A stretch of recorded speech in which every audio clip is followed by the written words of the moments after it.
안녕하세요, 엘랑입니다. 이 늦은 시간에 많은 분들이 참가해주고 계십니다.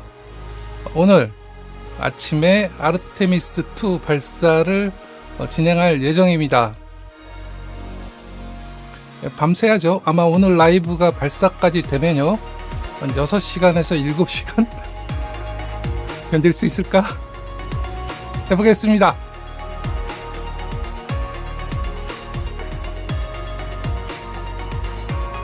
모두 안녕하세요. 지금 오늘 방송은요 나사 플러스라는 데가 있어요. 나사 플러스, 제 여기 방송 설명란에서 링크를 달았거든요. 거기가 좀 이제 딜레이는 조금 있어도 고화질에다가 공식 플랫폼입니다. 나사에서 운영하는 그거를 방송을 해드릴게요. 지금 나사 플러스 방송이 나오고 있거든요.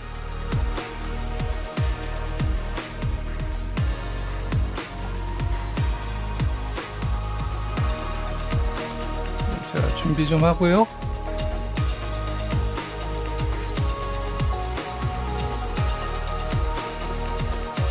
아르테미스 1 발사가 벌써 3년이 지났죠.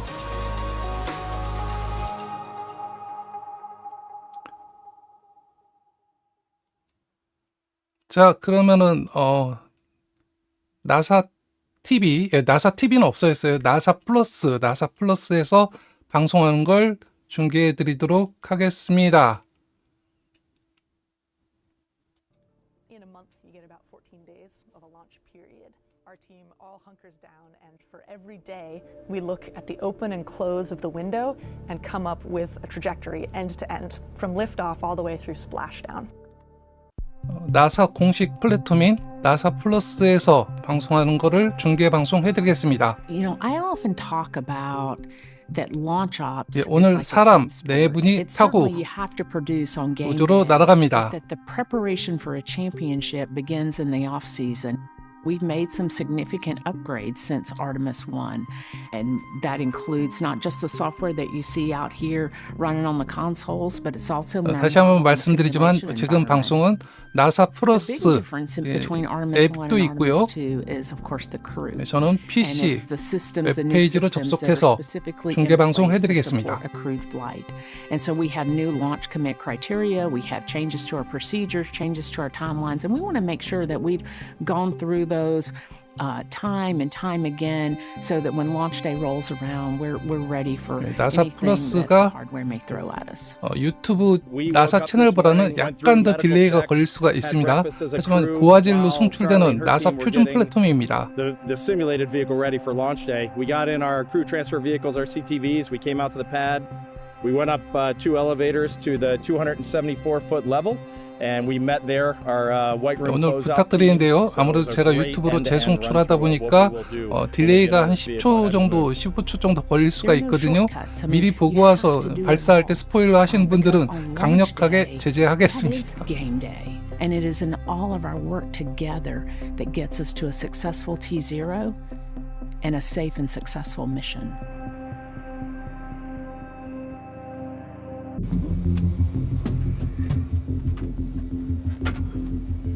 Hey Sam.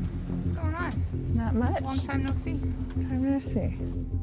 The seriousness of what it takes to take the risk with humans in and of itself creates enough of a pressure for the entire organization, enough of a concern, enough of a sense of rigor. Everything goes up a notch.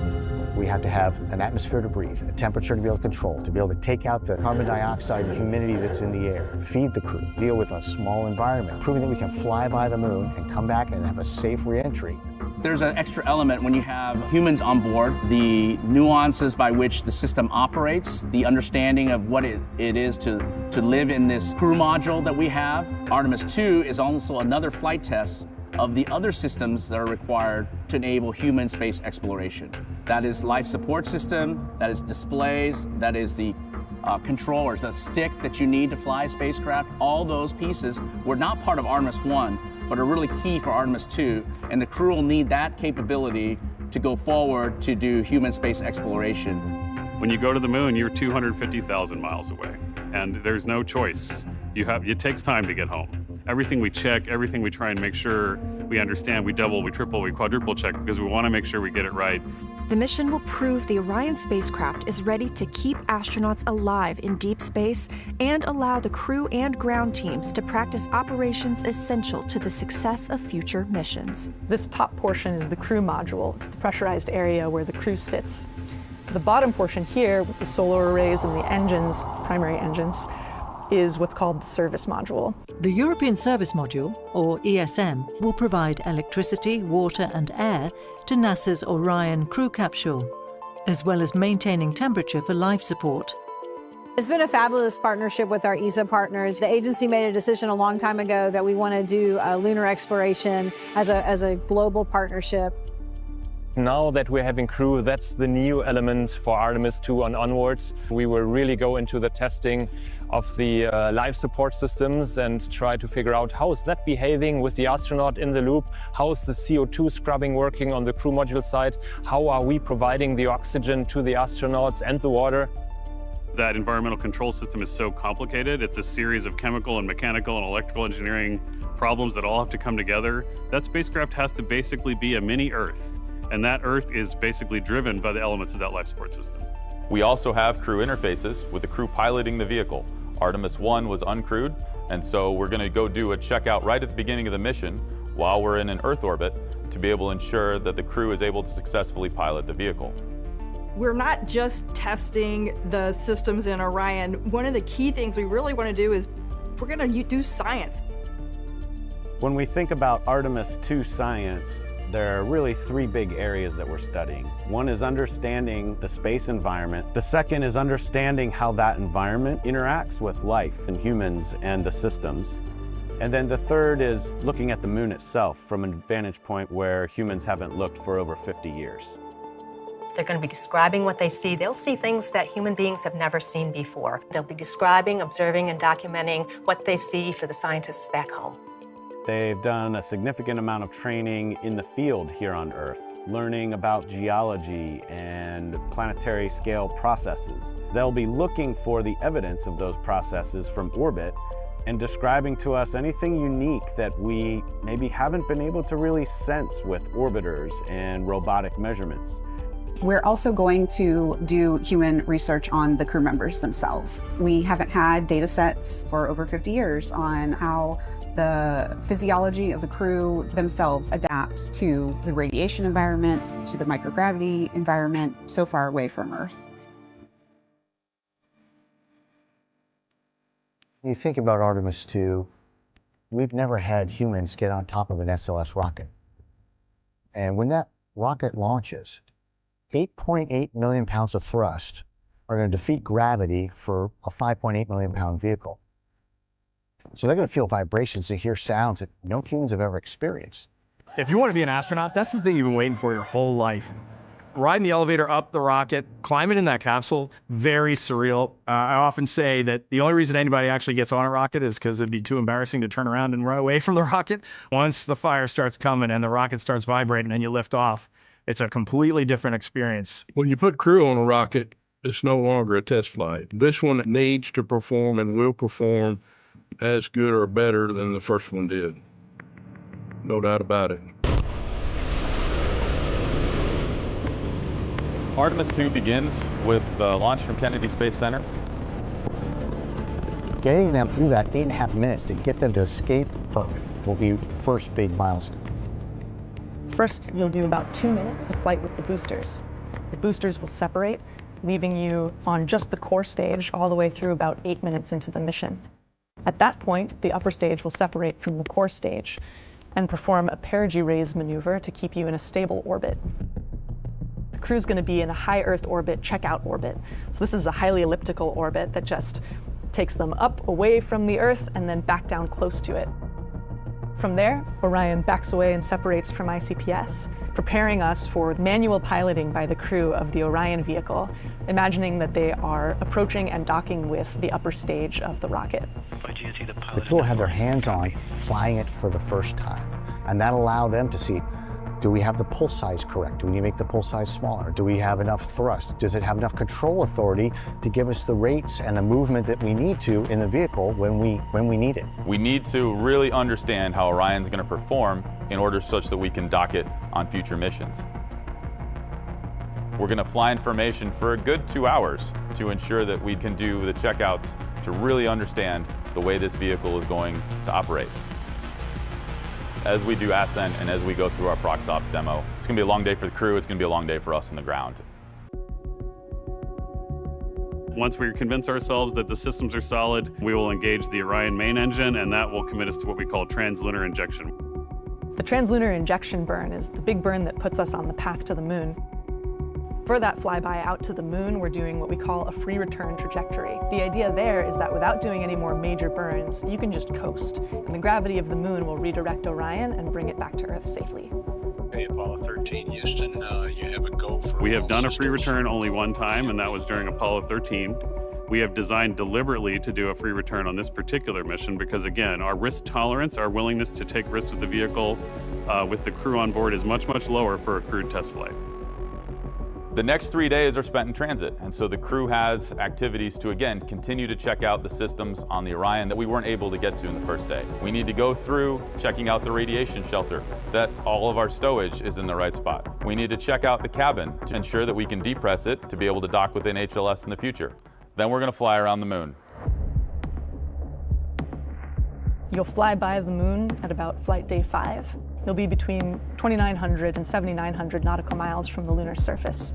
That'll be the first time we'll have 4 crew members being able to share the experience of seeing the far side of the moon together. They'll be the most separated from Earth than any 4 humans could possibly be at that point. We're going to turn the spacecraft so that you can have the best view of anybody of the moon in 50 years.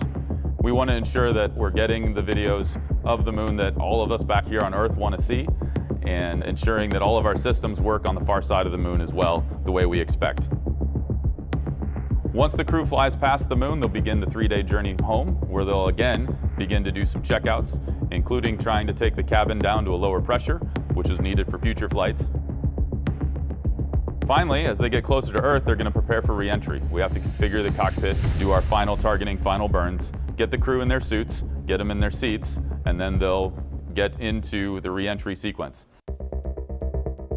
The back half of the crew module has the heat shield, which is covered right up until just before what we call entry interface, when you're re-entering the atmosphere, at which point the crew module separates from the service module, puts the heat shield towards the Earth, and then begins its entry.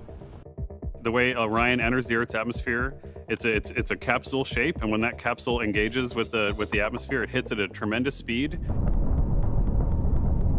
The speeds that we're enduring produce temperatures as hot as 5,000 degrees Fahrenheit, which is close to the surface of the sun. The way we protect and absorb that energy is we build a heat shield. That heat shield serves as a function to transfer it and absorb that energy so that, ultimately we can come down gently on our chutes. That 19-ish minutes is the most critical of the flight. That heat shield has to work, the guidance has to put them in the right spot, and if we're anywhere as close as we were on Artemis 1, we're going to drop that capsule within a couple miles of the landing ship. Splashdown. We're going to land off the coast of San Diego in the Pacific Ocean, and we're going to test out in real space in real time the recovery of crew from the capsule. So all of these are new things that we haven't had to do before in a long time.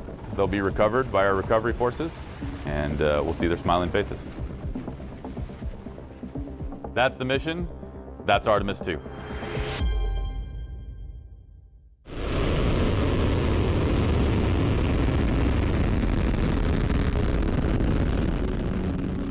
We learned a ton on Artemis 1, a lot of just how the vehicle works and how to fly it, especially from our perspective. When SLS cleared the tower at Pad B, we put Orion exactly where it needed to be. The upper stage conducted a perfect burn. Orion spent an incredible retrograde orbit around the moon, achieving a distance further than any spacecraft designed to carry humans had ever been. And when it came back to Earth, it performed the first ever skip re-entry of a vehicle. For Artemis 1, the #1 priority mission objective was a test of the heat shield on Orion for lunar return. Orion conducted the final major maneuver of its mission, a return trajectory correction burn of its thrusters to further fine-tune its path toward its splashdown site in the Pacific. One of the biggest learnings we had from Artemis 1 was how the thermal protection system was able to perform during reentry. We looked at the heat shield, and there were little chunks of that char that were missing. And we didn't really understand that, and we thought that wasn't predicted. What happened is some of the heat shield material started to break off, and that we think could happen a little bit, but you don't want it to happen too much. Our decision has been made first around safety on the heat shield, as we understand and mitigate the risks that come with spaceflight. Sometimes in space, delays are agonizing, and slowing down is agonizing, and it's not what we like to do. But from the crew perspective, the thing that we most asked our leadership for after Artemis 1 was root cause of the ablation of the heat shield. We had an independent review team with a lot of outside experts and internal experts to look at this. So we really appreciate the willingness to take the risk to actually slow down and understand root cause, determine the path forward, corrective action for Artemis 2 and Artemis 3, so that when Victor, Christina, Jeremy, and I launch and land after a successful Artemis 2, we will look to Artemis 3 to carry the torch forward and to put humans back on the moon, and that is really our ultimate objective. Had the crew been on Artemis 1 in the Orion heat shield, they would have been safe. This was certainly an area that we knew we wanted to test out. One reason why, of course, there were no crew on Artemis 1, so we could test out that heat shield. But we wanted to make sure we understood that problem. And we did an enormous number of tests to confirm that under specific conditions, yes, we can fly it safely. But in the future, we want to take this learning and not only apply it to safely flying Artemis 2, but to changing how we design and build the heat shield for the Artemis 3 and beyond. This is what we do. We are ready for it. This is how we work. This is how we learn. It will be a 10-day journey going 500,000 miles, continuing to test out every bit of Orion, going around the far side of the moon, heading home through the Earth's atmosphere at over 25,000 miles per hour and splashing down in the Pacific. The crew's going to have a horizon, they have a moon, so I feel pretty good about pressing into this opportunity. I think NASA's at its best when it has big ideas and bold exploration. That's when the finest comes out of NASA. That's when the finest comes out of America. Their story is made up of the success of this institution that makes this country so proud. For Orion, success means first we bring the crew home. Second, we demonstrate what we know already is a robust spacecraft that's ready for these Artemis missions. We want to continue to explore, we want to continue to learn, we want to go beyond, we want to go even further. And through the success of this particular mission of Artemis 2 will help spur us on for the additional exploration and discoveries that are out there for us to find.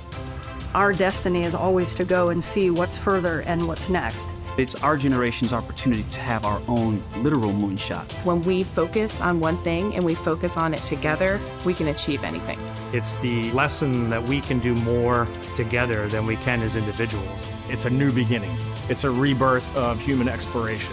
The question is no longer if we're going to return to the moon or reach Mars. It's a matter of when. It starts with one flight, one crew, Artemis 2. We all have batons, relay race batons, and they are there as a symbol of coming back from Artemis 2 and handing those batons to Artemis 3 and saying it's your turn to go. That is what we live for. We are ready.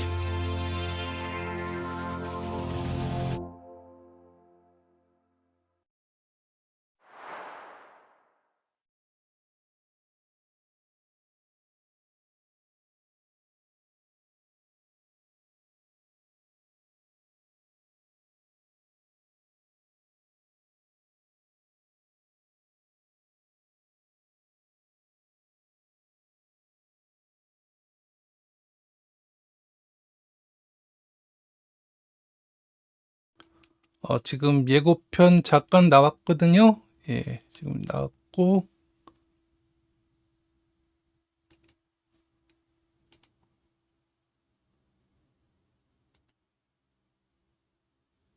예, 나사 정식 라이브를 He's here in the firing room, which is a good positive sign, of course, for the day. 예, 지금 하고 있네요. Firing room, we'll send it back.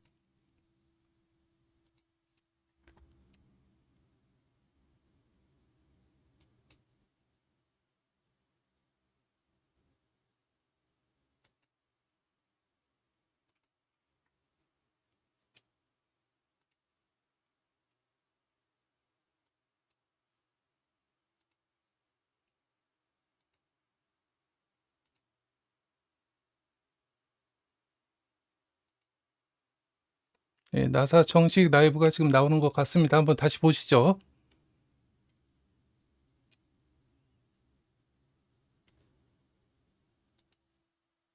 The air in and air out, and it looks like Victor just had a good leak check. Yeah, and actually they do 3 leak checks again just to get an average reading to say, hey, you know, we have confidence that these suits. 자, 우주 비행사들이 지금 우주복으로 갈아입고 헬멧 착용하고 있습니다. Into their suits, and then there was that gold instrument that you saw on their other side.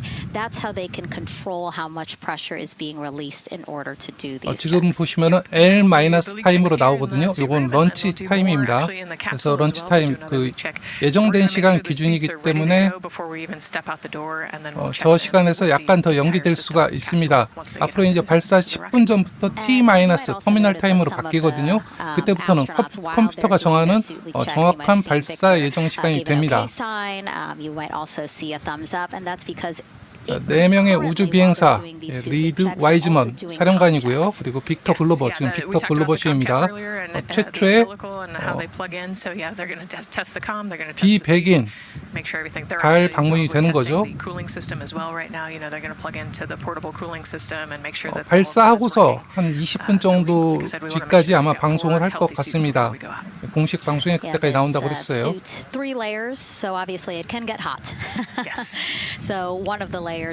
그리고 크리스티나 코우 이분은 여성 최초의 여성 달 방문이 되고요. 그리고 한 분은 여기 지금 안 나오고 있는데 제레미 헨슨 이분은 캐나다 우주 비행사입니다. 나머지 3명은 나사 미국 우주 비행사고요. 자, 여러분이 보시는 지금 이 자막은요, 제가 즉시통역이라고 그랬는데요. 국내 최근에 모든 방송사들이 뭐 평소에는 우주에도 관심 없다가 사이버레카가 됐나 다 이렇게 중계 방송을 하는 것 같습니다. 그러면서 이제 좀 저렴한 AI 자막 실시간이라고 하는데 사실 실시간은 아니거든요. 그거에 비해서 제가 만든 이 자막 시스템은 좀 차별화하기 위해서 즉시통역이라고 브랜드 네임을 정했습니다. 요거는 이걸 제가 프로그램을 무려 석 달 동안 진짜 눈물나게 만들었습니다. 지금 이것 때문에 컴퓨터가 핑핑 돌아가고 있어요. 자, 리드 와이즈먼 사령관입니다. As flight engineer for Expedition 41 aboard the International Space Station from May through November 2014. During the 165-day mission, Reed and his crewmates completed, get this, more than 300 science experiments in areas like human physiology, medicine, physical science, earth science, and also astrophysics. They actually set a milestone for station science by completing a record 82 research hours in a single week. He also served as chief of NASA's Astronaut Office from December 2020 to November 2022, and Reed has 2 daughters. Yeah, you know, I love Reed is such a great leader. He was the chief of the astronaut office when they hired our class of astronauts, and so you know, I think I have to publicly thank him for my job here today. But yeah, he's a family man. He's a good leader. And he's a great pick for the commander of this mission. Yeah, I think, you know, in talking through some of his other accomplishments, obviously he has leadership qualities that makes him prepared for commander of Artemis too. Yes, yes, he does.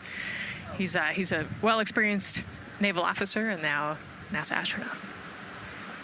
And so now here we are, pilot Victor Glover.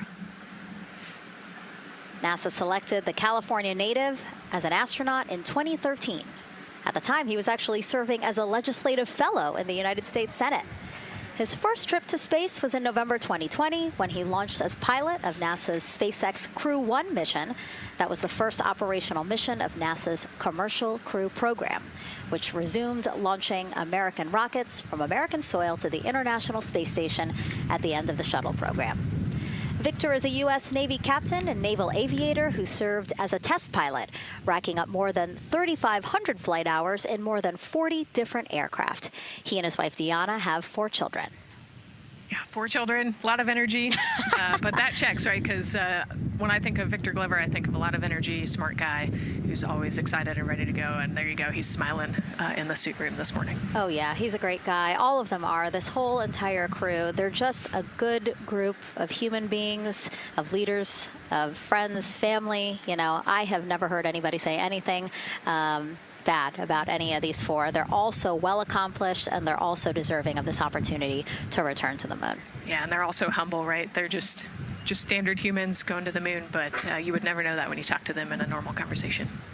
And so it looks like Christina here has completed her suit leak checks as well, her communication checks too. Yep, they've already got her gloves off. They're getting ready to kind of hang out and relax a little bit, I think, before they walk out. She is a mission specialist for this mission, native of Grand Rapids, Michigan, was selected to the Astronaut Corps in 2013, so actually same class as Victor. She served as flight engineer on the International Space Station from March 2019 to February 2020. And during that time, Cook set a record for the longest single 크리스티나 space flight by 코흐, a 이분도 woman. 유명한 우주 비행사죠. 이분 아마 국제 우주정거장 방송할 때 많이 출연을 했었습니다. 지금 보면 미국 우주 비행사가 3분, 그리고 캐나다 우주 비행사 1분이 탑승했습니다. 그리고 지금 백업 크루, 이렇게 보조 요원으로 2분이 대기 중인데요. 한 분은 미국 우주 비행사 3명 중에서 혹시라도 건강에 심각한 문제가 생겼을 때 백업할 수 있게 한 분이 있고요. 그리고 또 한 분은 캐나다 우주 비행사가 백업으로 있습니다. 그분은 캐나다 우주 비행사가 만약 바뀌게 되면 그분으로 바뀌는. Go work hard and do something that's meaningful to you, and she really hopes that her records are broken as soon as possible. She does it for her family, and she'll talk about all of her nieces and nephews quite a bit. 백인이고요. 사령관입니다. 그리고 빅터 글로버, 최초의 비백인 달 우주 비행에 나서는 비백인이죠. 그리고 지금 보시는 크리스티나 코, 최초의 여성 달 방문자가 되겠습니다. 그리고 여기 안 나오는데 제레미 헨슨, 그분은 캐나다 우주 비행사입니다. 그러니까 지금까지 달에 갔던 사람은 전부 미국 국적이거든요. 그러니까 이분이 지금 제레미 헨슨, 최초의 비미국인 달 방문. 그리고 이분들 나이가 평균 40대 후반입니다. 그러니까 우주 비행사가 젊은 사람들을 보내진 않아요. 베테랑이 돼서 보통 30대 후반 그리고 50대까지 다양한데 지금 이분들은 전부 40대 후반입니다. 평균 나이가. Capcom stands for Capsule Communicator, and that's the sole direct voice communicating. 캐나다가 아르테미스 프로그램에 상당히 많은 투자를 했습니다. 그래서 이렇게 최초의 비미국인 탑승 자격을 얻어서 아르테미스 미션 2에 이렇게 탑승을 하게 됩니다. He became the first Canadian to lead a NASA astronaut class. He also enjoys getting out on a sailboat, rock climbing. 달 착륙은요. 지금 계획이 2028년 아르테미스 4라고 지금 나사가 새로 변경해서 발표를 했습니다. 원래 아르테미스 3가 2028년 달 착륙 예정이었는데요. 그걸 내년에 달 착륙은 아니고 지구에서 착륙선하고 랑데뷰 도킹 실험을 하고요. 그리고 2028년에는 아르테미스 4가 달 착륙에 도전할 예정입니다. We actually do a behind-the-glass visit with some of those other maybe extended family members that couldn't quarantine with you. But yeah, it's a quaint time here once you get to Kennedy Space Center. A great sign here. All 4 astronauts have removed their helmets. 다시 한번 말씀드리지만요. 지금 시간이 L-5시간 4분 55초라고 나오죠. L-는 런치 타임, 그러니까 이미 예정되어 있는 발사 예정 시간입니다. 그리고 저게 이제 발사 10분 전에 T-시간으로 바뀌게 되거든요. 그건 터미널 타임, 그때부터는 비행 컴퓨터가 자동으로 진행하게 됩니다. so everybody kind of has their own unique stash in their pockets. And then another pocket 자, 지금 우주복을 챙겨 있고요. 발사 5시간 전이거든요. 예, 우리 시간으로 아침, 한국 시간 아침 7시 24분부터 2시간 동안 런치 윈도우, 발사할 수 있는 시간대가 열리게 됩니다. 이게 달로 가기 때문에 발사창이 그렇게 길진 않아요. 네, 지금 로켓 상태는 상당히 괜찮다고 합니다. 그리고 기상 상황도 상당히 괜찮아서 발사가 아마 이루어질 수 있을 것 같습니다.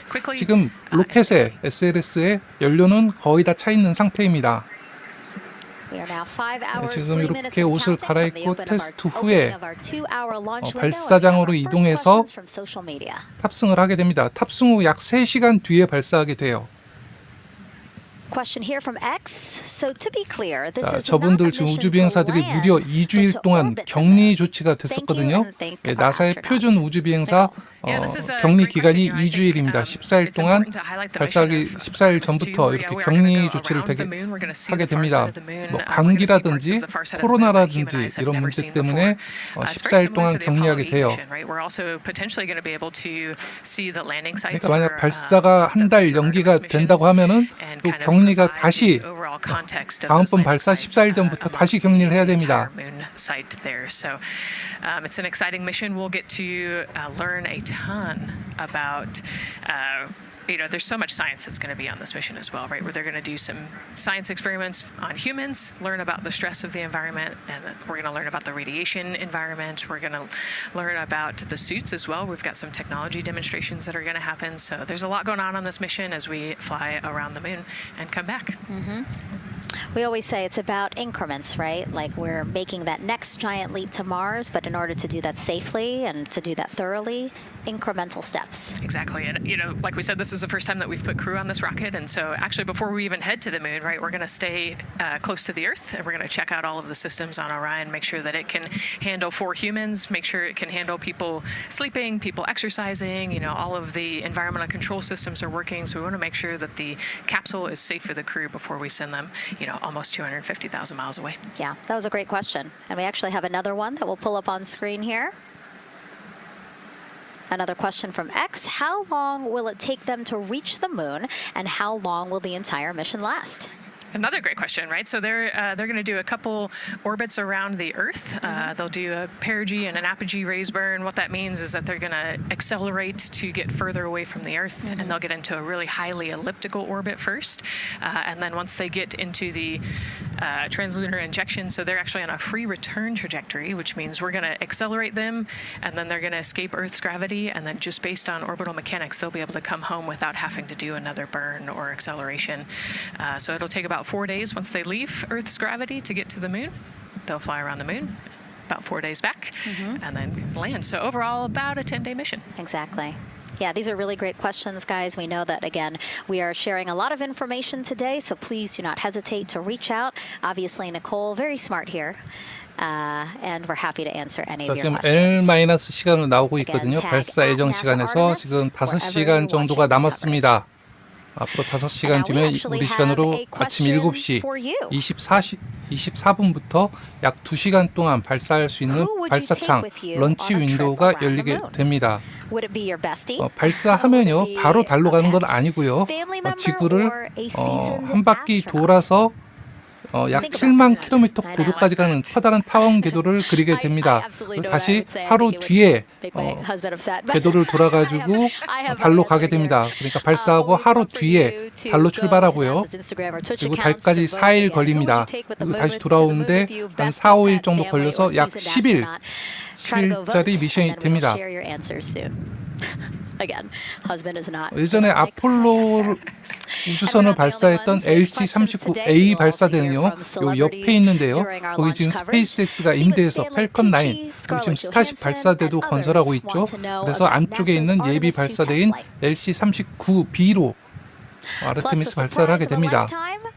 As kids marveled at the rocket 지금 여러분이 보시는 이 자막 시스템하고 그리고 통합 게시판 시스템은 제가 직접 실력도 안 되지만 몇 달 동안 프로그램한 거기 때문에 약간 부족한 점이 많을 수도 있습니다. 많이 양해해 주시고 우주 발사, 로켓 발사에 최적화시킨 시스템이기 때문에 기존 방송사들에 나오는 뭐 자막 시스템이나 그런 데는 그냥 범용 시스템을 갖다 쓰거든요. 용어도 조금씩 다르거나 그런데 저는 정확한 항공우주 용어를 다 이거 사전으로 제가 다 입력해가지고 맞췄습니다. Why don't we take a look around the center here? We know that there are some folks 자, who are 리드 already 와이즈먼 getting 사령관 ready 그리고 to 빅터 check out 글로버 최초의 달 비행을 하는 비백인 미국인이죠. 그리고 크리스티나 코 최초의 여성 그리고 제레미 헨슨 최초의 비미국인 캐나다인이죠. 이렇게 네 분이 달까지 선의 비행을 하게 됩니다. 달 착륙은 아니에요. Oh now, let me wave now. Oh yeah, they are excited. That's amazing. So all of these folks, content creators that are getting behind the scenes access as part of NASA's NASA social experience here. So as you can see, very excited. The crew will get into their convoy and drive past them here pretty shortly. Yeah, what an amazing way to share the Artemis story, right? By inviting these social media experts out to share the story as they drive by. All right, again, let's take a look at the clock. 4 hours, 58 minutes and counting from the opening of today's 2-hour launch window. So why don't we check back in with Daryl with the launch team. Megan and Nicole, and inside Fire Room 1, I'm listening to Launch Director Charlie Blackwell-Thompson greet the Ascent crew who just came on console over there at Johnson Space Center. So good to have the mission control team jumping on with us. So far, the launch team here in the firing room has had a really good morning. Really smooth tanking that kicked off at 7:30 a.m. this morning. They got to all stages replenish just before 1 o'clock p.m. Eastern time, and it was an incredibly smooth tanking. That's great as we look here watching the crew and also with an eye on the rocket. Weather, of course, we've talked a little bit about that. It's favorable overall, 80% go for our 2-hour window between 6:24 p.m. and 8:24 p.m. We don't have an exact T0 right now because that's going to come to us closer when we get closer to launch, roughly about 20 minutes before liftoff. But it's going to be within that window and towards the beginning, provided everything continues to go smoothly along the timeline, and so far that's been the case. I mentioned that there was a small issue in my previous live hit that actually was incorrect. There was no issue. I've gotten the good data now that I'm on the headset and listening into the loops. Engineers, avionics engineers, are keeping an eye on a display unit inside Orion that's just running a little cooler than normal. It's not going out of limit. It's actually completely fine. But they just were noting the trend and reported that to SLS NASA test director. 로켓에는 연료하고 추진제, 산화제하고 이런 거는 거의 다 차 있는 상태일 겁니다. 그리고 우주 비행사들이 우주복을 착용하고 있죠. 선내 우주복. 그리고 발사대로 이동해서 우주선, 오리온 우주선에 탑승해서 약 3시간 정도 대기하게 됩니다. Thank you so much, Daryl. Now, Daryl is inside Firing Room 1 in the Launch Control Center, or LCC, as you might hear it referred to, which was built in 1967 to support Apollo missions. In fact, Apollo 11, the mission that landed on the moon in 1969, that was called from the exact same firing room. NASA then upgraded the LCC to support shuttle missions, and now Artemis. You can see there a shot from when we supported shuttle. Now with Artemis, the primary launch team for today is in Firing Room 1, but there is actually support staff in Firing Room 2 as well. And together they will propel this ambitious test flight off Earth.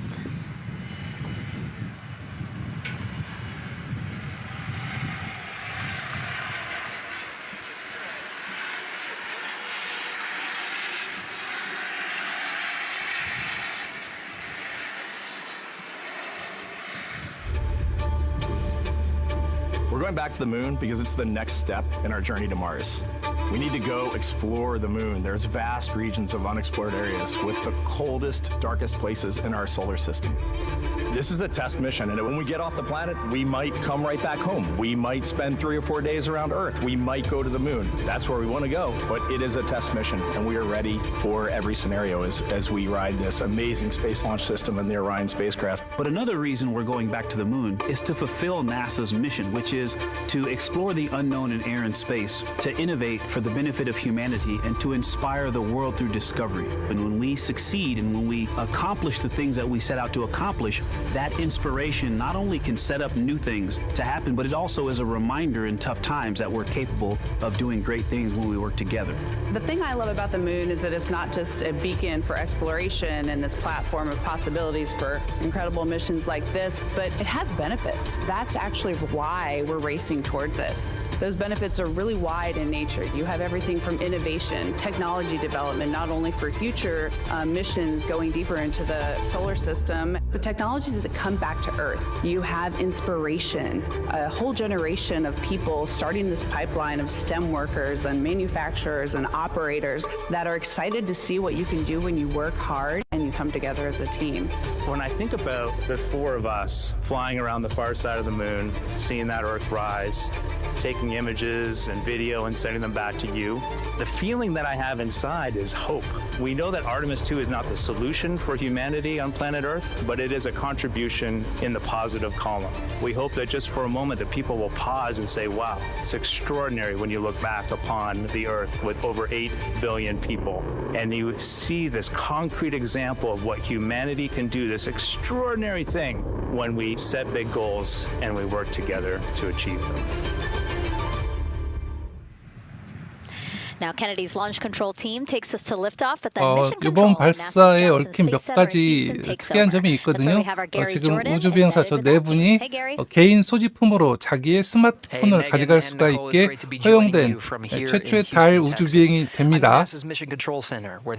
근데 이제 스마트폰을 가져간다고 해서 우주에서 통화는 안 되고요. 비행기 모드로 두고 그걸로 뭐 촬영이나 개인적인 촬영이나 이런 걸 할 수가 있게 배려를 한 겁니다. To make sure all criteria is met to commit to today's launch and the mission ahead. The team you see here in this room today has been training extensively to prepare for the highly dynamic phase of flight that begins shortly after engine ignition. Teams here will be monitoring the flight of the Space Launch System, Orion, and of course the Artemis II crew on board as they make their way from the Kennedy Space Center into Earth orbit. The lead console positions will be in this room, called the White Flight Control Room, a room which traces its legacy to the Space Shuttle program, with the first shift supporting STS-70 in 1995, more than 30 years ago. Each console represents an expert in a particular discipline, whether it be communications, propulsion, crew health, life support systems, or trajectory. And each of these individuals has a support team in other rooms, each ensuring that no data point is left unchecked, no procedure is missed, and combining efforts as one Artemis team to ensure crew safety and mission success. After liftoff, Mission Control Houston will be staffed around the clock over the next 10 days until the spacecraft is safed for the recovery teams and the crew is extracted from integrity and brought aboard the recovery vessel. The roar of a powerful space launch system liftoff is just the beginning. The mission is, of course, a test mission, and the first with humans on board. 이번에 발사하는 오리온 우주선의 이름이 따로 붙었거든요. 인테그리티 호위입니다. 인테그리티가 이번 발사하는 오리온의 이름입니다. It's great to see the crew gathered around the table. Megan, with that, we'll toss it back to you as we continue to 이제 monitor 우주 from 비행사 here. 4명이 출정을 앞두고 Thank you so much, Gary. Yes, a pre-flight tradition that we have seen with our crewed 저거 flights and our 카드네요. astronauts. 카드를 하고 있습니다. 뭐 정하는 것 같아요. 독특한 우주 비행사들의 전통을 보고 있습니다. 하이카드 승리 게임을 하고 있다네요. So Victor won. He's out now. Jeremy's out. 누가 먼저 나가나? 여기 지금 센터에서 앞에 이제 나가서 관중들 앞에 이렇게 인사를 하게 되거든요. 저 나가는 순서를 저렇게 카드 놀이 하이카드로 높은 카드를 얻은 사람이 먼저 나가는. Once again, his boss today. Yeah, and I love this part of the tradition because this is when again you 왼쪽이 usually see them 제레미 like, 헨슨 캐나다 loving, 우주비행사 very 그리고 focused still, but when they get to this 빅터 table, 글로버 지금 보면 laughs, 머리 high 보이신 fives, 분이 smiles, 크리스티나 just 코 really, 그리고 저기 인사했던 사람이 사령관이 리드 와이즈먼 can be and will be a very long day. 세 명의 나사 우주비행사 그리고 한 명의 캐나다 우주비행사가 탑승하게 됩니다. They're just, I think, for at least for us, it was a nice brief moment of some relaxation, a couple laughs, a moment to take a few deep breaths. 아니요, 오리온 우주선은 일회용입니다. Mission ahead. 설계가 일회용으로 돼 있어요. Get some high fives as well. 참고로 오리온 우주선 한 대의 납품 가격이 대체적으로 약 10억 달러 정도로 알려져 있습니다. 그러니까 우리 지금 환율이 좀 높아서 그런데 1조 5천억짜리 우주선입니다. 역사상 최고가 우주선이죠. Every crew has played that same card game. As you said, Nicole, the primary reason for why they're there to suit up, to do communications checks, to do pressure checks all done, and now it seems like Reed had some words for the team in that room. Yeah, this day can't happen without thousands of people, right? And so the suit room is a great example of that. You've got all of the suit techs, and you've got your support team there, everyone who has made this day possible. They've been working with the suit team for years at this point, getting ready. So some fist bumps to the group. Again, the suit team are the folks dressed up in those white, very snazzy outfits. Special outfits that we can talk a little bit more about later, but each crew member was assigned their own suit technician. So as you said, working very closely with the same person to make sure that the crew felt comfortable and ready in these suits as they lift off from Kennedy Space Center. Right, and each suit is slightly different, each person is slightly different, and so these suit techs know each individual super well. They know exactly how they like to get into the suit, exactly where things might get caught, or small adjustments that might need to be made. So they know their suit techs well, and their suit techs know them very well. And so as we take a couple of pictures here, we really hope that you are learning a lot about the suits and the process of checking them out for a mission. But imagine the opportunity to get a hands-on demonstration from people who helped design these suits. Take a look.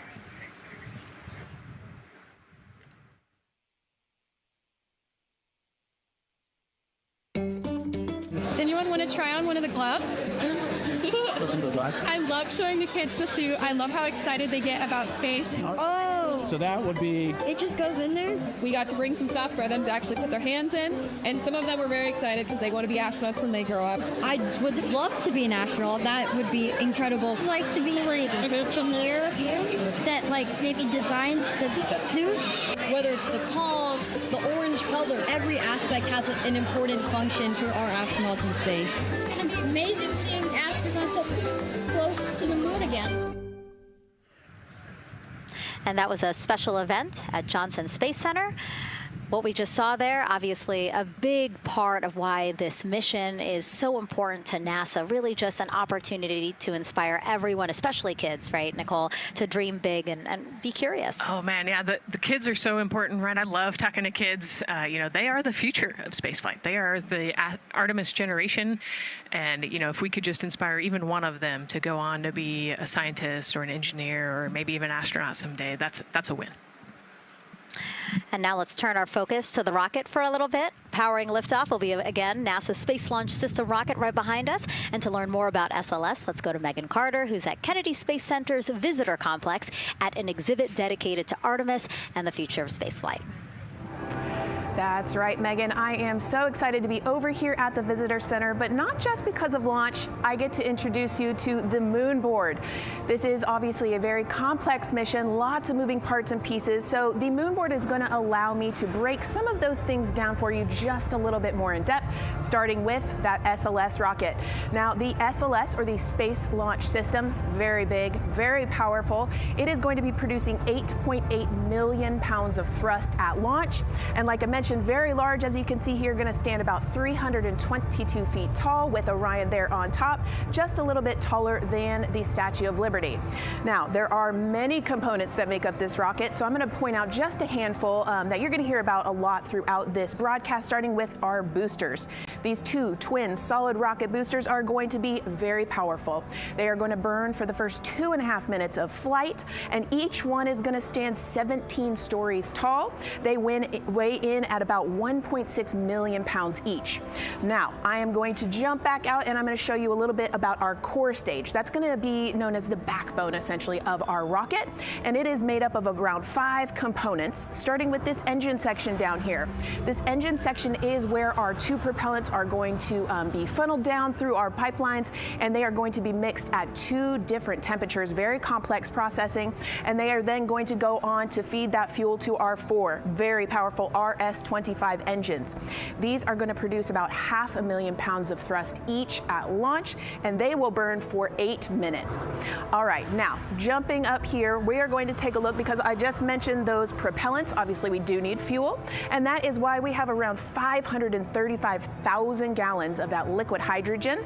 That's approximately about the same amount that you could fill an Olympic-sized pool, just to give you an idea. And then we're also going to have that liquid oxygen, and like I mentioned, there's going to be about 200,000 gallons for that one, and they are going to be funneled down through those lines that you see here on the side. All right, jumping up real quick, this is going to be our upper stage. That is where our core avionics are going to be stored, essentially the brains of the spacecraft. And then jumping out super quick, let's see if we can zoom in here, and we can.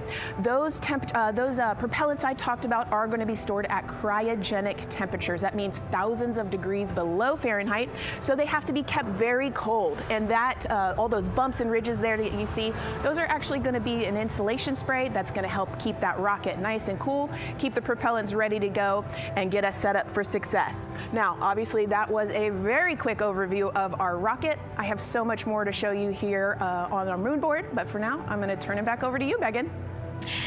Thank you, Megan. A very impressive demo of the moon board, but also an impressive system, obviously. She mentioned 4 RS-25 engines on the core stage, and actually we have one right behind us here, used during the shuttle program, and I got to get a closer look at it with Space Launch Systems Engines Deputy Manager Philip Benefield. Okay, so Philip, in terms of size, shape, and function, what we see here behind us, exactly what we see on the pad. Absolutely, Megan, absolutely. So this is the RS-25 engine. Impressive. We have 4 of these on the bottom of the 자, SLS RS-25 엔진, 우주왕복선에 썼던 역사적인 엔진이죠. 이거 좀 설명을 드릴게요. 지금 보면 우주왕복선에는 저걸 이제 회수해서 재사용을 했는데 SLS에는 저게 4개 장착됩니다. 코어 스테이지 1단에 4개 장착되고요. 저 메인 엔진 4개는 회수하지 않습니다. 저 가격이요, 약 1억 달러 정도로 알려져 있습니다. 그러니까 우리 돈으로 지금 환율을 생각하면 약 1,500억 원. 엔진 하나가 누리호 한 대 값이죠. 상당히 연소 효율이 좋은 액체 수소 엔진입니다. When you say hot gas, what are we talking about? We're talking 6,000 degrees Fahrenheit gas. Wow, so we're talking really cold as liquids coming into the combustion chamber, and then it comes out as really, really hot gas. How do you design, how do you engineer something to control both extremes? Absolutely. It's very technically challenging. One of the main things here with the nozzle is that since you have the 6,000 degree Fahrenheit gas coming out, you have to cool that nozzle so it doesn't melt. And so the way the nozzle is constructed with these 1,080 coolant tubes. And so each of these coolant tubes flows a small amount of hydrogen. It keeps it cold, and so it doesn't melt during operation. Wow. I mean, all of the science that you're talking about, it is truly amazing that you guys designed this for shuttle, and yet you've reconfigured it, retooled it to be able to now support Artemis. What do you think about that? Yeah, I think that's really amazing, the fact that we were able to use the heritage hardware on the Space Launch System.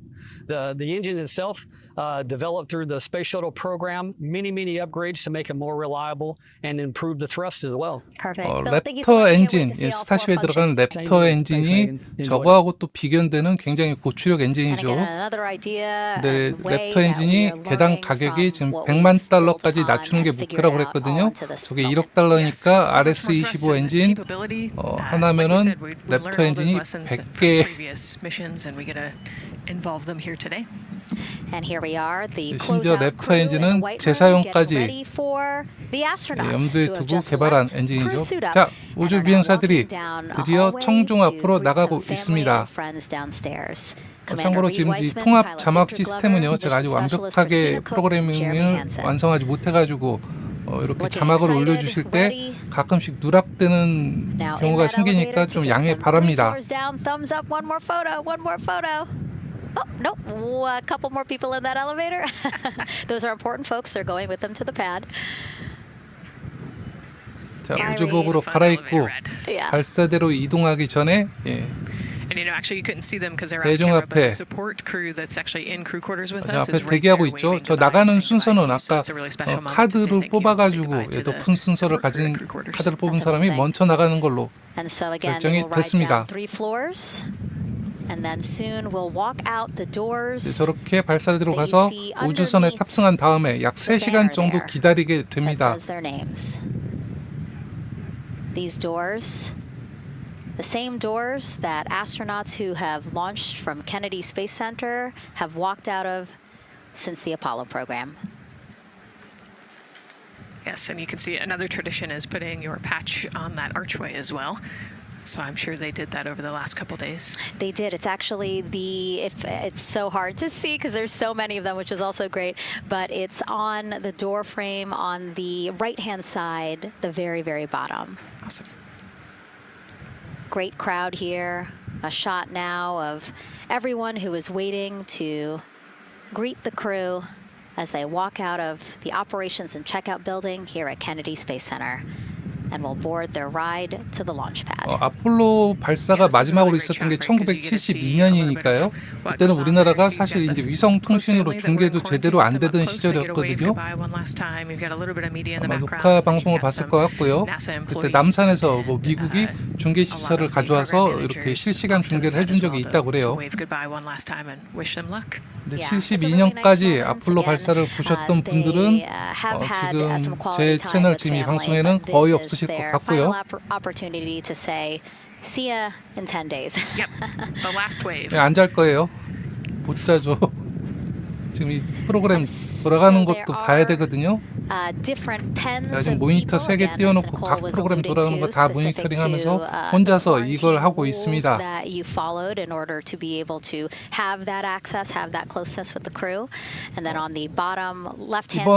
아르테미스 2 발사는요, 달 착륙은 아니고 달 근처까지 갔다 선회해서 지구로 돌아오는 궤도를 그리는데요. 이렇게 달에 처음, 그러니까 달 착륙은 아니더라도 달 근처까지 사람이 갔던 게 1968년 아폴로 8호였습니다. 그때 처음 갔었고요. 그러니까 아폴로 8호 이후에 58년 만에 다시 달 선행 비행에 도전하는 거고요. 그리고 아폴로 17호는 달 착륙을 마지막으로 했는데 1972년이니까 달까지, 달 근처까지 가는 거는 54년 만이네요. NASA's history with Airstream dates back to the 60s when the company created a crew quarantine vehicle for when astronauts returned from the moon. This picture here, President Nixon talking to the Apollo 11 아까도 말씀드렸지만 나사 우주 비행사들은 우주 비행에 나서기 전에 2주일, 14일 동안 격리 조치를 당하게 됩니다. 이렇게 감기라든지 이런 것 때문에 격리를 하게 되고요. 만약 오늘 발사가 미뤄져서 다음 달 밀린다, 그럼 격리 다시 이제 다음 달 발사 직전 14일 전부터 격리를 또 해야 됩니다. Similar picture again, the orange suits, the Astrovan, very reminiscent of what we have done before. 달 궤도에서 생중계할 계획입니다. 근데 이제 달 뒷면을 돌아가거든요. 달 뒤에서는 전파가 지구로 이제 다리가려서 오지 않기 때문에 그때는 블랙아웃, 잠깐 전파가 끊기는 시간이 몇 시간 생길 걸로 알고 있습니다. All of the employees from Kennedy Space Center come out. You can see in the background of the shot you're looking at right now, all of those employees and everybody lining the streets, waving and wishing them luck. 제가 아폴로 발사는 저도 못 봤거든요. 근데 저는 아직 기억나는 게 예전에 스페이스 셔틀 첫 시험 발사할 때 2명이 탑승했던 기억이 나요. 그때 라이브 방송을 했던 것 같은데 그거 어렸을 때 봤던 기억이 가물가물하게 나고 있습니다. 1980년이었나? 우주선에 탑승한 상태로 3시간 정도 대기해야 됩니다. 이쪽 지금 절차가 그렇게 돼 있어요. 네, 아직 우주 비행사들이 나오고 있지는 않습니다. It must be really hard for them to patiently wait for these very specific milestones. You've got a whole group back there that's telling jokes and keeping it light. So.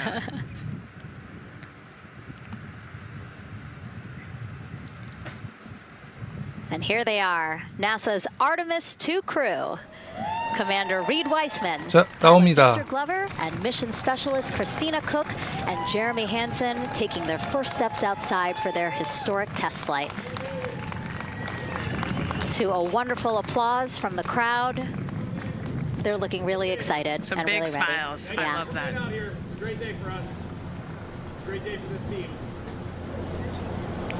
A few words from Reed. Great day for us, the team, he said. Thumbs up, more thumbs up. Of course, a lot of pictures. We hear some camera shutter clicks back there. I love the energy of this crowd. Let's go. And so now the crew walking over to each of their pens. The first people closest to them, of course, their family members who got to quarantine with them, correct? Yes. Yeah, so the ones that are close and waving, those are the immediate family, so spouses, partners, kids. And we're trying to give them some privacy so that they can have their conversations with their family members. Christina there, she has her husband. Victor has 4 daughters and his wife, they're there. 자, 지금 우주 비행사 4분, 평균 나이가 지금 40대 후반입니다. 전부 40대고요. You know, when you were standing in their shoes, Nicole, when you flew for Crew 10, what were you kind of talking about? Like, did you really think about this moment and what you might want to say? You know, 진짜 반세기 만에 인류가 지구 저궤도를 떠나서 달까지, 다른 천체까지 다시 갑니다. 이번 미션은요, 안전에, 승무원 안전에 최우선을 뒀기 때문에 약간 미션 프로필이 아폴로하고는 좀 다릅니다. This was a really great moment for our crew. Reed's 2 daughters there. Reed spoke about when he told them that he was selected to be the Artemis 2 commander. 아폴로 우주선들은 달 근처까지 가서 달 고도 100km까지 고도를 낮췄었거든요. 하지만 이번 아르테미스 2는 좀 아쉽지만 달 근접했을 때 거리가 약 한 7,000km 정도, 조금 멀죠. 대신 한눈에 달 전체를 볼 수가 있을 겁니다. Christina said she took a bike ride with her husband and wanted to tell him when the moon rose, but that it was 달 가는 too 거 맞습니다. 지금 실황 중계입니다.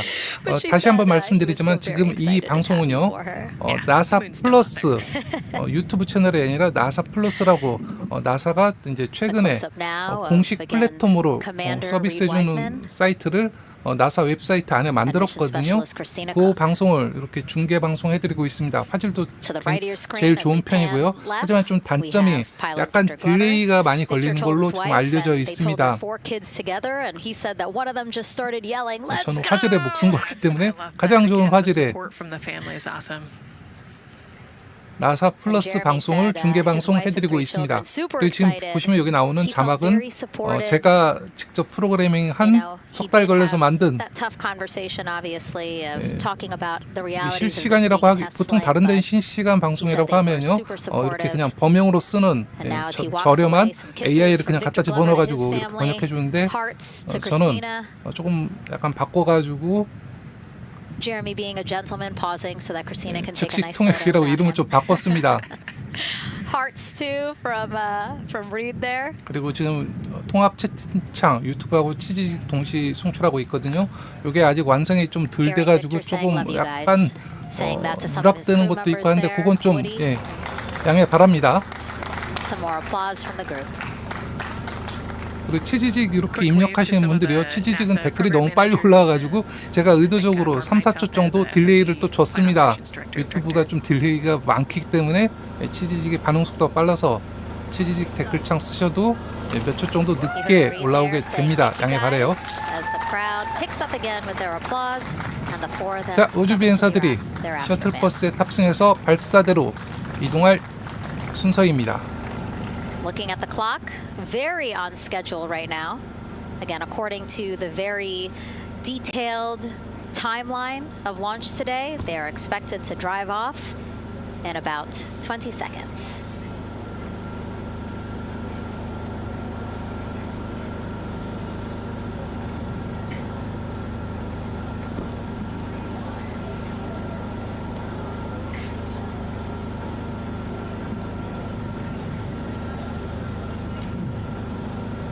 So far, we're marching toward the launch smoothly.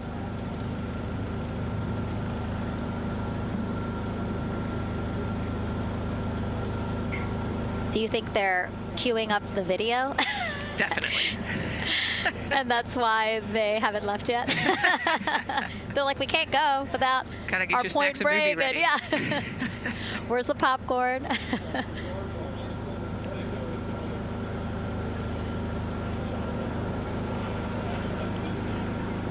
Again, good on the timeline. Of course, they do have these very specific milestones, but this is not one that has to be completely stuck to the second and the minute. Yeah, we will make up that time easily. They will get a full security escorted ride out to the launch pad. It's a quick trip, 15-20 minutes. 자, 발사대는요. 예전에 아폴로 우주선을 발사했던 LC-39A 발사대는 지금 스페이스X가 임대해서 쓰고 있거든요. 펠컨스 로켓이나 앞으로 스타쉽도 거기에서 발사할 예정입니다. 하지만 이제 그 옆에 예비 발사대로 LC-39B라고 있는데요. 거기에서 아르테미스를 발사할 예정입니다. 지금 셔틀버스도 바뀌었죠. 아르테미스 셔틀버스가 예전에 셔틀버스에 비해서 굉장히 커지고 더 좋아진 것 같아요. Configuring Orion, right, Nicole? Yes, so they're probably laying out the seat restraints and getting all of the umbilicals set and ready to go so that when the crew gets there, they can ingress. 이렇게 발사대로 이동을 해요. 여기에서 좀 거리가 있습니다. 한 1-20분 정도 이동을 하고요. 그리고 발사대에서 우주선에 탑승한 다음에 약 3시간 정도 대기하게 됩니다. 그리고 우리 시간으로 오늘 아침 7시 24분경 그때부터 발사창이 열리게 됩니다. 그때 발사한다는 게 아니라요. 그때부터 앞으로 이제 2시간 정도 발사할 수 있는 발사창이 열렸을 때 발사를 시도할 수가 있습니다.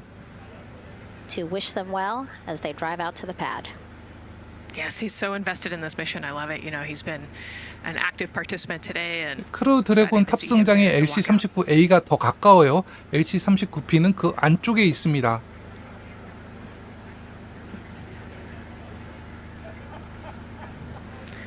So in the van, they're probably getting hooked up to the portable cooling systems as well. So that would be my guess on the slight delay here, making sure everybody's situated, connected to cooling, and ready to go before 지금 they take 보면은 off. 지금 나사 개혁의 핵심 자라데 아이잭맨 신임 나사 국장이 얼굴을 비추고 있네요.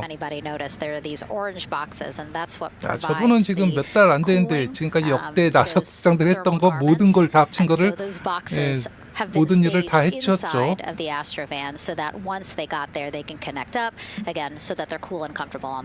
Right, so they were off cooling from the walkout. You know, said hello to 플로리다 their 지금 families. 날씨가 27도 정도가 되나 봅니다. It can get really warm in the 덥구나. suit quickly if you're not careful. So you want to make sure everybody's comfortable before we drive off. And then when they get to the pad, 지금 로켓에는 연료는 이미 거의 다 충전이 돼 있는 상태거든요. 그리고 증발하는 것만 조금씩 보충해주고 있을 겁니다. 예, 우리나라 큐브셋 하나가 여기 탑재가 돼 있습니다. 우주항공청하고 천문연구원 이렇게 해가지고 방사선 측정, 그러니까 이렇게 우주 방사선을 측정할 수 있는 큐브셋이 하나가 탑재가 되어 있습니다. 큐브셋은 전부 4개가 탑재되어 있다고 그래요. I said, "Oh, there's a couple more people going in there," and they were again those folks in the white suits that we saw. Again, suit technicians. 출발합니다. And There they go. And off they go. Reed, Victor, Christina, and Jeremy now on their way to launchpad 39B, where they will fly to the moon, something no human has done in over 50 years. They may also set a new record as the farthest humans have ever been from Earth, a record set by the Apollo 13 crew almost 56 years ago today. We still hear cheers. 참고로 재미있는 기록이 있습니다. 여기 기네스북에도 기록되어 있는데요. 지금까지 인류가 지구에서 가장 멀리 가 있던 사람들이 누구냐? 아폴로 13호로 기록이 되어 있거든요. 하지만 달하고 지구하고 거리는 약 36만 킬로미터에서 40만 킬로미터를 오가기 때문에 사실 정확하진 않습니다. 하지만 상징적 의미에서 아폴로 13호가 지금까지 달 뒷면 약 250km 고도까지 올라갔었습니다. 다른 아폴로는 약 100km까지 내려갔고요. 그렇기 때문에 지구에서 가장 멀리 갔던 게 아폴로 13호 우주 비행사라고 지금까지 기네스북에 상징적으로 기록이 되어 있습니다. 하지만 아르테미스 2 이번 미션은 달 뒷면 약 7,000m 거리까지 떨어지기 때문에 이분들이 달에 가게 되면은 기네스북 기록이 갱신이 됩니다. 무려 55년 만에 갱신이 되는 거죠. I grew up in a little town just north of Baltimore, Maryland, about 20 miles north of the city. There was a National Guard base nearby my house, and there were A-10 aircraft that would fly over every now and then. I just would look up at them and be like, man, I want to be up there. I want to go do that. And then my brother went to the Naval Academy, and I would go every year and watch the Blue Angels fly during commencement. And that just started to grow and grow and grow. For a while, I wanted to join the Air Force, and then I realized Navy flies as well, and they fly from ships in the middle of the ocean. And that was it, like done deal for me. That is exactly what I wanted to do for my career. Flying is freedom to me, especially when you're in a jet aircraft coming off of an aircraft carrier in the middle of the Pacific Ocean. Nearest land is over 1,500 miles away. So when you come off of that aircraft carrier, you are truly just alone with yourself out there. It is a magical experience to be out there all by yourself in an aircraft over the Pacific. Just it's free. I think anybody who accomplishes something that they set their mind out to, there's no one thing that does it for them. It's a combination of everything. I mean, the way my parents raised me, the way my brother and I, the way our relationship developed over time, my friends, being in the marching band, going to college, setting my own course, learning how to live on my own, being mentored along the way, being, kept on the path to success, but being given the freedom to, make excursions and fail every now and then and regroup and carry on. I think all those things come together in the end to get you where you are. I've had to overcome, I'm a human being. I've had to overcome a lot of fears. I'm pretty scared of heights. I joked about that on the International Space Station, but it turns out I'm only scared like at the edge of a building. When you're up on the International Space Station, even though you're 250 miles up, I never had that feeling of falling or that I was, at risk up there. I just kind of loved the feeling of floating and looking down at Earth.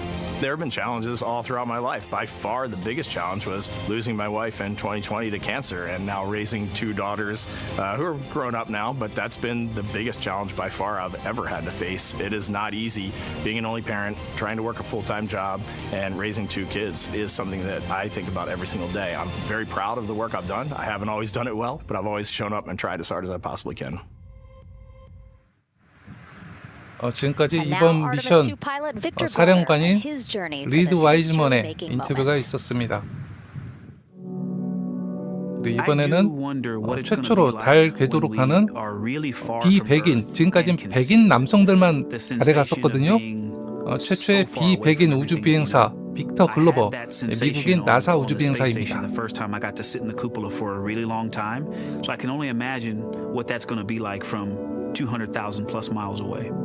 My name is Victor Glover, and I'm the pilot for NASA's Artemis 2 mission around the moon.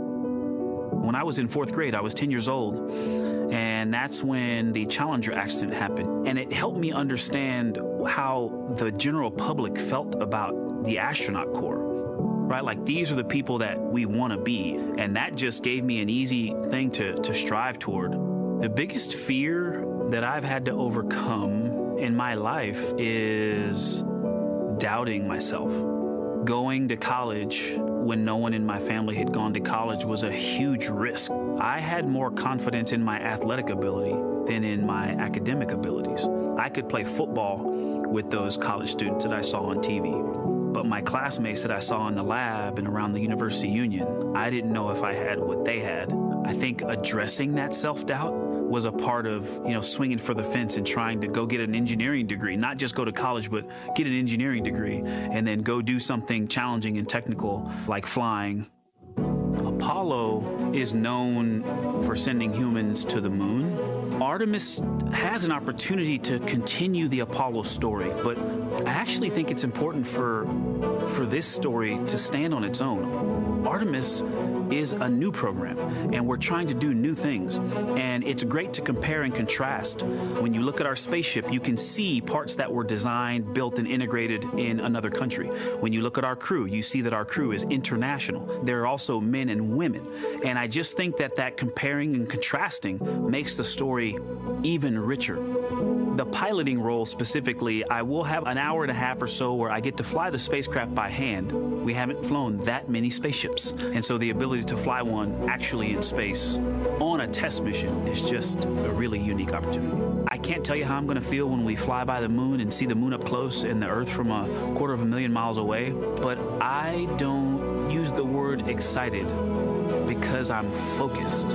What we do, this is very serious and it's very risky, and we are all intimately familiar with that risk. And so if we go out there and we're successful and we can pass that baton on to Artemis 3, that's something to really be excited about.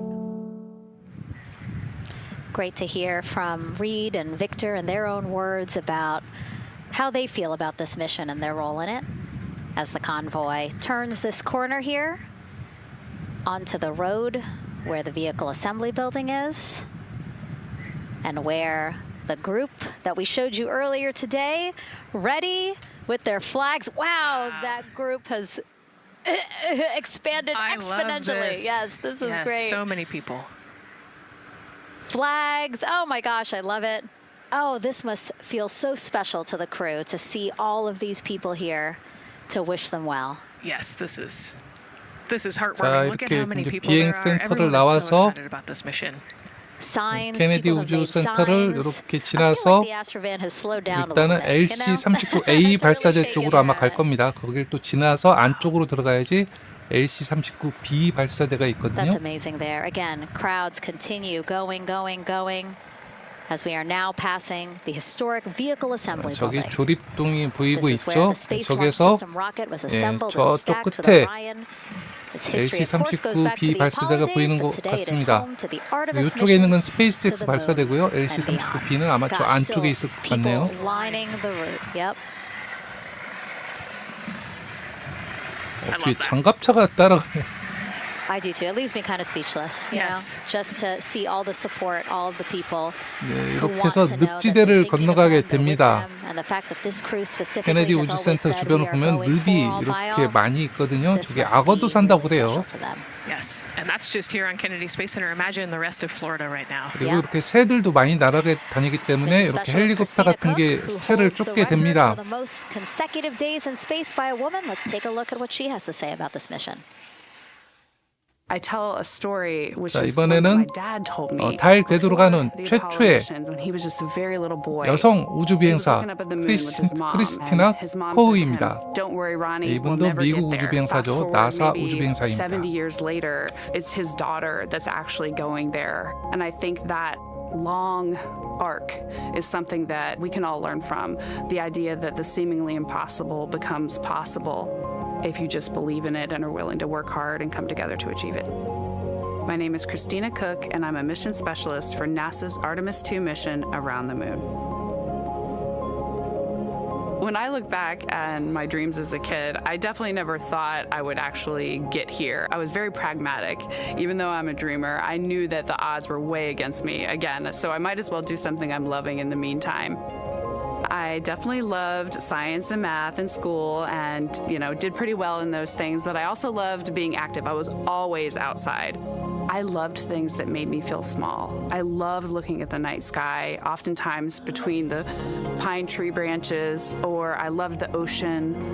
North Carolina also has mountains, and when we go there, I just loved the vastness of all of those things. I loved how they made me feel and what they made me think about, and the vastness of the universe and how much out there was to learn. I'm drawn to exploring. I'm drawn to challenges that involve both mental and physical. And I'd much rather be solving problems wearing a whole lot of equipment and in a harsh environment. And that's just something I've carried with me ever since I was a kid. Thinking about the fears or challenges that I've had to overcome, there are just so many. I mean, basically, it's just been, that has been the journey. I always say to people, do what scares you. And that means I have to follow my own advice. So doing what scares me meant getting on a plane and going to the Antarctic, getting on a plane and going to study abroad in Ghana, applying to become an astronaut, opening the EVA hatch in the airlock and going out of it into the darkness, strapping myself onto a rocket.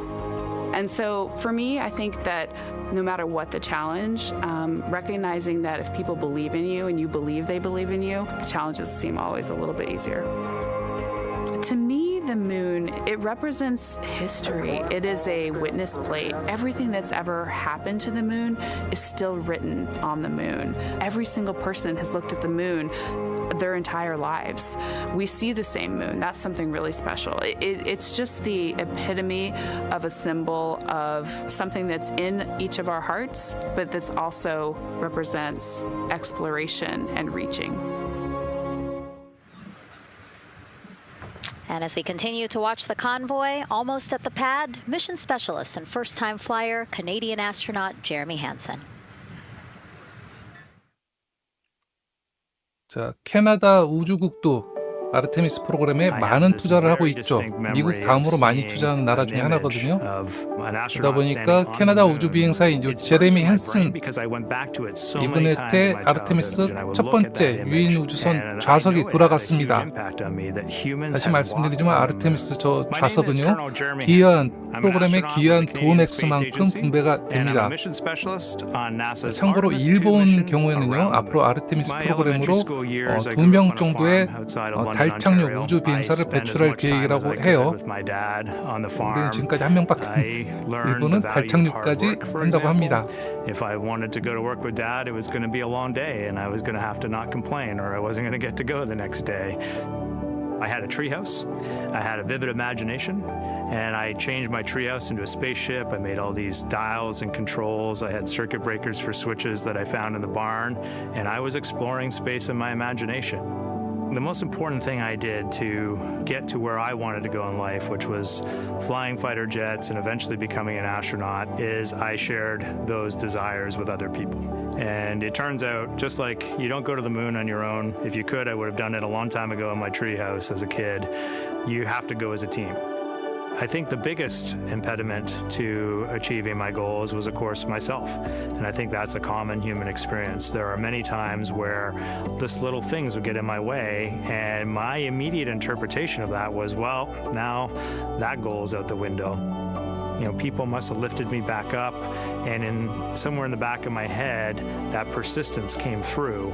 And I think that's a common human experience, to doubt ourselves. I've come to this, I guess, realization that I believe that we all have gifts to contribute, and the goal is to figure out how to use your energy towards adding positively to humanity's existence on this planet.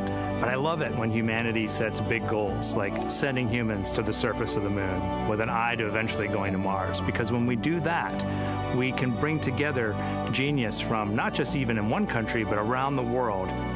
I've also learned from my indigenous mentors that they refer to the moon as Grandmother Moon. So you've probably heard of Mother Earth. They use Grandmother Moon because Grandmother Moon is responsible for the water in their community, just like the moon. 자, 차량이 LC-39 B 발사대에 거의 도착을 했습니다. For us as we go back to the moon to think about all the different cultures around the world and how they view the moon. 또 이번 아르테미스 미션 2는 이게 지구에서 굉장히 멀리, 진짜 간만에 반세기 만에 지구 중력권을 벗어나기 때문에 거의 벗어나기 때문에 안전, 승무원 안전이 최우선으로 설정이 되어 있습니다.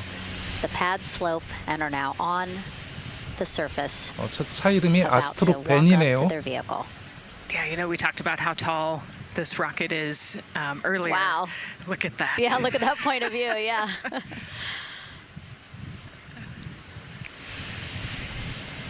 도착했습니다.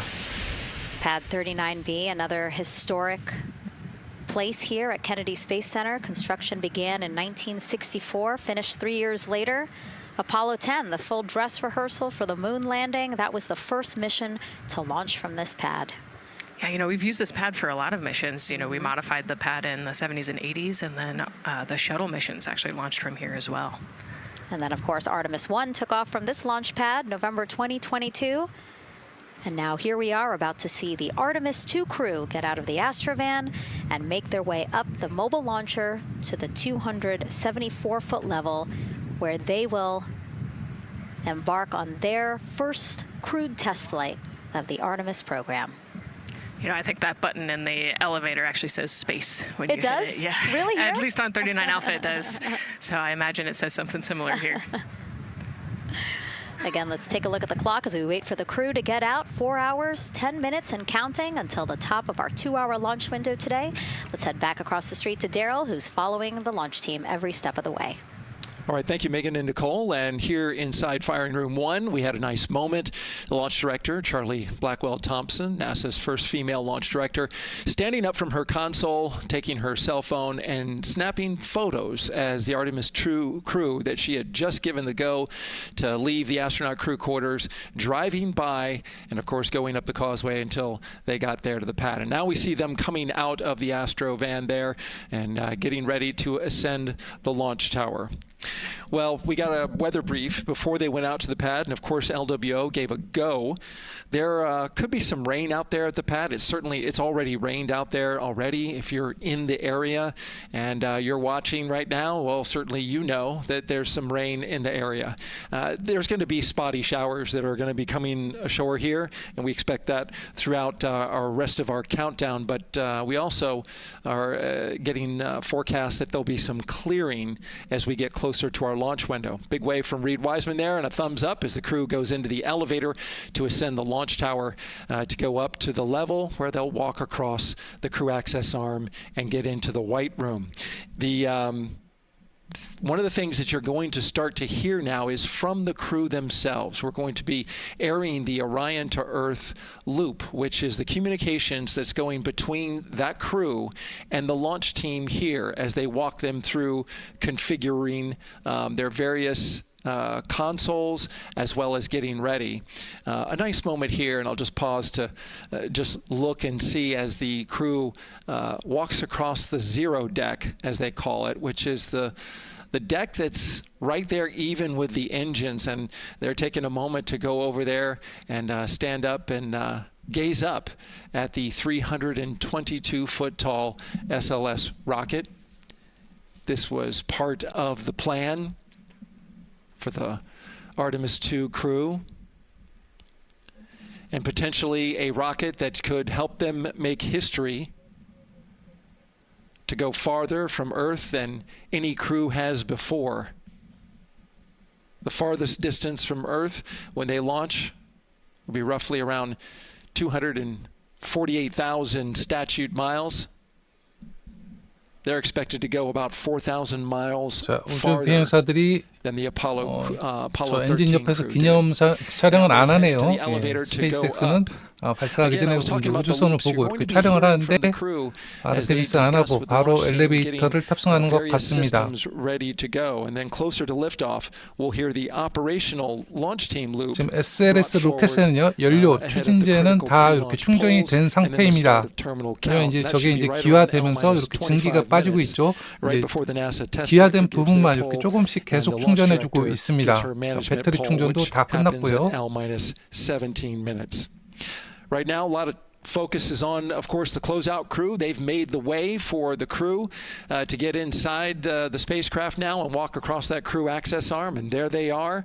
They have been working on a tight timeline, but they are ready to go, and they are ready to receive the crew and start putting them inside their integrity 오리온 우주선 spacecraft. 해치를 문을 열고 That's it from the fire 대기 room to the 중입니다. back. 들어가서 문이 닫히게 되면은 앞으로 10일 뒤에 열리게 되는 거죠. Thompson, again, we mentioned her a second ago. Her team have been training extensively for this moment. 로켓 엔진에도 발사 이제 돌아가면서 충전이 되고요. 이렇게 보면은 나중에 우주에 나가서 우주선의 태양 패널을 펼쳐서 발사 후 약 20분경의 태양 패널을 펼치게 되거든요. 그때부터는 이제 태양 전지로 전력을 충당하게 됩니다.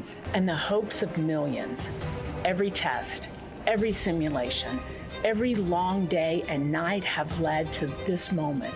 This team is ready. The vehicle is ready. And you are ready. From the ground to the moon, Godspeed, Artemis 2!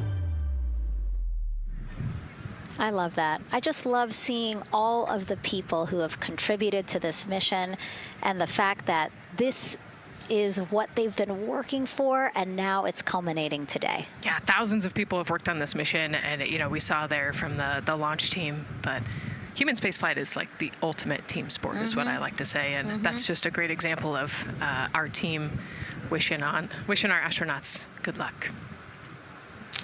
That shot there that we were just looking at was aimed at the elevator doors, again, to catch the astronauts as they make their way up to the 274-foot level of the mobile launcher. The mobile launcher is the structure you see there. It is not only a way for the crew to obviously access Orion, but also provides the fuels, communications, all that to the rocket. And now we're watching the crew walk across the crew access arm, getting a beautiful view of Kennedy Space Center. From 274 feet. Woo. Nicole laughs because Nicole is also, like Reed, does not like heights. I do not like how open that crew access arm is. But Reed made it across, so that's good news. It looks like they really enjoyed it. You know, they didn't just walk straight past. Christina and Victor, we definitely saw. Some thumbs up there, looking out, yep, that crew access arm. And then Reed, he knows where that camera is. Taking the opportunity to, again, just tell folks, hey, we're doing good. Ready for it. Yeah. And it looks like they're actually probably signing their patch. Yeah, there's a wall with patches there, and so each crew signs when they get up for their launch. And so this is probably actually the first time a crew is doing this in the White Room of launchpad 39B. Don't quote me on that, but I think the signing started with the commercial crew program. So there's a lot of that in the White Room over at 39A. But again, this is 39B. Yep. And so now in this room here, the White Room, again, we will see the crew don or put on their communication caps again, their helmets, their gloves, and remove coverings that they had on their shoes. Yeah, so they want to protect the suits while they're walking out and up to the White Room, and now they'll finish reassembling those suits. Put the boots on, put the gloves on. You can see they're working their comm caps now, and they'll work the helmets eventually as well. And so as we watch this process unfold, why don't we take a couple of questions from you guys? What is the most difficult thing about preparing for a flight? Nicole, that question's obviously for you. Ooh, this is a great question. You know, I think we get such good training. You know, this crew's been training for years.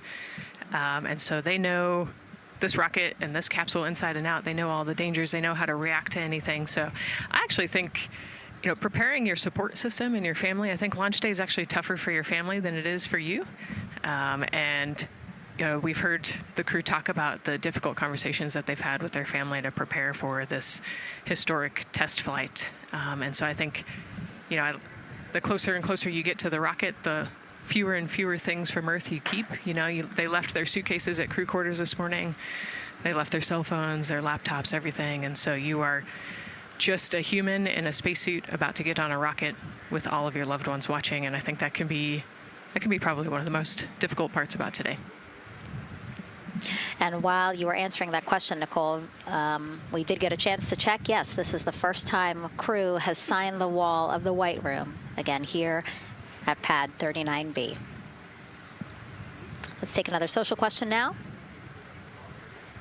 All launch windows happen to be in the evening. How come? Obviously referring to the April opportunities specific to Artemis 2. Right. You know, this is a complicated answer. I don't know that I would have the exact mechanics behind it, but it has a lot to do with orbital mechanics and where we are in terms of the Earth and the Moon relationship. And, like we said, we're trying to get on that free return trajectory. And so it has a lot to do with when we can do the perigee and apogee raised burns and the translunar injection. So there's a lot of math that goes behind these launch windows and why they shift and move and why we just so happen to be in the evening for the April launch windows. Yep. You did answer it well. All right. And before we asked you guys a question, who would you take to the moon with you? Would that be a bestie, a pet, family member, or seasoned astronaut? Overwhelmingly seasoned astronaut. So, Nicole, you and I are going to the moon. Was that your answer as well? That was totally my answer. Again, I thought my husband would not like that answer because he'd want to come along too. But I think if asked, he would also say seasoned astronaut. So that's fair. Like we said, there's a lot of training that goes behind it. These guys can react to anything that comes their way. And so, yeah, if you don't have all that training, maybe you do want someone that's a little bit more experienced. Yep. So correct answer, everyone. And now we have another question for you. What do you want to know about living in Orion? What the crew eats, how the crew sleeps, how to fly the vehicle, or how free time is spent? Another great question. Yes, I'm excited to see what they say. Yeah, so head to NASA's Instagram or Twitch accounts to vote, and we'll share the results as soon as possible.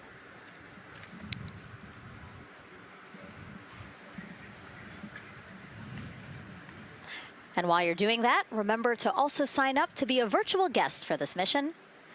Just go to the link we'll pull up on your screen. As a virtual guest, you will get mission-specific information, notifications of any schedule changes, and curated resources straight to your inbox. You will also receive commemorative stamps for your virtual passport after launch and splashdown. Again, we really, really want you guys to engage with us, engage with this mission, come along with us for the ride. So yeah, take advantage of these opportunities to be a part of it. Yes, it's a mission for all. And so back in the suit, no, not the suit-up room, the white room. Well, they're suiting up. You can see why I might have slipped that up. So they are continuing to put on gloves. Reed and Jeremy look like they've been checked. Again, they've put on their gloves, their helmets. They've taken off those coverings on their shoes now that they're about to get into Orion. And then suit technicians are also helping Christina and Victor. And they're in this particular order, actually, because this is the order in which they're going to ingress into Orion. Again, we have Reed, Jeremy, then Victor, last Christina.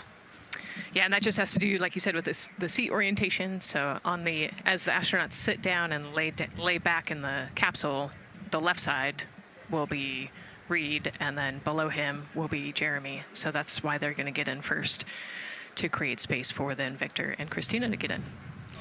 And let's talk a little bit now about the closeout team. We saw a few of these folks also in the suit-up room. Suit technicians were in there, again, to make sure that they get into the suits properly. And then a couple of them came out to the pad here to, again, do the same thing. Hey, are you comfortable in these suits? Is everything is as you expected? And then these folks here will help them get into Orion, buckle up. And so we were talking a little bit about their attire, specially made for what they're doing right now.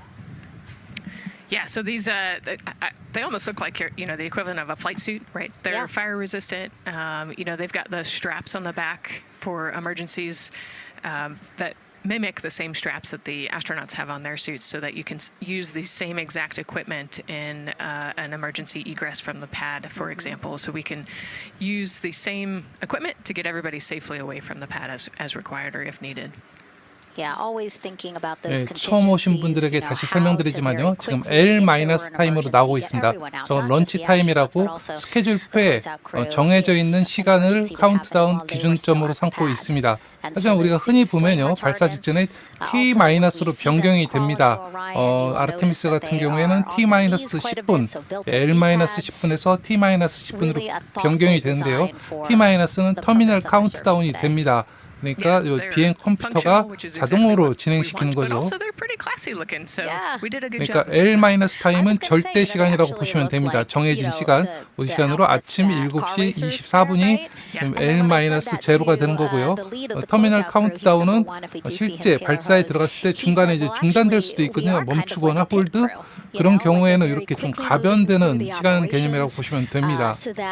Not a lot of time, not more time is spent at the pad than is needed because this is a fully fueled rocket, Nicole. Right, yeah, we want to minimize the time that we have more humans up in the White Room, but also safely and efficiently get the astronauts ingressed into the capsule. And so that's their main job. That's so yeah, I like the pit crew analogy, works great.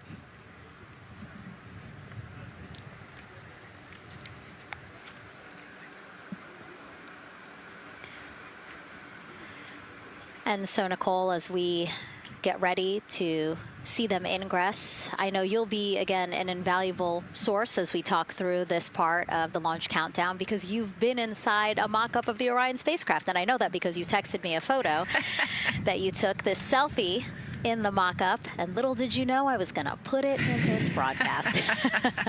Yeah, this was actually a really wonderful opportunity. Last week, our flight control team at Johnson Space Center hosted an open house of the Orion mock-up there in the space vehicle mock-up facility. And so I got to spend some time in the capsule with some of the flight controllers who are actually sitting on console right now and talk to them about everything inside the mock-up. So you can see I've got a bump cap on. It's like a small hard hat.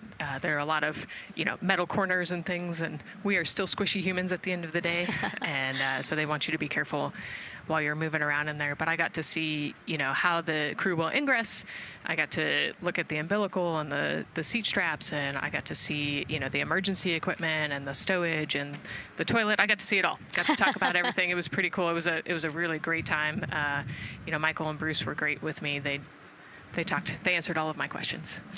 Yeah, because it's really good to be able to give that perspective because, and as you guys will see, yes, we do have cameras inside Orion and we'll, of course, take you in, but it doesn't give you a true feeling or idea of how big the space is, how things are configured. Again, like when we see them go in, they're actually on their backs. Yep. So, again, it's just hard to really get a sense of the inside there, but Nicole is going to really help walk us through that. Yeah, you said they're on their backs and, you have to somehow get there, and so they're actually going to almost barrel roll onto their shoulder to get onto their backs and their feet up on those leg rests. Actually, Andre's holding onto right there. You can see Andre number 2's inside getting everything ready for them. And actually, those leg rests for the pilot and commander seat will come off once they get into orbit to create some more space for them. And it looks like we're getting ready to ingress here. Yep, thumbs up from Reed. Everybody configured with their suits, and so in we go. They actually get inside by walking backwards. That's the easiest way to get in, right, Nicole? Yeah, so he will step down right over the flywheel or the exercise equipment that they've got in there. We'll talk to that in a second. And then you actually step down right on top of the toilet area backwards. You can see him going now. 스페이스X 크루 드래곤은요, 이렇게 보면은 등받이 의자가 이렇게 누운 각도가 이렇게 변하게 돼 있습니다. 처음에는 좀 편하게 이렇게 했다가 발사할 때 이렇게 눕히는 게 자동으로 들어가는데요. 지금 보면 오리온 우주선은 그런 기능은 없습니다. 사실 이게 설계된 거는 크루 드래곤보다 더 이전이죠. 그리고 이번 오리온 우주선 실내 그리고 바깥 외부 그리고 태양 패널 이런데 지금 보면 캠코더가 카메라가 수십 개가 장치가 돼서 달까지 가는 도중에 이렇게 아마 실내 모습도 중계 방송을 많이 해줄 것 같습니다. 오리온 우주선의 계기판 이렇게 모양을 좀 보니까요, 약간 구식이더라고요. 아무래도 설계가 좀 오래된 우주선이긴 합니다. Yeah, Virginia native, selected as an astronaut candidate in December 2021. He completed his training in March 2024 and was subsequently named as the Artemis II backup crew member just months later in July. Before joining NASA, Andre worked at the Johns Hopkins University Applied Physics Laboratory, where he specialized in spacecraft systems engineering. His work focused on the systems that help spacecraft know where they are 백업 and 크루 how to 소개가 get where they 나오거든요. need to 지금 go. So obviously 아르테미스 2 critical 미션에서 for missions to the moon. 백업 크루는 두 명이 있습니다. He's got like 15 저는 나사 우주 비행사 1명 있고요. So 그리고 캐나다 우주 비행사 1명도 백업 크루가 있습니다. 근데 이제 나사 우주 비행사 1명의 백업 크루는 지금 탑승하고 있는 나사 우주 비행사 3명 중에서 1명이 빠지게 되면 백업을 하게 되고요. 캐나다 우주 비행사 백업 크루는 캐나다 우주 비행사 1명, 그 사람이 빠졌을 때 그 사람만 백업할 수가 있습니다. And this is a camera shot of behind Reed's head. So Reed, while Andre is buckling him in, it's a 5-point harness. Reed was configuring his control panel. yeah, the displays. We're getting the displays ready so that they can monitor all of the systems and monitor the launch as they go. Christina there signing the wall.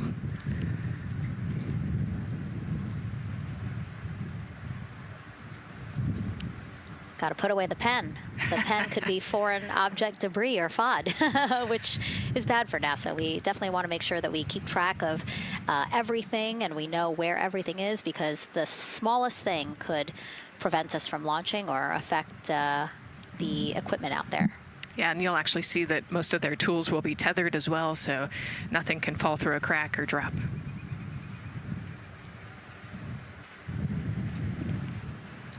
And so as soon as Jeremy and Reed are good to go in their seats and connected to their communication umbilicals, as Daryl had said before, we will start hearing the loops, the audio mission loops, specifically Orion to Earth 1, which is the communication loop that the crew communicate on to the different teams supporting launch today.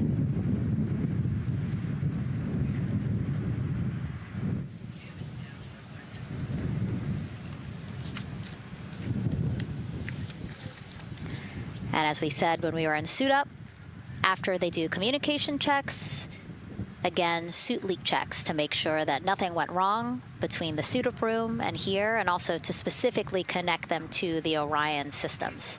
Yes, this will be an integrated test with Orion and the suits to make sure the entire system is working and ready for flight.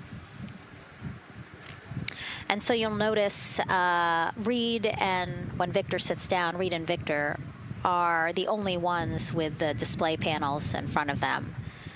Jeremy and Christina will actually share a personal computer device, and that will be on Jeremy's leg, and that's how they'll continue to follow along with telemetry and data. Yeah, it's actually pretty cool. This is one of the technology demos that we're doing, and so they're going to plug into the system, and it'll be a screen repeater on that that device for them, so that they can see what the pilot and commander are seeing. OTC at MS2 is online for context. This is OTC. Repeat. MS2 ready for comm checks. The MS2 ready for comm checks. MS2 OTC Orion Earth 1 comm check. OTC, it's MS2. Have you loud and clear on 1. You're welcome, sir.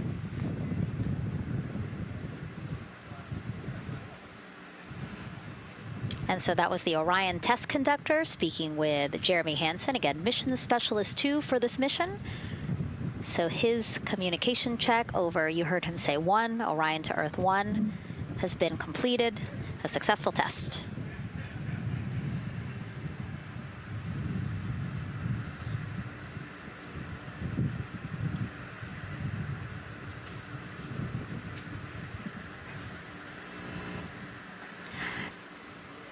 The rest of the crew here waiting in the white room.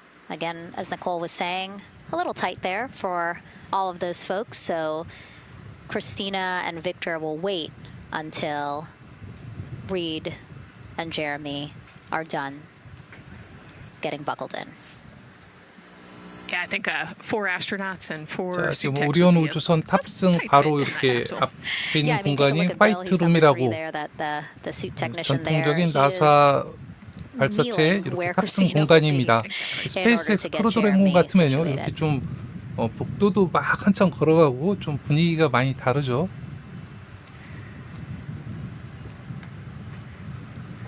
OTC 일단 좌석에 앉게 되면요, 이렇게 우주선 앞쪽을 봐야 되기 때문에 일단 누운 자세가 됩니다. NTD, have you loud and clear here as well. I'll catch FTS on 194, thank you. Commander, OTC Orion Earth 1. OTC, CDR has you loud and clear. Good comm, welcome, sir. And there you have it, a successful comm check with Commander Reed Wiseman. And so... And CDR, NTD on Orion Earth 1 for comm check. CDR, I got you loud and clear, NTD. And good to have you on board. Good luck today.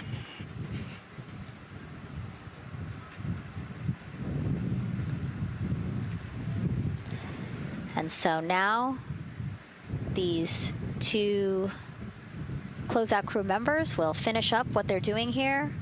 Again, Nicole, walk us through what is happening here. They're connecting umbilicals, is what we said. Yeah, they're strapping them in, so they're getting their restraints connected. It's a 5-point harness with a quick release, and then they're connecting the umbilical, which has actually 4 different connections. So it's got the air in, air out, the water for cooling, and then the comm as well, the communication cable. So they're going to make sure that all of those connections are good to go, make sure the crew's receiving the cooling and the air, and then we heard the comm check as well. So they're just making sure the umbilical connection was good to go, getting them strapped in and ready, and then they will move on to Victor and Christina. And so while we wait for that to happen, why don't we get another check of the launch countdown milestones with Daryl and the launch team?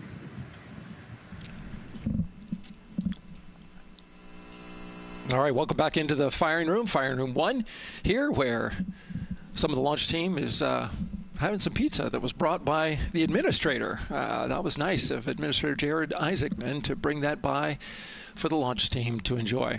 We're L-minus 3 hours and 44 minutes and counting as you can see the crew ingressing into the spacecraft. There are a number of things that are happening on the timeline.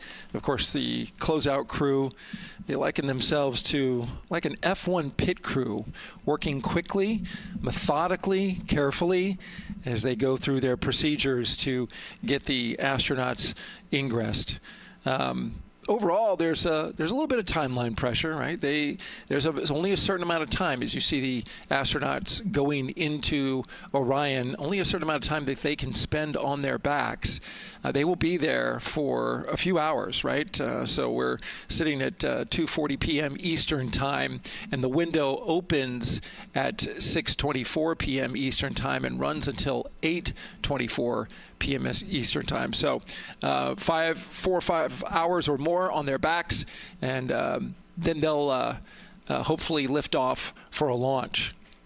So of course the crew is mindful of the time. They don't want to slip into the window if they don't have to, and so they're keeping a tight lock on the 이번 margin 발사는 of time 우리나라 시간으로 that 아침 they're 7시 working there. 24분부터 There's a 9시 Christina Cook. Great to see 24분까지 that 2시간 as 런치 she gets 윈도우 ready 발사창이 to 열리고요. get into 그리고 현지 the 시간으로는 Orion spacecraft, one 플로리다에서는 that they named Integrity. 오후 It certainly fits this 6시 24분부터 8시 24분까지 2시간이 됩니다. 그러니까 현지에서는 막 해가 졌을 무렵이 되겠죠. 그리고 이번 아르테미스 2 미션 오리온 우주선은 이름이 인테그리티호라고 정해졌습니다. It's got all the propellant it needs to go to the moon. It's just a matter of getting the astronauts in, getting them configured, and getting all the systems, the high energy systems, bringing them all online in order to launch this rocket. As they sit there, there is propellant boil off that's happening. All tanks are at 100%, but the propellant, which is liquid oxygen and liquid hydrogen, those two propellants are minus 423 for hydrogen and minus 297 for the liquid oxygen. They are boiling right now. They've been boiling the entire time when they've been in the tank. 온도 단위가 이제 화씨, 섭씨가 지금 혼용되고 있죠. 아무래도 지금 미국 방송이기 때문에 섭씨가 아니라 화씨로 표시를 해준 것 같습니다. From the top of the rocket in the middle part of the rocket, and that is because Just like you boil water on your stove. 지금 연료, 추진제는 다 충전이 된 상태고요. 그리고 이렇게 저게 극저온 연료이기 때문에 기화가 되거든요. 기화되면 가스는 저렇게 빼내고 있고요. 그리고 이렇게 부족분은 계속 조금씩 충전해주는 그런 식으로 진행이 됩니다. Well, it would completely boil off, and all the water would be gone. Just basically turned into water vapor inside your house. Well, it's the same case here. So we are continually replenishing the rocket with propellant, liquid hydrogen and oxygen running from those propellant lines that you see there going into the rocket. So that continues to go well. Overall look from the launch team here, this has been a very smooth countdown so far. The cryo tanking went exceptionally well, and the launch team is really in a good mood right now. Cautiously optimistic, understanding that with a system this complex, you can have something unexpected happen. But to this point, the firing room is really encouraged by what they've seen so far, and are especially excited to see these astronauts getting inside the spacecraft. L-minus 3 hours and 40 minutes and counting until we open up that window for launch. For now, we'll send it back to Megan and Nicole. Thank you, Daryl. And, he mentioned that the crew decided to name Orion Integrity, and it was not something they came to easily. They really wanted to put in a lot of thought, and what they came down to is integrity is a value that NASA embodies, and also individually they felt like integrity is something that speaks powerfully to them. Yeah, and I think the other part of integrity, it just represents the humility and the professionalism behind the entire team that built this rocket and got us here today. And so it's a fitting name for this capsule. Yeah, like I said, I think the crew said it took them a little bit to decide on what they wanted, but I think they made the perfect choice. I agree. And so as the countdown to launch continues, we are reminded that this is an agency-wide effort to make today's launch attempt possible. We invited people across our NASA family to wish our crew a safe journey. Go Team Artemis! Go Team Artemis! 3, 2, 1, blast off! Have a great flight. Godspeed. We'll get you around the moon and home. If I had a message for the crew, be safe, to have fun, to remember that we're all down here rooting for them. I want to wish my friend and former student, Victor Glover, and the entire Artemis team best wishes and a successful flight. Have fun. Take some really cool pictures. Can't wait to see you when you get back. From the Earth to Sky team, connecting NASA science to public lands, go Artemis. We will see you in the Pacific, and you can count on us being there.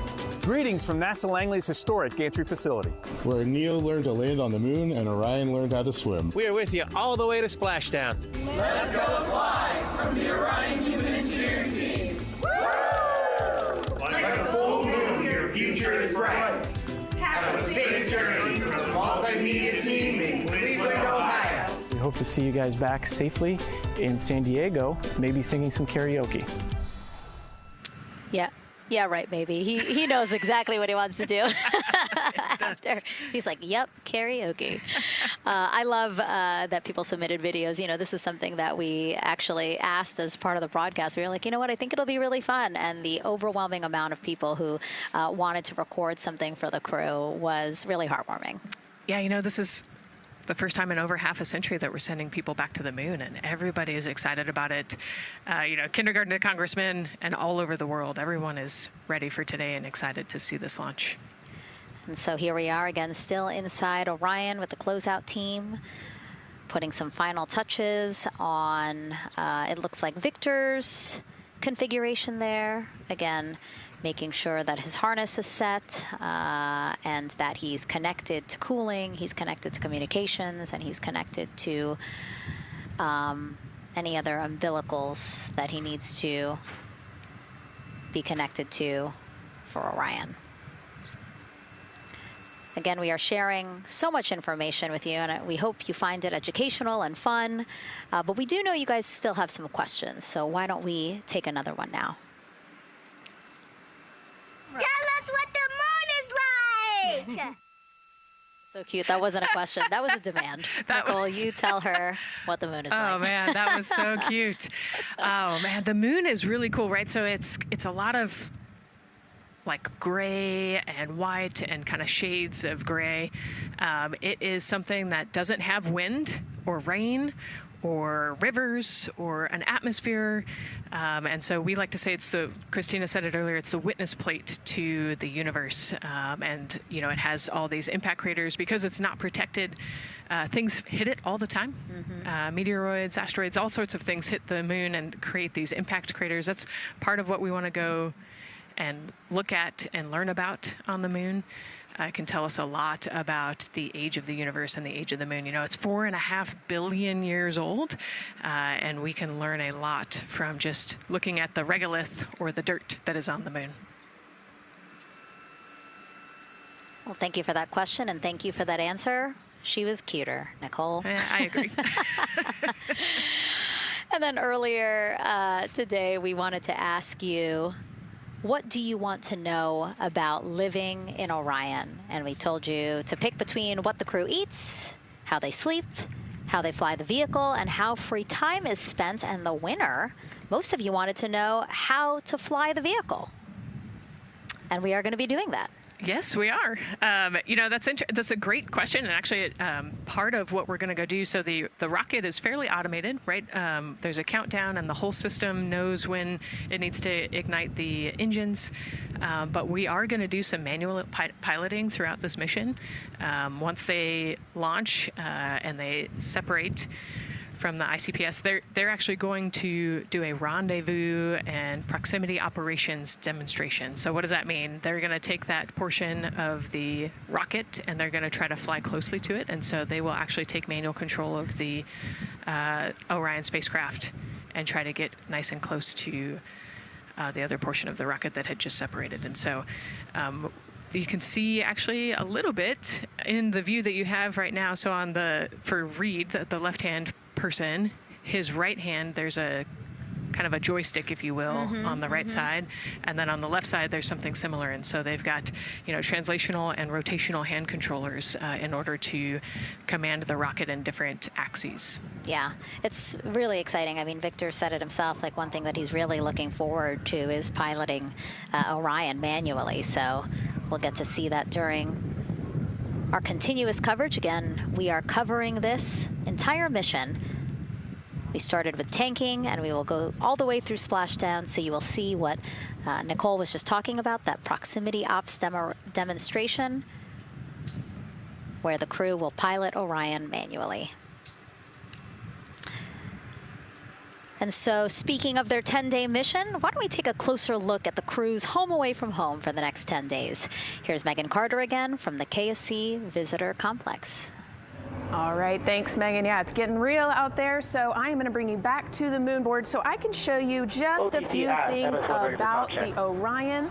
Obviously, it is going to be very compact, sitting up there on top of the SLS rocket.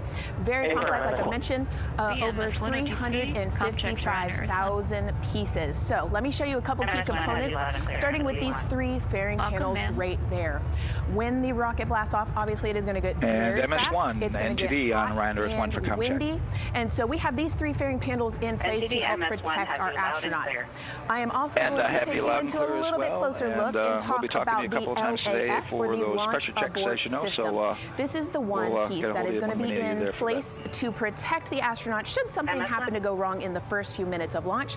They can actually hit those abort motors, and these can activate within milliseconds, basically faster than you can even blink, and that is going to pull the crew and the crew capsule away from any danger. Now, obviously, we hope that those are not needed, and if that is the case, then about 3.5 minutes into flight, the LAS and those fairing panels will actually activate and jettison away. They'll fall away from the rocket, because at that point, the crew can actually abort the spacecraft safely by themselves.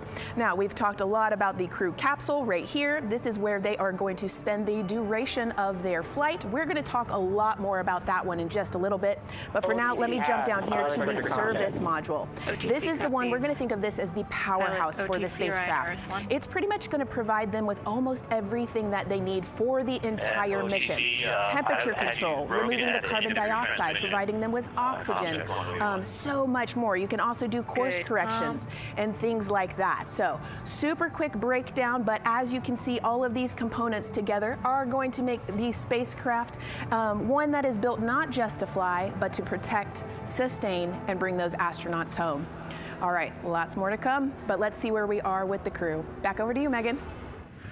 Hey, thanks so much, Megan. A lot of useful information there. And we did want to point out that you did hear over and PLT, NTD on Ryan to Earth 1 for comm check. NTD PLT, I have you loud and clear on OE1. And I have you the same. Welcome aboard. And so, again, we are now hearing mission audio loops, specifically the Orion to Earth 1 loop, the communication channel for the crew.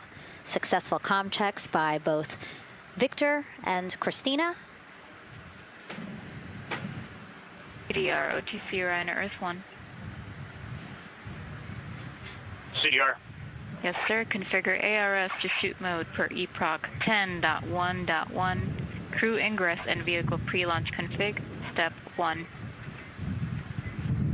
10.1.1, crew ingress and vehicle pre-launch config, step 1. Going in work now. And so see, now we are privy to some of the countdown procedures that the team is asking for the crew to do. Yeah, so they're going to work through some of these procedures and finish the ingress portion, as you heard in that procedure. So this is where the crew is going to start building their nest, if you will, running some procedures, getting the capsule ready for humans to be on board. And now look at the clock, 3 hours, 30 minutes and counting until the opening of our 2-hour launch window. And we are pretty good on time. We are as we are expecting in terms of when ingress will be wrapping up soon. And so now let's bring Gary Jordan, again, our commentator inside of Mission Control at Houston. Gary, let's check in with you about mission preparations. Hey, Megan, thank you. Yes, we're following along here in Mission Control Houston. OTC copies.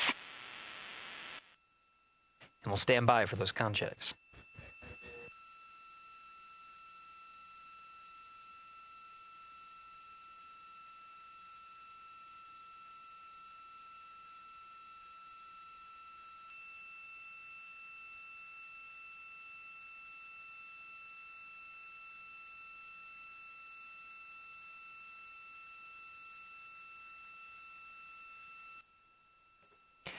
And again, we're waiting for those comm checks. We did confirm from our IVA officer here in Mission Control Houston that all 4 suits have plugged in umbilicals. And CDR, NTD. 다들 Go ahead, NTD. 카메라 화질 얘기하시는데요. 나사 우주정거장 이렇게 보면 영상들 보면요, 대부분 750p. 예. HD 화질도 아니죠. 조금 낮게 기준이 돼 있습니다. 아무래도 예전에 띄워놓은 모듈들이 많고요. 지금 우주선도 사실 설계된 지가 좀 된 모델입니다. And integrity for the entire crew. Comm check on Orion to Earth 1. 우주에서 속도는 상대 속도, 절대 속도, 기준점으로 지구를 잡냐, 뭐 이런 걸 따질 수가 있겠죠. 보통 상대 속도를 많이 따집니다, 사실은.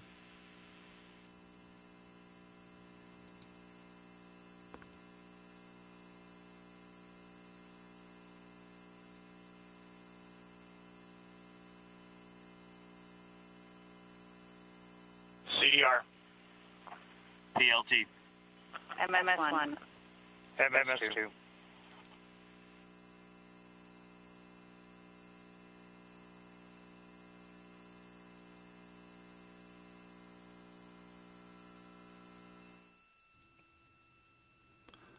이게 나쁘다고 생각하지 마세요. 스페이스X가 너무 좋은 겁니다.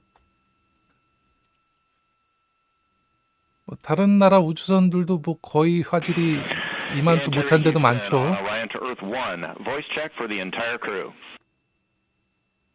자, 이번 아르테미스 2 오리온 우주선 이름이 인테그리티호고요. MS2. Houston has all 4 crew loud and clear on OE1. Stand by for 2.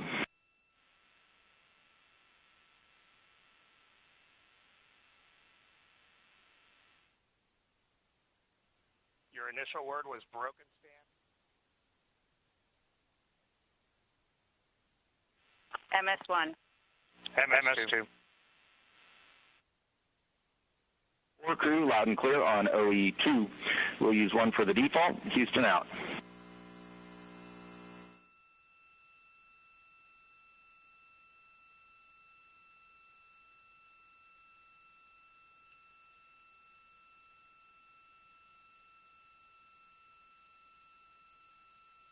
And CDR, NTD? CDR. Yeah, we're going to go ahead and we're going to clear a couple of those messages on your screen here. Just want to give you a heads up that you'll see that. Copy all.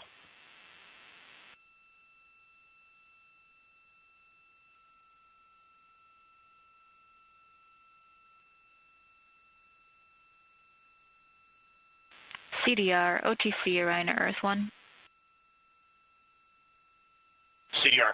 Yes, sir. Perform crew suit leak checks per 10.1.1. Crew ingress and vehicle pre-launch config, steps 2 through 4.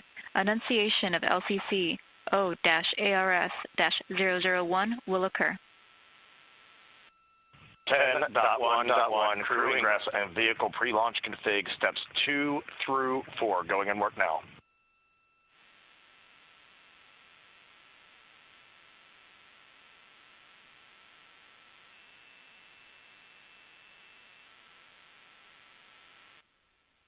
This is Mission Control Houston. We are following along as the 4 crew members of Artemis 2 work through their voice checks, then the umbilical connections and various pathways to get communications from all of the... refresh on your screen. CDR.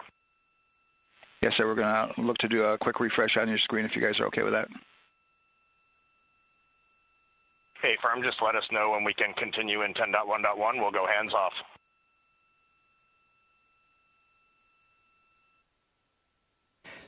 .1.1 referring to the procedures that they have through the various phases of ingress and some of the checkouts needed to prepare for today's launch.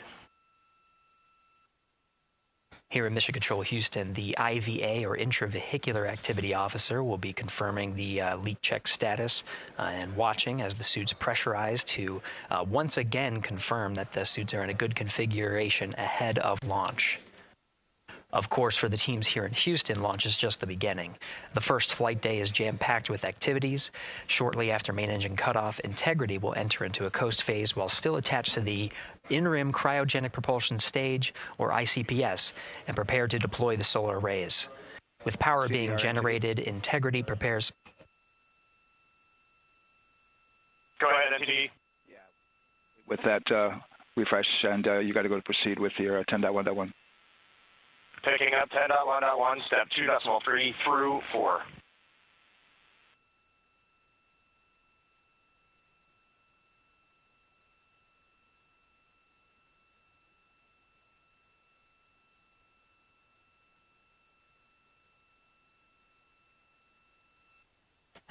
Picking up the procedures, the crew again working through the various steps to prepare for launch, standing by for suit.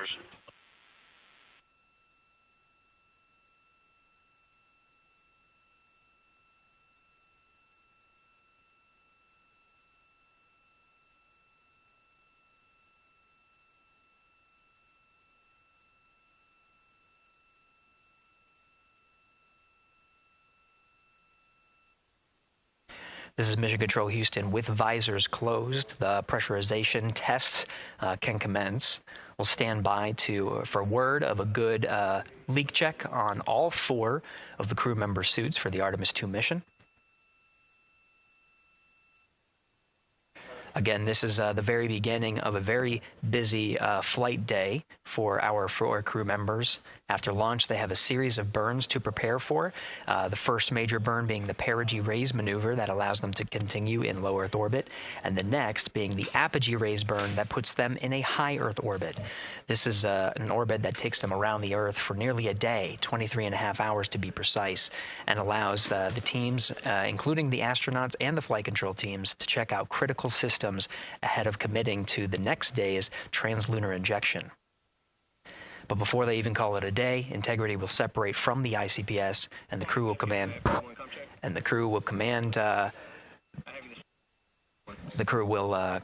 the Orion capsule to separate from the ICPS and turn around and approach the upper stage, but not dock. This is to test Orion's in-space maneuvering capabilities and provide further confidence in docking to another lunar space vehicle like the Human Landing System that will be part of the Artemis 3 mission ahead of future moon landings.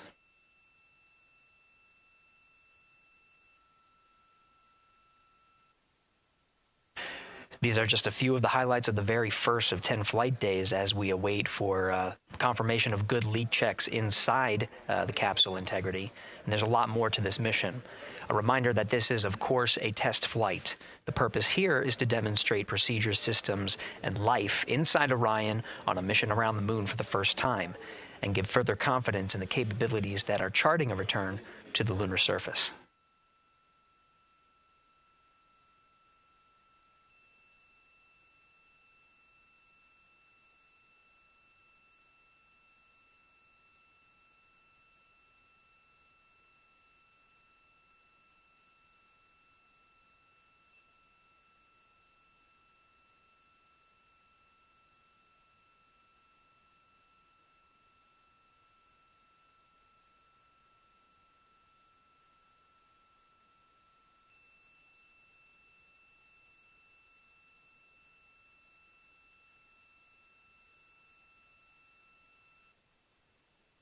You may be able to see from this view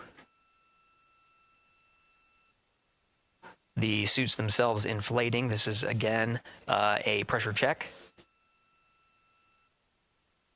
verifying that the suits are leak-free ahead of the Ascent portion of today's flight.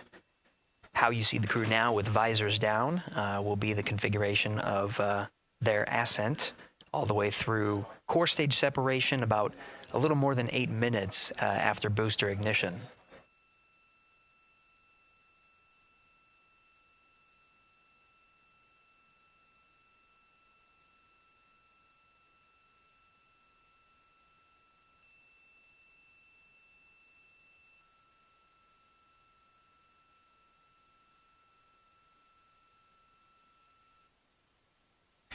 All right, here in Mission Control Houston, we are continuing to follow along, standing by for confirmation of good leak checks. In the meantime, there are no showstoppers here in Mission Control Houston, and we continue to monitor the countdown to launch. Megan, we'll send it back to you over at the Space Coast.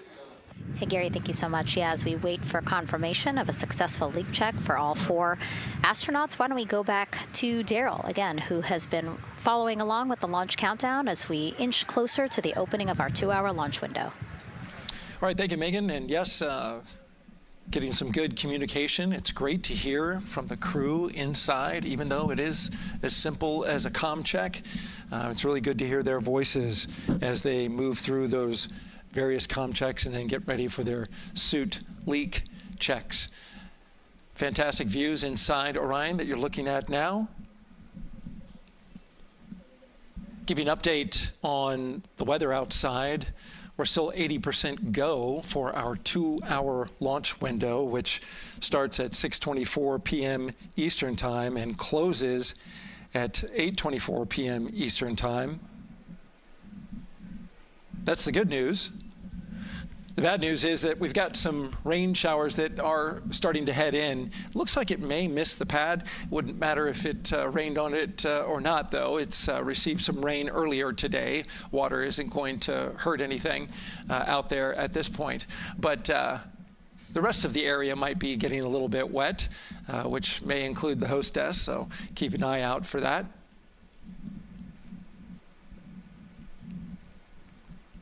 as we're watching with the astronauts inside the Orion Integrity spacecraft, you'll be hearing more and more from them, especially Christina Cook, who is mission specialist number 1.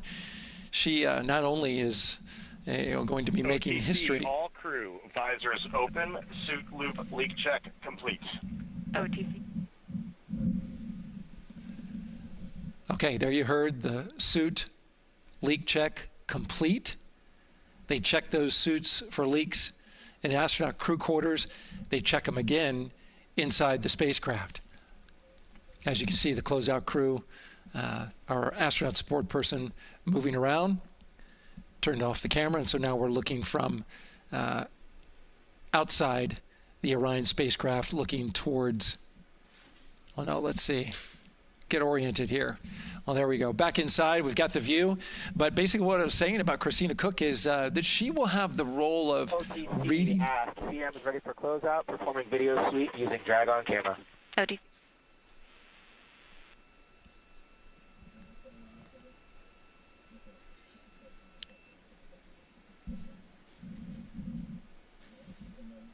She will have the role of reading out a pressure reading that tells the team that... and CDR or NTD? Go ahead, NTD. Yeah, we're going to do another cleanup on those suit leak check messages that we got from since we're done with that now. Integrity copies. Yeah.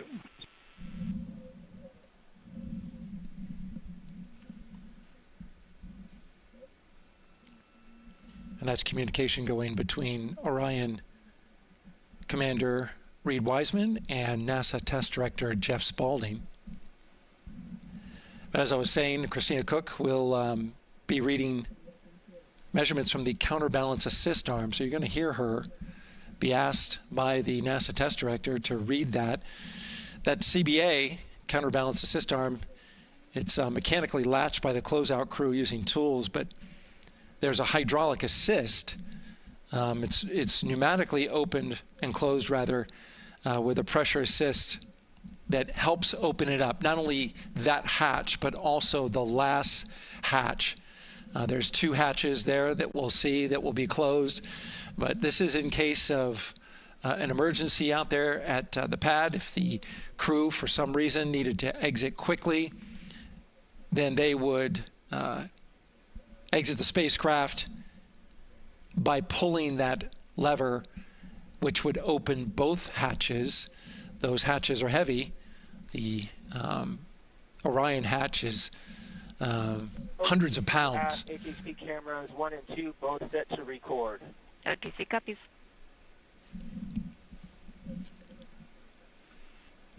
And just an update on the launch countdown, continuing to monitor the team's communications here in firing room 1. Everything going really smoothly so far. We don't have any significant open constraints to launch at this time, so we continue counting down. And for now, we'll send it back to the host desk with Megan and Nicole. Thank you so much, Daryl.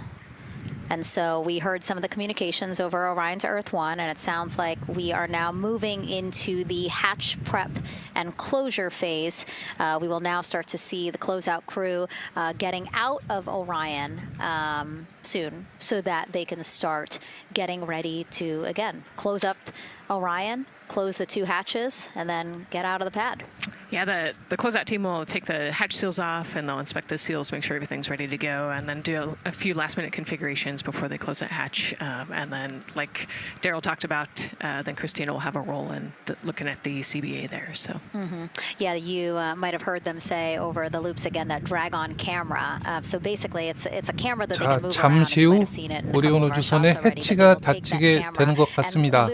지금 닫히고 발사하게 되면은 저 문은 앞으로 10일 뒤에 열리게 되죠. seals that go around the entire area of the hatch just to make sure that everything looks good, and that camera feed is being directly shown to NASA teams who need to monitor 지금 that. 새벽 4시가 지났는데 꽤 많이들 시청하고 계시네요. That there's no damage and everything's ready to go, so that they will do a leak check on this hatch seal as well. Make sure it passes. Yeah, and we'll know they're doing that because we will actually see one of the closeout crew members with a hand pump. 앞으로 3시간 L-3시간 12분 뒤에 발사창이 열리게 됩니다. 그때부터 2시간 사이에 발사하게 돼요. They will go ahead to pressurize the entire Orion spacecraft, and then that again is to make sure that the spacecraft is holding the right amount of pressure. And that one's a lot 진짜 longer. 사상 It'll take them like 최고가 8 minutes. Like 로켓이죠. it takes time to SLS pressurize it, then they have to 로켓하고 hold pressure, and then 부스터 it takes 요거 time to 가격만 depressurize it. 대략 한 22억 달러 정도 한 번 발사할 때, 그리고 오리온 우주선은 10억 달러, 그리고 발사할 때 지상 관제라든지 여러 서비스가 몇억 달러 해가지고 다 합치면 한 42억 달러 정도가 된다고 합니다. 그러니까 우리 쉽게 해서 5조 정도 생각하면 되죠. 5조 원짜리 로켓 발사입니다. And we actually have NASA's Leah Martin there chatting with a big group of people surrounded by a lot of folks on bleachers there.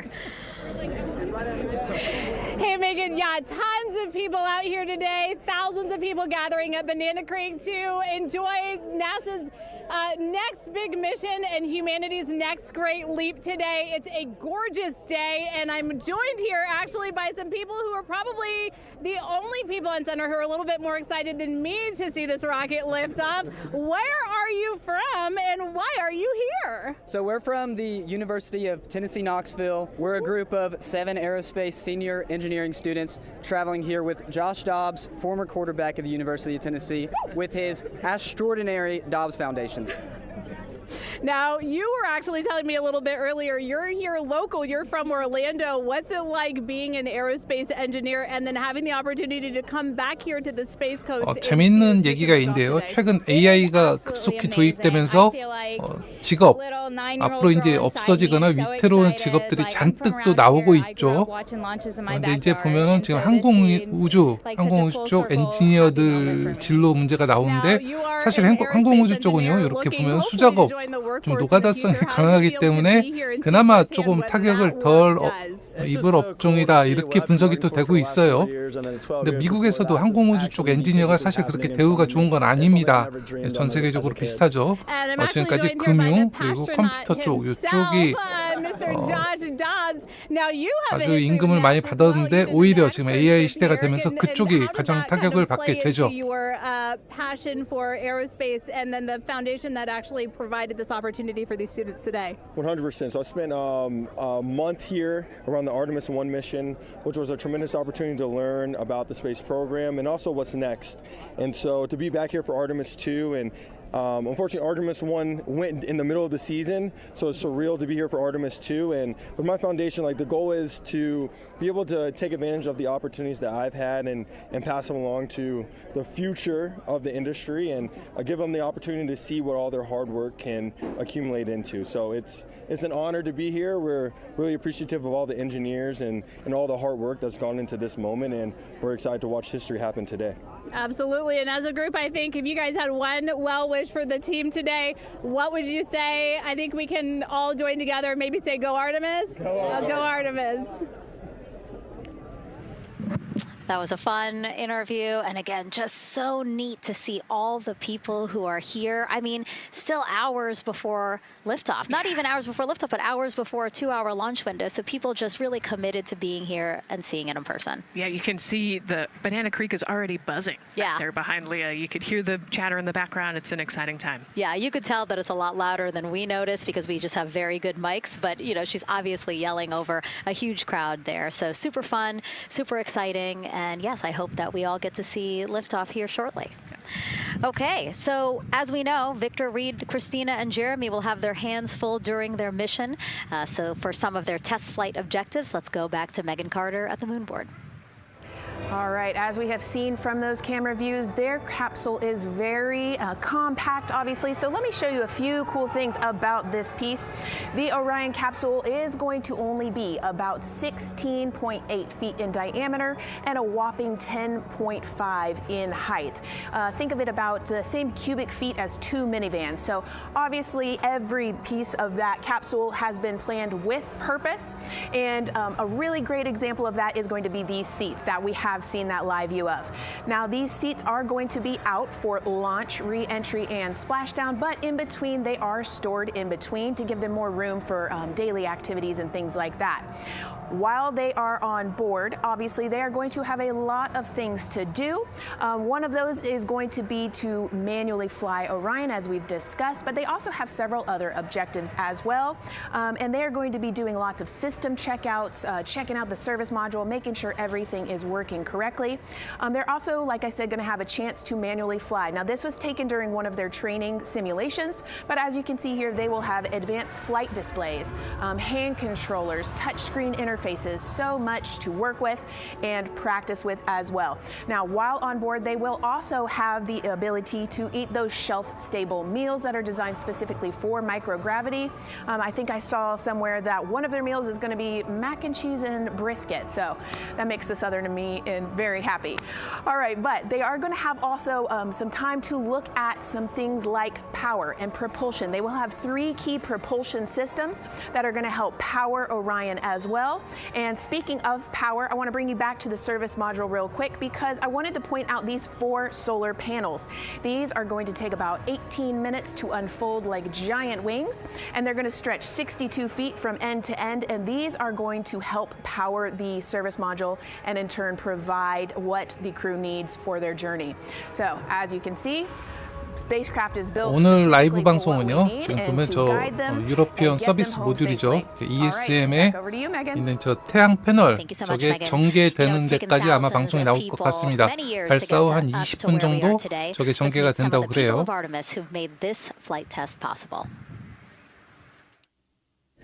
I am the Artemis Launch Director. I'm the Orion Crew Survival System Manager. I am the Artemis II Chief Training Officer. I'm the SLS Launch Integration and Mission Operations Lead. I am the Recovery Director. And I'm Boeing's Core Stage IPT Leader at Kennedy Space Center. And I am the Artemis II Entry Flight Director. And I'm the Closeout Crew Lead for Artemis II. Our job is to design the spacesuits that the crew will wear for the Artemis II mission. The team here at Johnson Space Center in the Orion Crew Survival Systems Lab does pretty much everything involved with processing the suits, designing the suits, qualifying the suits, testing them for the Orion mission. The role of the Chief Training Officer is to manage both the planning 오늘 미션 성공 기대하고 있습니다. 역사상 가장 안전한 프로필로 진짜 이번에는 안전이 최우선 목표로 지금 설정이 된 미션이기 때문에 일단은 확률적으로 무사히 지구로 귀환하는 게 최우선 목표입니다. 진짜 간만에 아주 심우주로 사람을 보내는 거니까 무사히 귀환해야죠. My job on SLS is to manage the operations architecture on the SLS program. 대기권 지구로 들어와서 대기권 재진입할 때는 원래는 스킵 리엔트리라고 이렇게 대기권 물수제비처럼 뜨면서 좀 속도를 천천히 줄이는 방식이 있거든요. 그걸 적용하려고 했는데 아르테미스 1에서 열차폐막, 그러니까 방열판이죠. 방열판에서 파일 같은 게 좀 떨어지는 문제가 발견돼서 이번에는 그렇게 안 하고 이렇게 전통적인 직접 재진입으로 실행할 예정입니다. 호르무즈 인질되는 거죠. 난리가 나죠. 예, 미국 항공 또 출동해야죠. 구조하려고.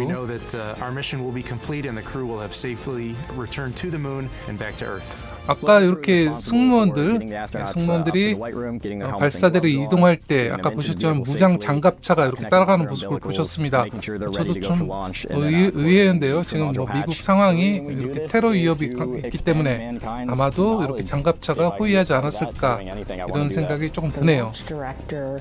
Role really is to step back and kind of take that big picture view of launch. How are we doing on any NCs? How are we doing on our timelines, our procedures? Artemis II is a beginning.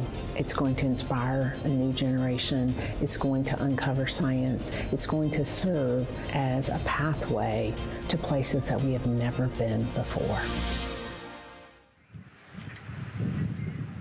And to meet more people of Artemis, you can head to the link we're going to put up on your screen there.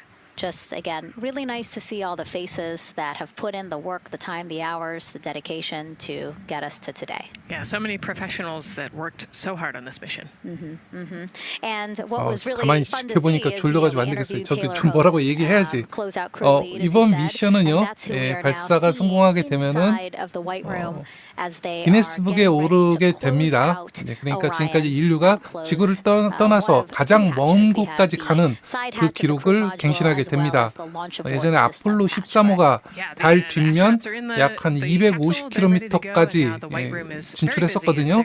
보통 아폴로 우주선들은 달 뒷면 이렇게 100km까지만 가게 돼 있었어요. 하지만 이번 아르테미스 2는 달 뒷면 약 7,000km까지 좀 멀리 떨어지기 때문에 달하고 지구 거리는 좀 유동적입니다. 36만, 40만 킬로미터 왔다 갔다 하지만 달을 기준으로 했을 때 상징적으로 지금까지 아폴로 13호가 달 뒷면 250km 고도까지 갔었기 때문에 지구에서 가장 멀리 갔었던 우주 비행사들로 기록이 돼 있어요. 기네스북에.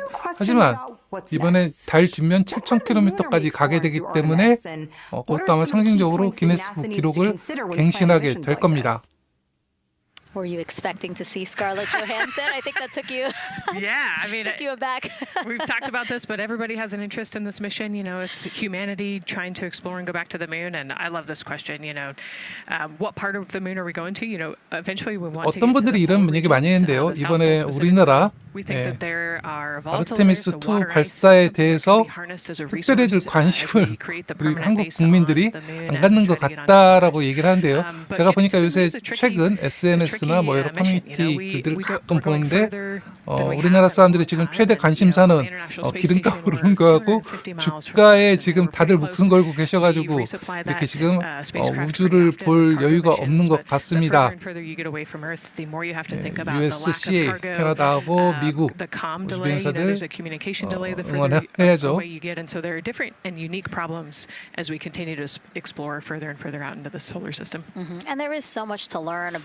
글쎄요, 탱크 단열이 제가 재료는 잘 모르기 때문에 아무튼 저기 보면 특히 액체 수소 같은 경우에는 침습성이라고 그러죠. 금속을 뚫고 들어가는 성질이 강하기 때문에 그걸 막는 용도로 뭐 쓰고 있을 겁니다. 그리고 이제 바깥에 있는 주황색은 원래 단열재 색깔이고요. If the crew launches today. So this is, of course, the side that faces the moon, and this is the far side of the moon, which when, again, the crew does their lunar flyby on flight day 6, we are expecting this will be their view.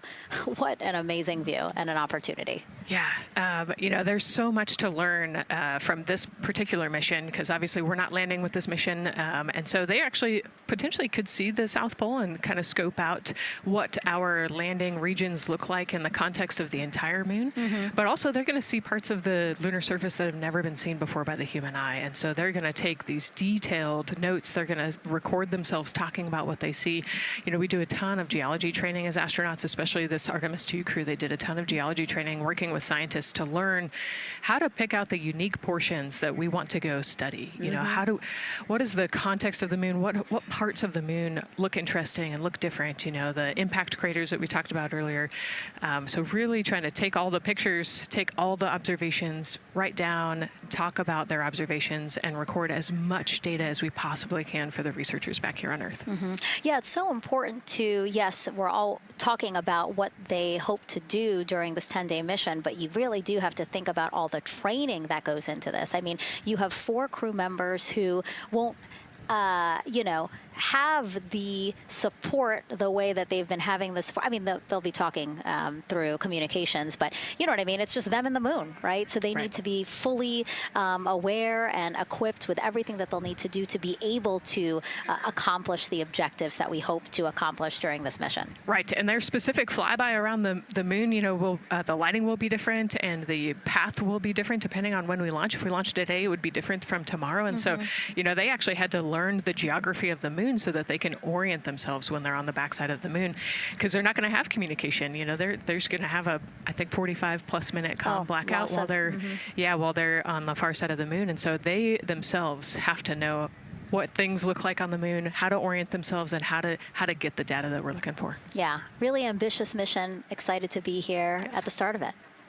All right, so another check of the clock, 2 hours, 57 minutes, and counting to the opening of our 2-hour launch window for Artemis 2. This pivotal test flight comes 250 years after America began its journey as a nation. As we celebrate that milestone, a special live performance now of our national anthem by singer Ann Wilson.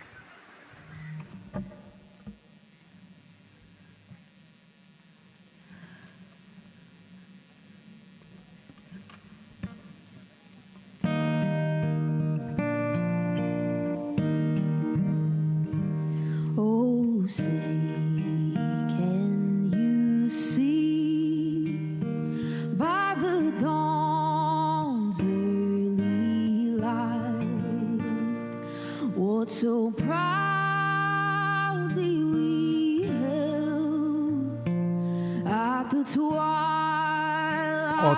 저도 미국 로켓 발사 현장에서 이런 모습은 또 처음 보는 것 같은데요. 국가 열창을 하네요.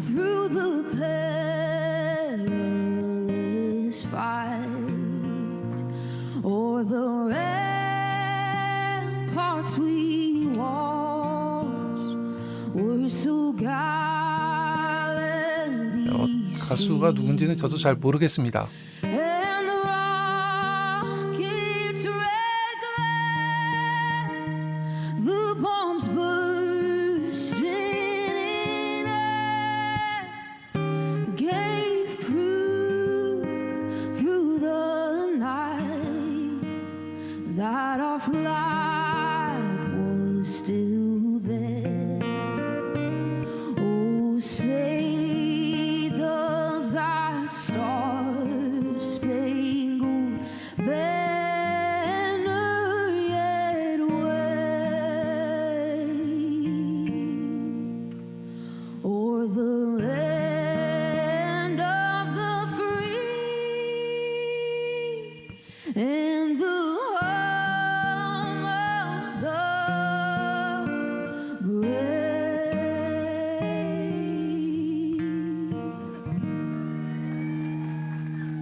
A beautiful rendition. Honestly, I'm a little emotional, a little speechless. Yeah, that was gorgeous.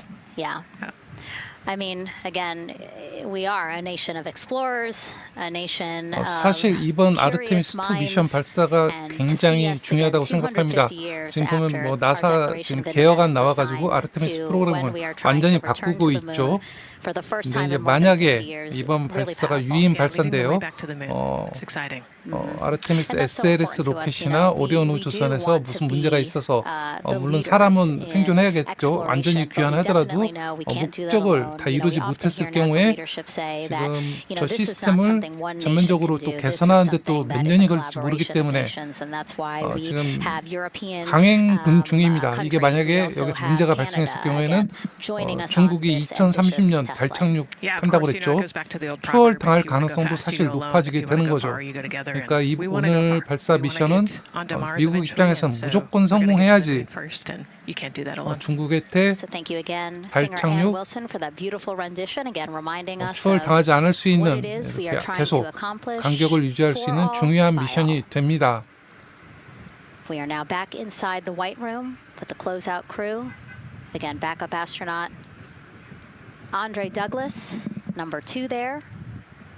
Just outside in the white room, which is right outside Orion there, with the crew seated comfortably inside.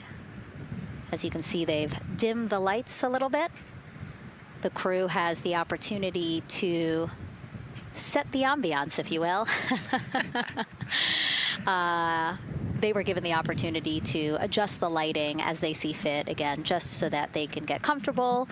It's kind of like when we are on a plane and you get the opportunity to Sure. Yeah, you don't want the bright lights in your eyes. Also, you want to be able to see the screens well, or see the tablet on Jeremy's knee well. So they're going to adjust the lighting to what makes sense for the mission. And we saw in that very quick shot there, our best camera view of the two hatches is actually that drag-on camera, like we were saying, that kind of moves around. So sometimes it's hard to show that. So there you have it. You can see that the closeout crew has closed the side hatch. And so right now, that's a panel that they have to close out in order to then close the next hatch, which is the launch abort system hatch. And so, Nicole, can you just quickly, again, talk to people about the two hatches, again, crew module first, and then the launch abort system hatch? Yeah, so the crew module hatch is the one they're working on right now. They just got closed. You can see he's torquing those bolts down. And that is the hatch that completes the Orion capsule. And then you have the launch abort system, which actually is kind of almost a shell that goes around the capsule and holds onto the capsule during launch. And it has its own separate engines that can pull the capsule away from the rocket safely in the case of an off-nominal data point. So it's actually looking at roll rates and attitude and thrust and all sorts of different data in order to make sure the launch is safe. And if it's not, then the launch abort system will pull the crew module away and get them into a splashdown zone safely.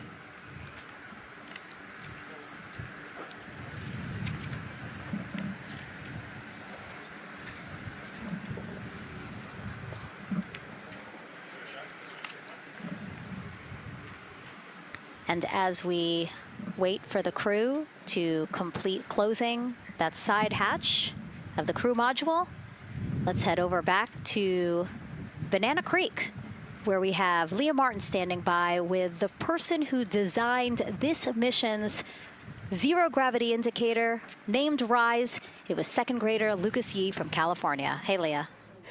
Hey, Megan. Yes, of the many special guests we have with us today, I think one of our most exciting guests is Lucas, who's joining us, like you said, all the way from California.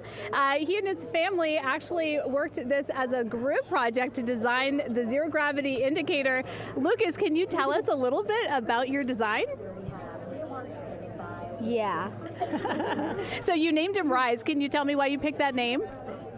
It was very remote, representing the Artemis 2 launch and Earthrise. And yeah, that's pretty much it. So were you really excited to find out that you won the competition and that your zero gravity indicator would be going to space? Yeah. So how does it feel? We're actually just across the river right now from Artemis. We can see it from where we're standing. How does it feel to know that design you created is actually currently on that rocket just a couple hours away from going to space? Really, really, really, really, really, really, really surprised and very happy. And very happy. Now, Mom, you were telling me on the way over here that it was kind of hitting you what was happening. Tell me a little bit about that. It's definitely very surreal to be here in person. It's definitely very surreal to be here in person. That Commander Weissman said that it's for all and by all. That we couldn't have said it better. We're just very grateful to be here. Super, super excited. And we're so excited to have you here too. Now, Oliver, this is your first launch too, is that right? Yeah, that's right. And how does it feel to be here just a little bit away from watching the first group of astronauts in your lifetime on their way to the moon? It feels like very, very happy and surprised. So if you had one word of encouragement or something to say to the crew who's sitting on that rocket right now, what would you say?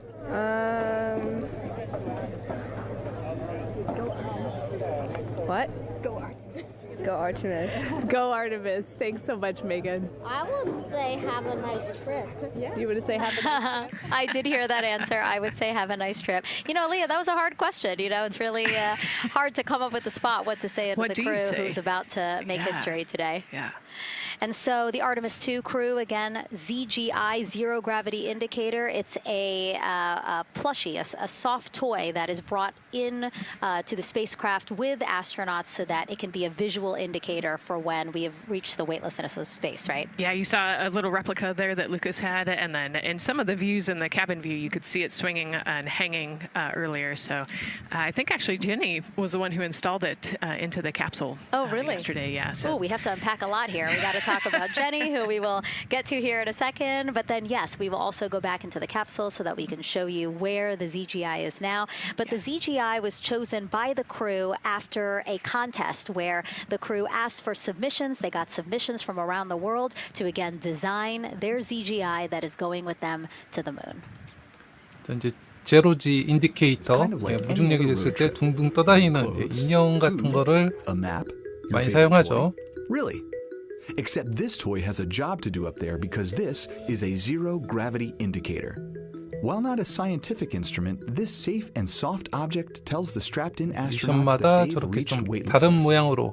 For Artemis 2, the crew wanted a one-of-a-kind ZGI, so we asked you to come up with it.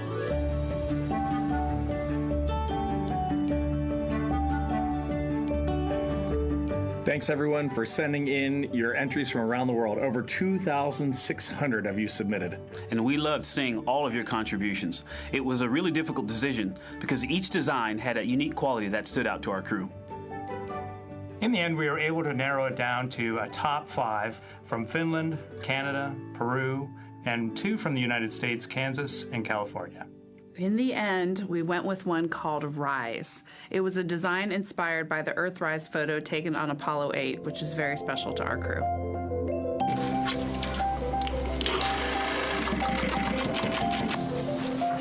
With the winner chosen, next came the task of bringing it to life here in the Thermal Blanket Lab at NASA's Goddard Space Flight Center.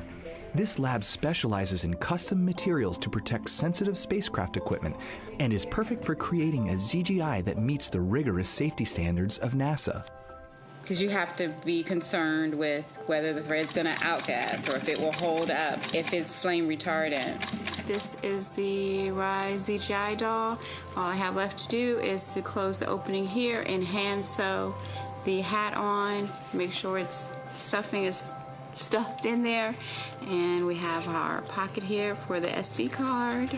And on that tiny SD card will be millions of names submitted to virtually join the crew aboard Orion. Got Rise. Not the real one, obviously, but this is a replica. I mean, so clever for Lucas and his family to design.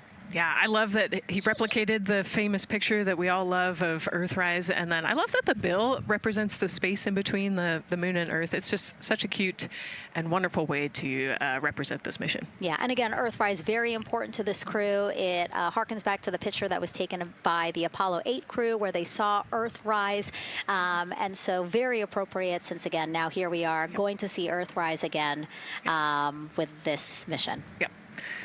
So yeah, so this is little Rise here. And then you heard in that video that there is an SD card that is zipped inside with the real ZGI with the crew. So get this, more than 5 million people submitted their names as part of NASA's Send Your Name to Space campaign. And actually, Christina said that her niece and nephew's names are inside that SD card. How cool is that? Her nieces and nephews are going to go with her. Yeah.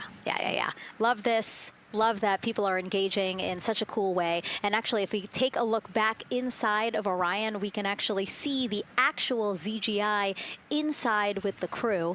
As we said, the purpose of a zero gravity indicator is to show when we've reached the weightlessness of space. Now, I know that it's probably dark in there because, as we said, the crew decided to just dim it a little bit for them. But here again, as we see, Reed on your left, Victor on your right.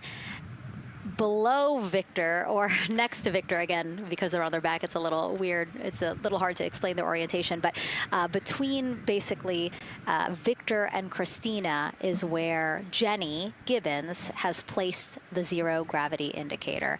And Jenny, who, again, Nicole just brought up, Jenny is one of the backup crew members. So we mentioned how Andre is the backup crew member for the NASA astronauts. Jenny is the backup crew member for Jeremy. Yeah, Jenny's one of our Canadian astronauts, and yeah, so she's been also helping with preparations for today and helping get the white room ready, get the capsule ready, and she's actually going to be a Capcom for Artemis 2 as well. Yeah, she's from Calgary, Alberta, completed astronaut training in 2020, mechanical engineer, combustion scientist, and actually before becoming an astronaut, she was an assistant professor. So again, another very well-accomplished person on the team. And I know the Artemis 2 crew has really enjoyed working alongside both Andre and Jenny. Yeah, actually, Jenny was our EBQ mentor when I went through our Ascent initial training, so she helped us with all of our spacewalk training, which was kind of cool as well. Okay, and there we have Andre again, number 2, with the rest of the closeout crew team there. Why don't we get another check with Daryl and see how the launch countdown is going.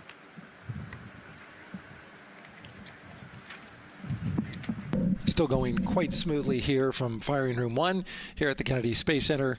Launch team working no major constraints to launch, which is great news. We did get an update on a weather balloon that the launch weather officer and his team released. This is an important weather balloon released at right around the 3-hour mark.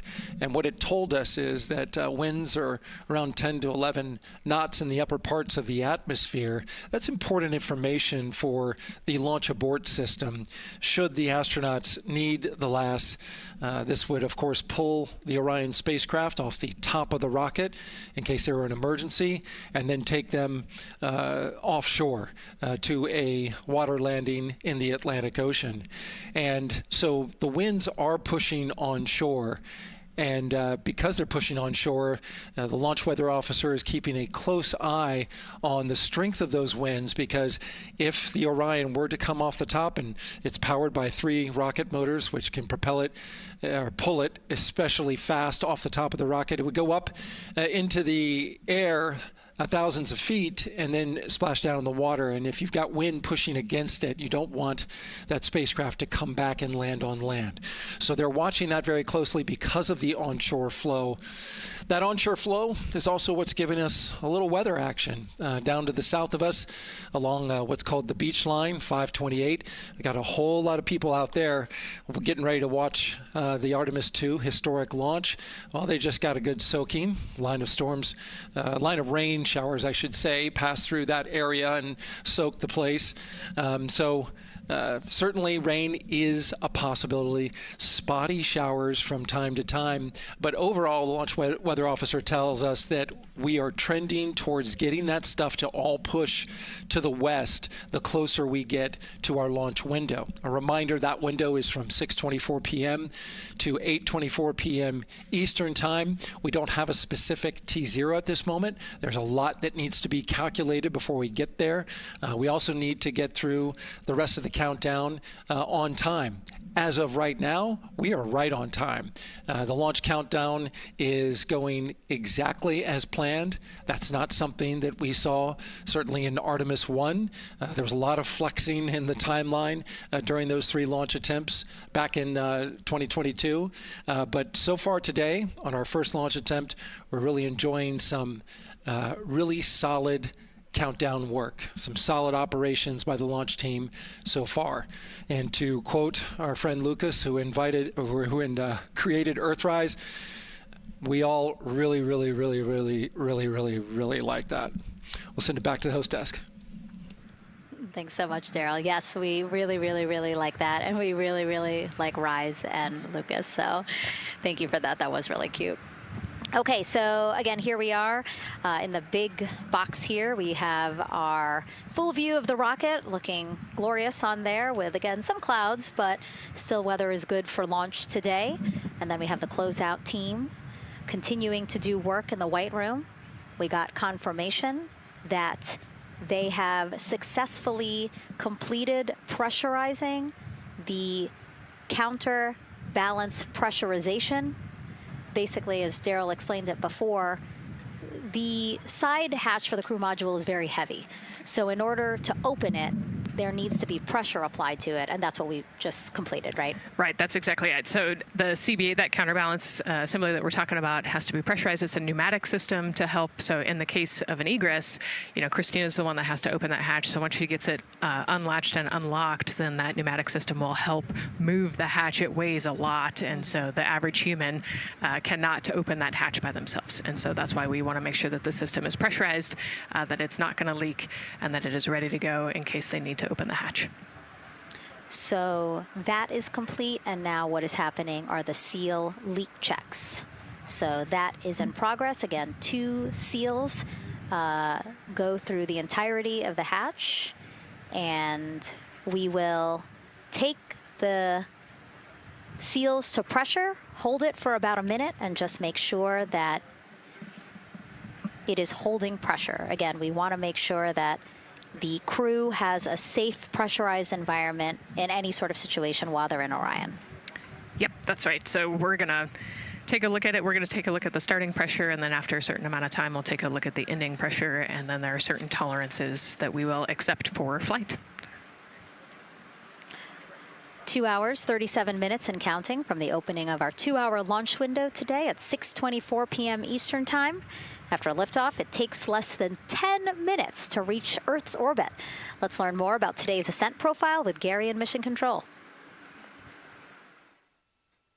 Hey, Megan. We are monitoring here in Mission Control Houston. Flight controllers are looking at data from integrity in the Space Launch System during the countdown. We're looking at some of the events happening in the White Room now and just making sure that all criteria is met to commit to launch and Ascent today. It's the team you see in this room that would be looking after Ascent, which is a very dynamic phase of flight. And after solid rocket booster ignition of the Space Launch System, it's this team that takes over control of the mission. There are voices you'll hear upon ascent, calls being relayed between Stan Love, the Capcom you see here in this shot in Mission Control Houston, that's the voice from this room, and the Artemis 2 crew on a communications channel aptly named Orion to Earth. Here are the calls you may hear during this part of the mission. Capcom Stan Love, his first call after responding to the crew's successful roll pitch maneuver at 30 seconds is AMT high. This notes that should we lose just one of the main engines, an alternate mission in low Earth orbit can still be achieved. At 1 minute 25 seconds, you'll hear max Q on PDL. This notes that reaching the moment of maximum dynamic pressure on the spacecraft. This event happens to be in line with a communication switch to another ground station, the Ponce de Leon Inlet Tracking Annex, located about 35 miles north of Kennedy. At 2 minutes 45 seconds, you'll hear SM primed, upper stage RCS ready. This means that the European Service Module propulsion system that's prepared for the next phase of aborts after the launch abort system jettisons, and the reaction control thrusters on the inner rim cryogenic propulsion stage that enable pointing and maneuvering are ready.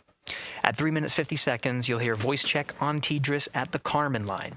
At this point, the launch abort system has jettisoned and revealed the Orion capsule underneath.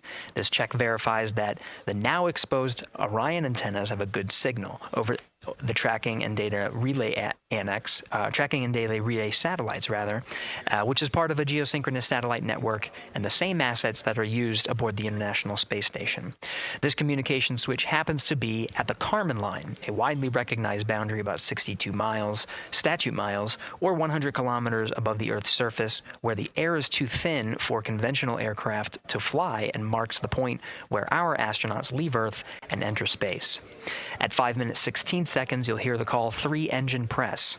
This notes that if one of the 4 main engines on the SLS core stage were to fail, 3 engines can carry the crew to a nominal main engine cutoff and proceed with the expected mission timeline. This is an important call that gives more assurance of continuing today's moon mission. At 7 minutes, you'll hear expect nominal shutdown. You'll hear this call should the main engine performance be as expected up to this point. Shutdown plans can vary and may impact G-forces experienced by the crew or future burn plans, but a nominal shutdown is more indicative of continuing the mission on the expected timeline. At 7 minutes 30 seconds, you'll hear AOA open. This notes crossing into a new abort profile. At this point, an abort would use Orion engines to escape the core stage, and the altitude and velocity are enough to make it 1 lap around the Earth and aim for a splashdown in the Pacific Ocean instead of the Atlantic. And then, of course, shortly after 8 minutes, you'll hear nominal MECO. You won't hear MECO right away. Teams here wait until the core stage has separated and the trajectory is confirmed as expected before that call to the crew. Now, this ascent profile is approximate, as there may be calls that move a few seconds depending on the trajectory, and of course, these are the calls and times for a nominal trajectory. Teams in this room have been training extensively to prepare for any and all scenarios, and they are confident and ready to take this crew into space today. In today's pre-brief, the flight director, Judd Freeling, expressed his confidence to the team, citing the hundreds of simulations to prepare for this very moment. These are the calls you'll hear during Ascent less than 3 hours from now. But now we'll turn our attention to the countdown to launch and send it back to you, Megan, at the Space Coast. Thanks so much, Gary. Now, one of today's 4 astronauts, of course, Canadian Space Agency astronaut Jeremy Hansen. 자, 오늘 재방송 중계를 시작한 지 3시간이 막 지났습니다. 앞으로 한 3시간 정도 더 있으면 좋겠어요.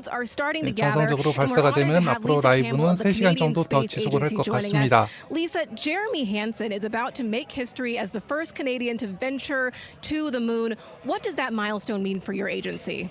Thanks so much, Jasmine. It's wonderful to be here. It's such a 지금까지 special moment 달 both for our 궤도에는 astronaut 미국 colleague 우주 Jeremy 비행사만 갔거든요. Hansen, but 미국 also for 백인 Canada. 남성 우주 We're here 비행사들만 because of 갔었습니다. decades of public investment in space 이번에는 robotics, in space 비백인 collaboration, 흑인이죠. and 비백인 so 우주 for our 비행사, country, we're very 여성 proud. 우주 비행사, He's so 그리고 ready.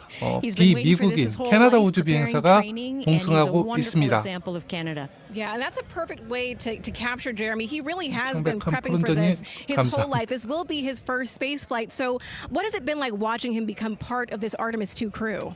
Well, as I mentioned to you, I've known Jeremy since 2020, and he's a colonel, a fighter pilot, a father, and he really is a very dedicated, passionate human being. So both for him to realize this goal of being an astronaut and flying, he also is hopeful that witnessing that will raise awareness about the value of a space program, of the benefits here on Earth, of exploring the universe and our place in it. Wow, that's beautifully said. And really, this international collaboration has been going on for quite some time now. We've worked together in low Earth orbit and now going into deep space together. So why is it so important that we have these international partnerships? It makes us stronger. We can go faster and further together.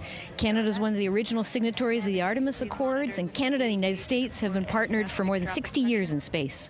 Wow, that is phenomenal, Lisa. And this really is a team effort in many ways. We also have Jenny Gibbons. Yes. She'll be listening in on Capcom. What is her role going to be like? So Dr. Jenny Gibbons has been training all along as the Canadian backup with the prime crew. Last night, she was in the Orion capsule checking out all of the communications, making sure all of the systems test out and work perfectly. And then she will be among the first Lunar Capcom, helping the astronauts navigate during their mission. Wow, Lisa, that is so exciting.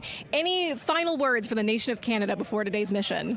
Just, we are so proud, so excited, and we can't wait to welcome Jeremy home. Fantastic. Lisa Campbell, thank you so much for being here today. Thank you, Jasmine. Of course. And with that, let's get back to NASA's Megan Cruz.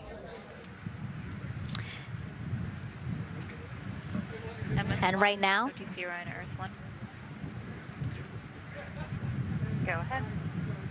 Ma'am, CBA press has been completed. Did you see any drop in pressure? And MS1, we saw just a little bit. It is just over 2,600 now. Copy. Thank you, ma'am.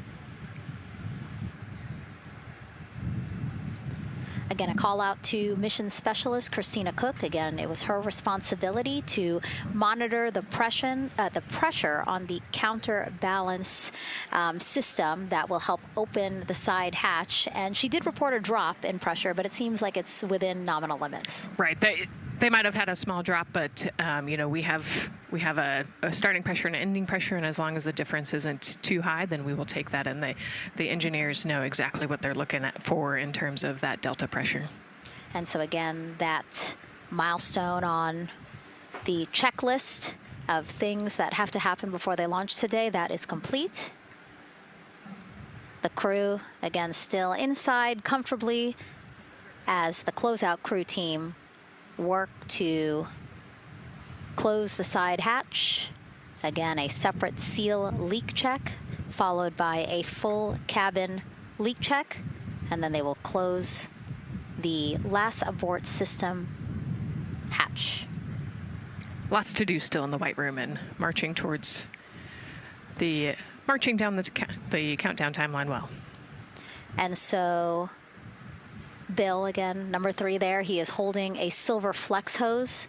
That hose is what will be connected to Orion in order to do that cabin leak check. So again, it does seem 자, like 오리온 we 우주선의 continue to march 해치를 down through the 외부에서 milestones in this countdown. 닫고 있습니다. 잠그고 있죠.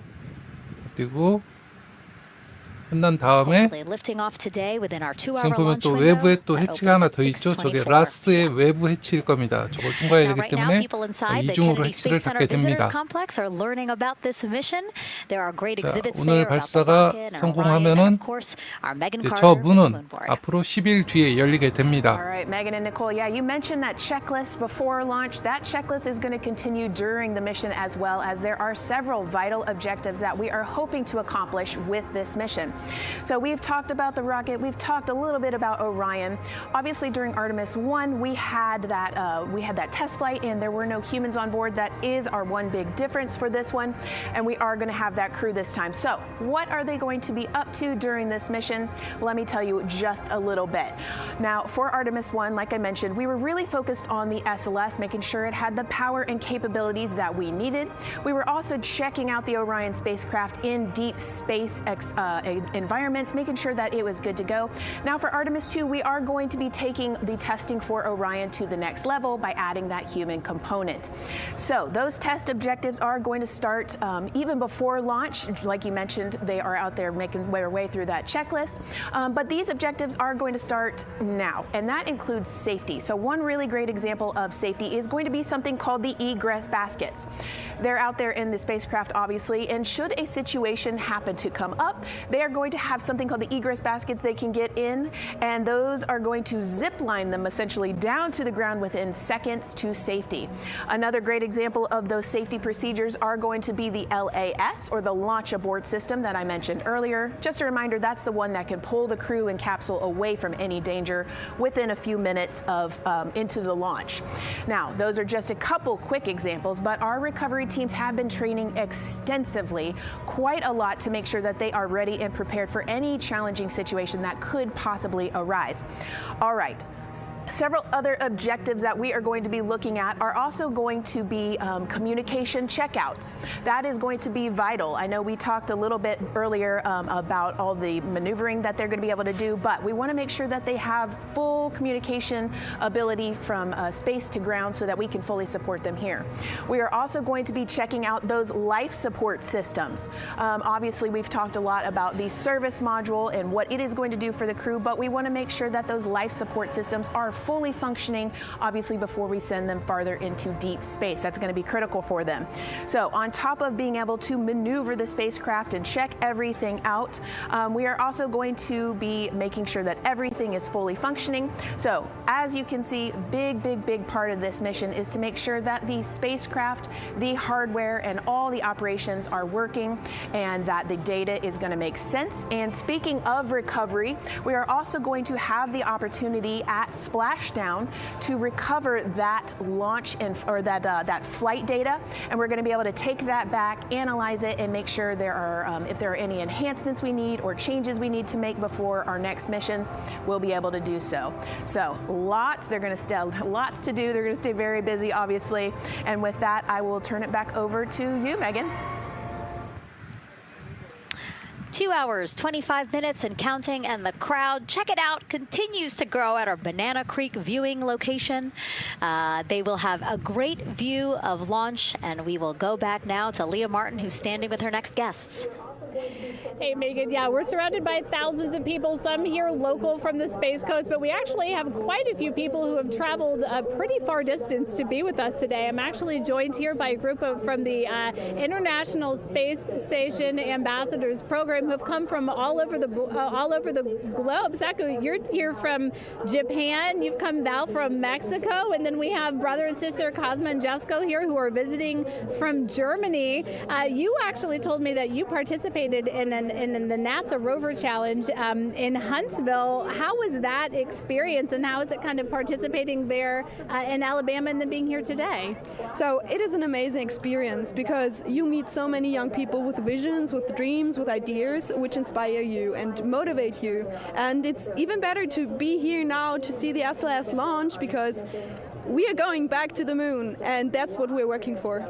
Absolutely. And, you know, the Artemis missions, we talked a lot about the Artemis Accords and this being an international effort. You were actually telling me, Saku, that you're interested in becoming an astronaut with JAXA, pursuing your PhD to be able to do that. Tell me a little bit about that. Yes, actually, I applied for the Japanese Aerospace Agency, the astronaut selection like 2 years ago, and then I didn't make it all the way, but I'm still working on it, and hopefully I can be at the launchpad sometime, and then I hope to go back to the moon and Mars, and yeah, I'm working on it.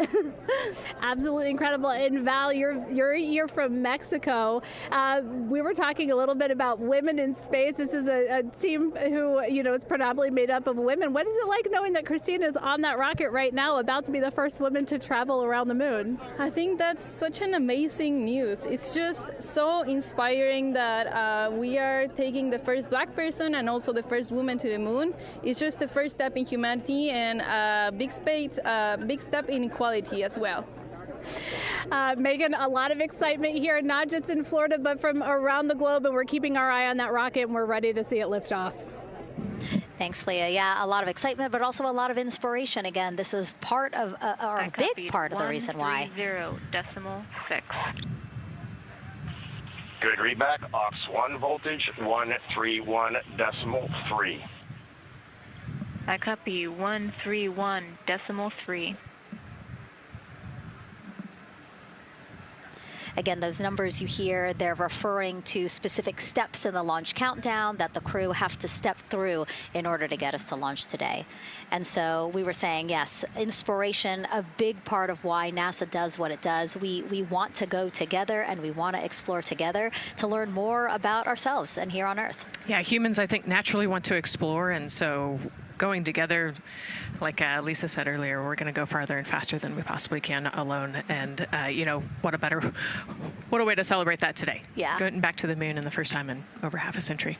And we have that great shot there in our small box of the rocket on the pad. And at the very top there, our Artemis 2 crew.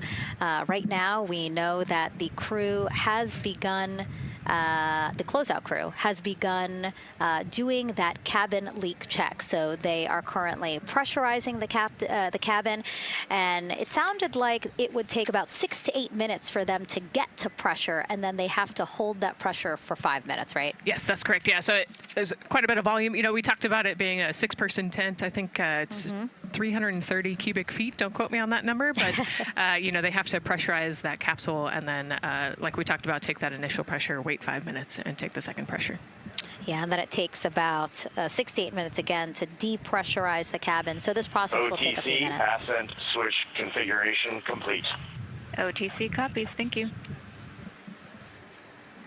And then after the cabin leak checks, then they will finally close the last abort system hatch. So again, chugging along in the countdown, really excited to, again, continue to hear the crew's voice inside Orion, stepping through all the procedures. Yes, it's exciting to hear them making progress, right? It's all good news hearing the crew talk to the ground and working together to get to the launch. And what I think is really cool is that this is the first time NASA is going to have astronauts in low Earth orbit, but also in deep space at the moon. So here's a message from some of the crew aboard the International Space Station right now. Hello, Megan, and a big hello to everyone around the world counting down together to the launch of this historic flight test. If we weren't in microgravity, we would also be on the edge of our seats. Here on the International Space Station, all of us are honored to have the chance to wish our fellow explorers Godspeed. Throughout human history, the moon has sparked our imagination, curiosity, and wonder. With our return to the moon, we're not only going to be learning about its history, the history of our solar system and of our planet, but also about our place in the cosmos. We are so proud of the Artemis team and so excited for what you will see and learn on behalf of all of humanity during your trip around the moon. As we push the boundaries of exploration and expand our knowledge with scientific discovery, we advance our collective civilization together as one.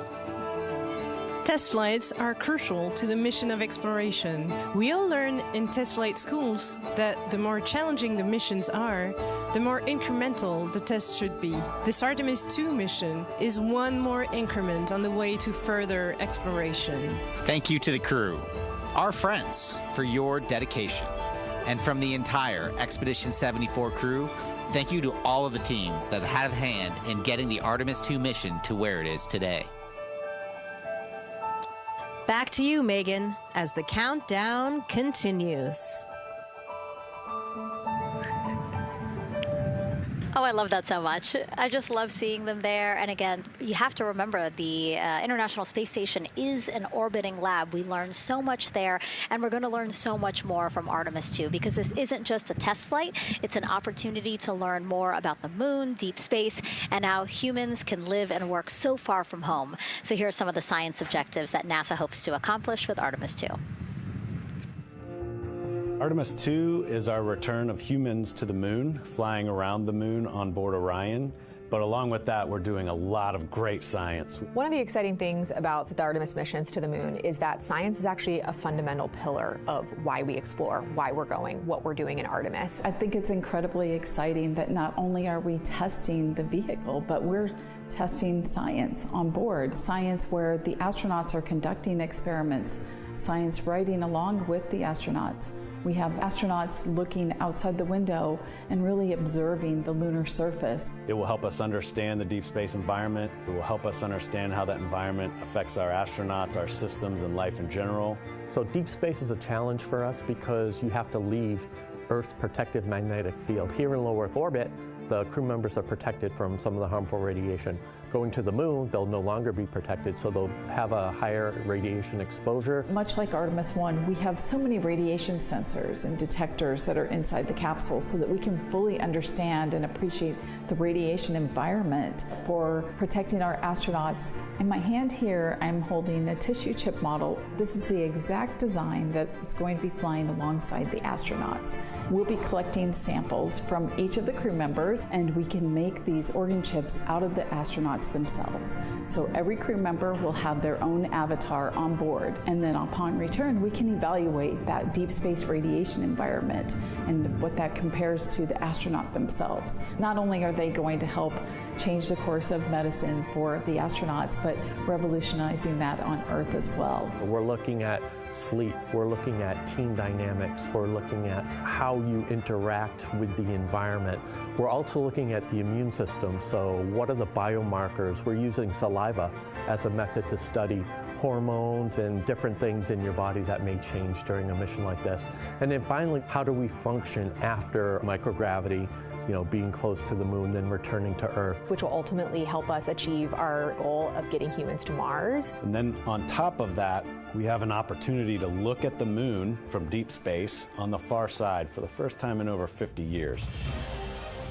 Having human eyeballs and brains back around the moon is going to unlock a new generation of lunar science discovery. The human eyeball is capable of taking in so much data in just a split second. They'll be able to tackle impact history, volcanic history. They'll be able to look at how the albedo, or kind of the shade and hue of the moon and the color of the moon, can tell us something about how that terrain evolved over time. We're integrating science in ways that have never been integrated into human exploration before. We have a front room mission control flight controller position called the Science Officer. We have a brand new science back room where it's basically our brain trust of lunar scientists and geologists supporting the crews of the future. And Artemis 2 will allow us to really test how this works so that future missions are really set up for success. We'll also be deploying some CubeSats. They're small shoebox-sized spacecraft of their own. They're each provided by another country, one of our partners. As they conduct their research, they'll complement what we are doing at the moon with Orion. It is so incredibly exciting to be a part of this mission. It has been, really one of the privileges of a lifetime. I can see the work I'm doing benefit crew members right now and benefit the crew members in the future. So it's incredibly exciting and it's very rewarding. As this rocket launches humanity off of the Earth, we'll be setting the stage through our science to prepare humanity to leave Earth and explore the solar system. And what we learn during this and future Artemis missions to the moon will eventually get us to Mars. Here's Jasmine Hopkins again, now with Nikki Fox, Associate Administrator of NASA's Science Mission Directorate. Thanks so much, Megan. Yes, we're back on the balcony now, joined by Dr. Nikki Fox. Nikki, in this nearly 10-day mission, we are covering a lot of science from CubeSats to tissue chips. What are you most looking forward to learning? Oh my goodness. I think for me, the most exciting thing is actually being able to interact with the crew while they are flying, doing this historic journey on the far side of the moon. They are going to be seeing pieces of the moon that no human eyes have seen before, which is really spectacular. It's going to be an interesting trajectory. Some of it is in darkness. Then at the Terminator, so in darkness, they'll be able to look for like impact flashes and things when micrometeorites pummel that poor moon. And then at the Terminator, they can see shadows and interesting things, which kind of gives you depth perception. And then, of course, in the sunlit, picking out everyone's favorite craters. Also, if we launch today or tomorrow, they will see a total solar eclipse from the Orion capsule. How cool is that? That is very cool. We are thrilled for this Artemis 2 crew to be able to see the moon in a way that we've never seen before. What is so unique about that far side? Why are we going there? I mean, honestly, it's just, it is unique. It's very different to the near side of the moon. The actual sort of terrain, the morphology, it's very, very different. And so it will be very exciting to see that as we're going past that. Absolutely. And Nikki, you know, we are performing a lot of science at the moon this year, actually, not just Artemis 2. Can you speak to the commercial lunar landers we're planning to send? Yes, we are very, very proud of our commercial partners as they take our payloads for us to the lunar surface. And very excited. Next one up is Blue Origin's Blue Moon Mark 1 going. It's got some science on it. It's got the scalps that went on the Blue Ghost. So we'll be able to sort of look at that plume as it's coming down onto the lunar surface, and then also the laser retroreflector that will be the array that's up there too. So even on that first test flight, packing it with science as much as we can. Wow, Nikki, so much science. It's hard to keep track of everything. But the unique thing about Artemis 2 is we're sending crew. Can you speak to the importance of the human element of science? Absolutely. I mean, we can program, like we do with our beautiful rovers on Mars, we can program them to do certain things, and it's what we think we need them to do. When you have an astronaut up there, they can make that sort of like really unique split-second decision. The thing I'm most looking forward to is when they think they're going to be looking here, is hearing one of them say, "Oh my goodness, look over there." And I think that's just incredible about how we do that. Also, flying our tissue chips with the astronauts, our Avatar experiment.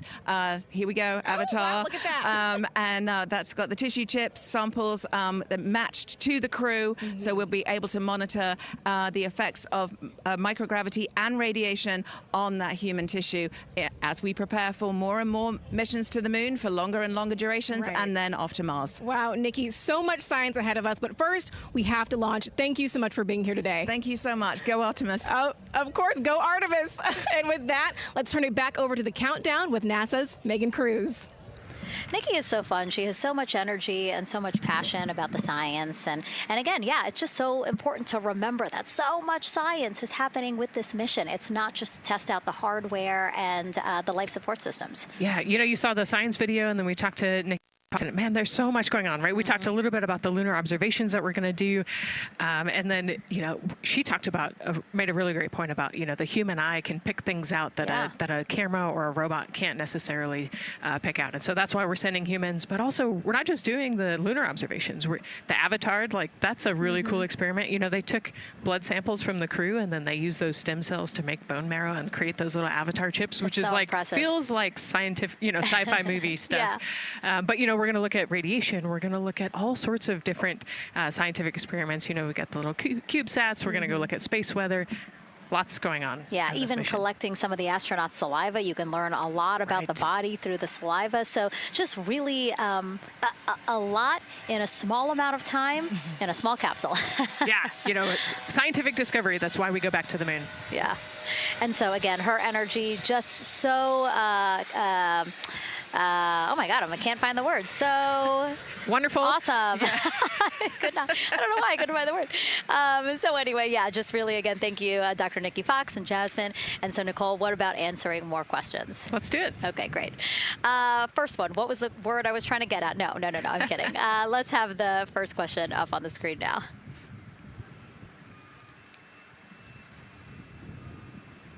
I know we got him. I see him being asked. And CDR OTC Rhino Earth 1. Go. For your awareness, scrubber cycling is about to be restarted. Integrity copies.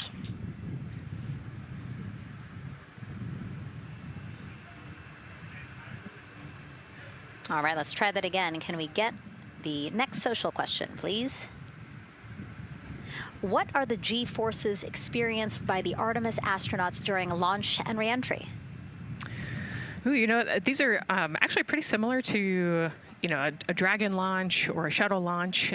We have to accelerate to get out of the Earth's atmosphere, and then we talked about the secondary burns that they will do to get away from Earth. But, for me personally, it kind of felt like we got slingshotted off the Earth is how I like to describe it. So, you get set back in your seat and the G forces are into your chest. CDR OTC Rhino Earth 1. Go ahead.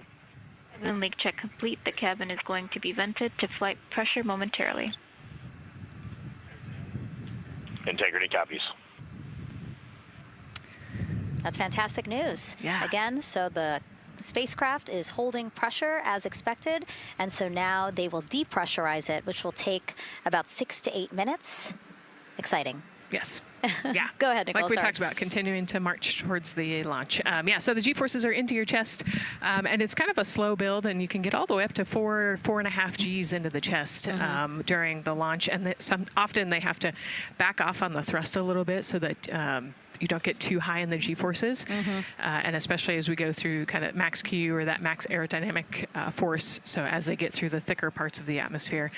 And then very similar G-forces on the way home, so slow, steady build up to about 4.5 Gs as the rocket actually decelerates. You heard in one of the packages, when they come back, they're going to be going 7 miles a second. Gosh, that's and incredible. So you have to slow down somehow, and to do that, you have to actually, when you brake in a car, you feel those G-forces, and so for the astronauts, it'll just be, again, into the chest based on the orientation. Great. Thank you so much for that answer, Nicole, and for that question. We're going to continue to try to take as many as possible. Again, you know how to send them to us at NASA Artemis. But now we again have another question for you, for our audience. We want to know, what part of Artemis 2 are you most excited for? Liftoff, Earth views from Orion, lunar flyby, or splashdown? Tell us again on NASA's Instagram or Twitch accounts, and we'll share your answers a little later in the broadcast. That's a tough one. I don't know what my answer would be. I know. I don't know either. I'm excited for it all, but that's a cop-out. All right, now let's head back over to Banana Creek. Again, the crowds there, really excited. People coming from all over the country, from around the world. Why don't we get another check with Leah Martin to see who she's caught up with now. Well, Megan, we were a little while ago talking to some students from around the globe. 발사까지 한 2시간 정도 남은 것 같습니다. 지금 계속 순조롭게 잘 진행되고 있고요. 아직 우리나라 분들은 주무실 시간이라 조금 있다가 1시간쯤 있으면 좀 많이들 보실 것 같습니다. So our local high school has actually implemented a really neat new program in the spirit of being able to create these pipelines. 궁금하신 거 있으면 지금 물어보세요. 조금 한가할 때. 제가 아는 한에서는 답변을 드리겠습니다. First of its kind here at Florida, and basically what we're studying is astronautics and aviation, kind of blended the two together. We have flight simulators in our lab, but students are also learning about engineering, aerospace engineering, and we're trying to make all kinds of pathways available for them, trying to give them opportunities to see which pathway they might want to be interested in. So yeah, it's just a great opportunity for them to learn about space. We just finished doing a whole model rocket build where the students took CAD software, developed their own rockets, put them together, and launched them right from our school. So it was very exciting. Incredible. And then another local high school, Titusville, you guys also have a similar but slightly different program. 예, 이번에 SLS에 QV성이 4개인가 탑재된 걸로 알고 있습니다. 그 중에 하나는 우리나라 천문연에서 제작한 K-RAD 큐브, 그러니까 심우주 방사선 측정하는 작은 큐브위성이 하나 탑재된 걸로 알고 있습니다.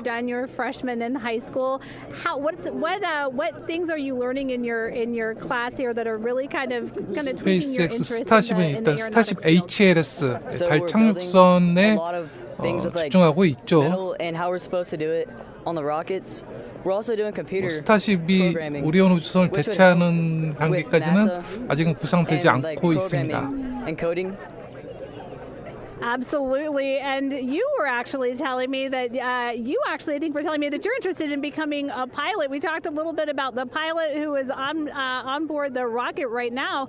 How is this 방송 시작한 지 program 3시간 반이 지났거든요. I mean, it's teaching me everything that I know about aviation, and it's really inspiring that I get to learn it in a classroom, like locally as well. 할 말을 많이 준비했는데 돌려서 다 까먹었어요.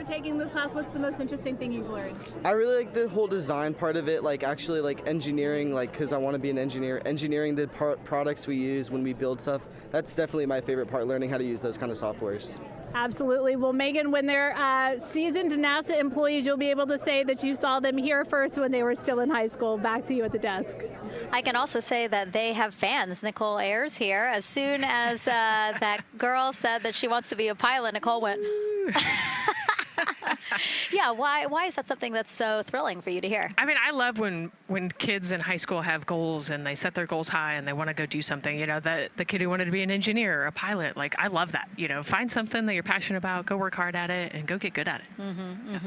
Yeah, and speaking of passion, I mean, we definitely have a whole bunch of people here passionate about what NASA is doing here. Again, the lawn behind us just filled with media from around the world, making sure that they can help tell our story to everyone who is interested in hearing it. So back here in Florida, of course, we have NASA leadership also keeping a close eye on launch operations. Let's go now to Jasmine Hopkins, who is standing by with Lori Glaze, Acting Associate Administrator of NASA's Exploration Systems Development. Thanks so much, Megan. Yeah, we're honored to welcome Dr. Lori Glaze to the balcony now. Lori, this is our very first time having crew on an Artemis mission. How does that feel, and how does that change our overall approach to the mission? It's a really good question, and it really came home today when we were watching the crew walk out, and then we saw them get into their van and go out to the pad, and we've been watching them getting into the crew module. And so we've really put an enormous amount of rigor into assuring the safety of our crew. One of the most important things on this mission, different from Artemis 1, is we now have environmental controls and life support systems. One of the most important things we're going to do on this mission is test those out and make sure that we can keep our crew healthy and safe throughout their mission. We also on this mission have an activated launch abort system, which we had the system for Artemis 1, but it wasn't active. But we definitely had that active on this mission. We want the ability, again, if something goes wrong, to be able to have that ability to abort and get them back to the ground again, safe. Absolutely, Lori. I mean, as you're driving home, safety is paramount here at NASA, and your program is responsible for all of these Artemis elements. We have the Space Launch System, Orion, ground system. So how do you get everybody cohesively on the same page for a day like launch? And that's a great question, and it's really been wonderful to watch our teams working together. We have the ground systems, which are kind of the bookends of our mission. The ground systems help prepare us to get the rocket ready to take off. They're doing all of the loading of the tanks right now and getting the crew into Orion. And then at the back end, they'll be there to recover the crew when they land in the ocean. But they know that their job is to make sure that that rocket is ready to go and that the crew module is ready to go. And then the rocket itself, the space launch systems, they know that their job is to deliver the crew module to the right point in space so that they can conduct their mission. And then again, they have to make sure that everything is ready, that they set them them on the trajectory that is going to bring them around the moon and set them up to land in the right place in the Pacific Ocean. And that's their job, and they know how important that is. And they have to work closely with Orion, which again, they also have to work with all the other teams to make sure that everything's working together. And then on top of that, our flight operations teams, all the people on the ground, they're all working together. They know this mission doesn't work unless every single part of the mission works. Right. Lori, there are so many things that have to work together today. We can't wait to see what happens next. Thank you so much for being here. It's my pleasure. Thank you. Of course. And with that, let's take it back to the countdown with NASA's Megan Cruz. Yeah, and speaking of the countdown, 1 hour, 59 minutes and counting until the opening of our 2-hour launch window at 6:24 p.m. Eastern Time. This is a shot of Jetty Park. It's a nearby popular viewing location of rocket launches, and it is so great to see how many people are here. I mean, this is a Wednesday. Like, people had to take time off of school and off of work, but it's something that they felt like they wanted to do, to be here. Yeah, you know, I think just based on the chatter on the airplane ride yesterday, half of my airplane ride Oh, no here way, was, really? They were coming to see the launch. You know, everybody's excited and traveling from all over the world to come see this launch. And it really is a great day. We had some sprinkles here in the crowd, but for the most part, I mean, it's just a beautiful day to witness history. It is, yeah, you know, a little bit of sprinkles, but for the most part, the clouds are staying away, and you can see the blue sky behind us, so hoping for good weather in a couple hours. Absolutely. And so Dr. Lori Glaze mentioned what we learned from the Artemis 2 mission helps pave the way to sustained human presence on the lunar surface. So what are the objectives of this mission to eventually accomplish that? Let's check in with Gary in Mission Control for more. Thank you, Megan. Yes, the Ascent teams are here in Mission Control Houston, working through their steps to prepare for a go for launch. Right up here on the front board, we're watching the teams in the White Room work through their checklist and closing the hatch as we verify ours, working as one NASA team. What Dr. Glaze said about working across the teams throughout the nation is true. It takes one NASA team to bring everything together and accomplish the mission objectives. The Artemis 2 is designed as the first crewed test flight of NASA's Artemis campaign, sending astronauts into lunar space to validate systems, operations, and human performance ahead of a more complex lunar landing missions. NASA has identified an extensive list of mission and flight test objectives that serve as a checklist to verify the capabilities needed to land humans on the moon. For the Artemis 2 mission, there are 5 overarching priorities that cover the mission and flight test objectives. First is, of course, the crew. As the first crewed mission inside the Orion spacecraft, this mission serves to demonstrate the capability of safely sustain the flight crew throughout the mission, including launch, the deep space component, and return. Number 2 is systems. This mission brings it all together to validate the performance of all ground and flight systems needed for a long-term lunar campaign, from launch infrastructure to spacecraft operations in deep space. Third is hardware and data. We'll be gathering performance data as much as possible over the Deep Space Network, but we also aim to retrieve onboard data and hardware after splashdown to gather additional insight and improve future Artemis missions. Fourth is emergency operations. The crew and flight control team will be testing emergency systems such as abort procedures, rescue operations, and contingency responses. During the flight, astronauts will rehearse a number of these procedures to ensure that in the event of a real emergency, the planned procedures and operations are sound. And finally, there's subsystem validation.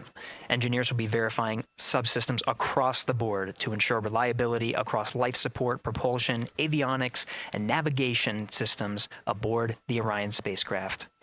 Human spaceflight is a complicated endeavor that requires precision and confidence across all disciplines. You may hear the phrase, human spaceflight is the greatest team sport, a few times in today's coverage, and it's absolutely true. Not only does it need mastery of specific components components, but the integration extends across thousands of people and facilities around the world to come together and make it all work. A lot of the work from many people has led to this moment, a rocket at the pad with humans on board, ready to put everything we worked for to the test. I'm certainly excited about it. The teams here in this room are looking forward to supporting the mission, and I hope those watching are as excited as we are. We are following the countdown here in Mission Control Houston. Everything continues to look good, now inside 2 hours from the beginning of the launch window. With that, I will send it back over to you, Megan and Nicole. Hey, Gary, thank you so much. We are getting word that the launch team is working something that we would like to give you an update on, so let's get on over to Daryl. All right, thank you, Megan, and we are live in Firing Room 1 here at the Launch Control Complex. Yes, we are currently not working any constraints with regards to the rocket or the ground systems. But the launch team has been made aware of an issue that the range is working. And currently they're monitoring that work that is going on over at the range. We understand that that issue is related to the flight termination system. Now, the flight termination system, just to give you a quick explainer, every rocket has a flight termination system. It's the system that the Eastern Range here uses in order to send a destruct signal to a rocket in case it veers off path. So it's a very critical, important safety component in terms of how the range keeps the public safe here. We understand that the flight termination system, they're working an issue. And so as they continue to work that issue, they've asked for some assistance from the launch team to help verify some of the work that they're doing on their FTS system. And this is where it gets a pretty unique situation here. The assistance they've asked for is to verify what's going on with their system. They want to check it to see that the work they're doing is okay.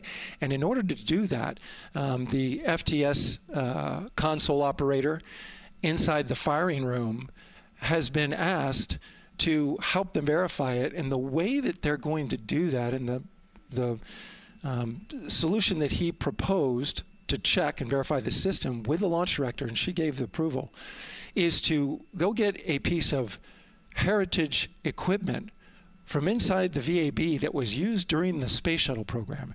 And this equipment is able to receive commands by the range through the flight termination system.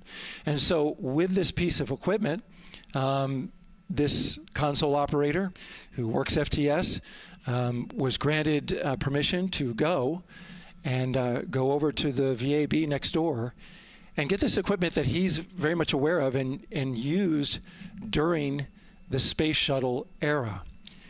And so that is in work right now. The bottom line of all this is, at this moment, the range is no-go. But that is not stopping us from moving forward in the countdown. We can continue to process and work the countdown. The closeout crew will continue to do their work, and the launch team will continue to do their work as well. But we'll keep you updated on what happens in regards to, as far as my understanding goes, a pretty unique situation here with trying to bring resolution and kind of help out the situation that we're seeing at the range right now. And that's the latest here from the firing room. I'll send it back to Megan and Nicole out the host desk. Thank you, Daryl. Yes, very unique, but I think it speaks to the ingenuity of this team, right? To say, hey, we have this equipment at the VAB. Why don't we leverage it to try to solve this issue and work it? Yeah, what a great example of human creativity, right? We know this thing exists. Let's go solve this problem. We have time, you know, like Daryl said, we're going to continue to march down the countdown. So we'll continue to get the rocket and the crew ready, but we still have that 2-hour window. So in the meantime, let's try to figure out what's happening with the range. And speaking of the range, what is the range for people who might not watch rocket launches with us often? Sure, yeah. So anytime that you launch a rocket, you have to clear the airspace, right, in the launch corridor. So where the rocket's flight path is going to go, you have to make sure that that whole airspace is clear. And so we actually have assets. The Space Force helps us out with this one, but we want to make sure that there aren't airplanes in the way and there aren't other maritime assets in the way or things like that. So that there's a whole group of people. We talked to, actually, Gary said it great, right? It's a huge team sport, and so there's a whole group here on the ground that is monitoring that launch corridor to make sure it's clear and ready to go. And so if they're having issues, then we definitely can't launch this rocket. We don't want to launch blind into a corridor that we can't see. Yeah, because as Daryl said, I mean, it is very important, the flight termination system, needing to activate it in case of an emergency. So yes, something that we will closely be monitoring throughout the countdown, and hopefully, again, won't be an issue, that they can fix this issue by going to the Heritage hardware that's in the vehicle assembly building. Right. What a great idea. Okay, so again, under 2 hours from the opening of our 2-hour launch window, 6:24 p.m. Eastern Time. The crew, as you can see there, inside of Orion, relaxing, getting updates from the team, but also just getting in the right headspace for hopefully launch today. Let's learn a little more about each of them now. The moon, to me, it's the thing that connects me together with all the other humans in my life. I remember being a little kid lying in bed at night and just looking out at the moon in whatever phase it was in, and I was thinking, man, my friends that live like 20 miles away, they can probably look out and see that same exact moon. And then when I was in the Navy and I would look out at the moon and I'd be halfway around the planet, and I would think, man, my brother can see that moon where he is, and he's halfway around the planet from where I am. To me, it's a connection of life on Earth. We can all look up and see that moon, and it's always changing. The moon is never the same 2 days in a row. I love that. My name is Reed Wiseman. I'm the commander of NASA's Artemis II mission around the moon. I grew up in a little town just north of Baltimore, Maryland, about 20 miles north of the city. There was a National Guard base nearby my house, and there were A-10 aircraft that would fly over every now and then. I just would look up at them and be like, man, I want to be up there. I want to go do that. And then my brother went to the Naval Academy, and I would go every year and watch the Blue Angels fly during commencement, and that just started to grow and grow and grow. For a while, I wanted to join the Air Force, and then I realized Navy flies as well, and they fly from ships in the middle of the ocean, and that was it. Like, done deal for me. That is exactly what I wanted to do for my career. Flying is freedom to me, especially when you're in a jet aircraft coming off of an aircraft carrier in the middle of the Pacific Ocean. Nearest land is over 1,500 miles away. So when you come off of that aircraft carrier, you are truly just alone with yourself out there. It is a magical experience to be out there all by yourself in an aircraft over the Pacific. It's free. I think anybody who accomplishes something that they set their mind out to, there's no one thing that does it for them. It's a combination of everything. I mean, the way my parents raised me, the way my brother and I, the way our relationship developed over time, my friends, being in the marching band, going to college, setting my own course, learning how to live on my own, being mentored along the way, being, kept on the path to success, but being given the freedom to, make excursions and fail every now and then and regroup and carry on. I think all those things come together in the end to get you where you are.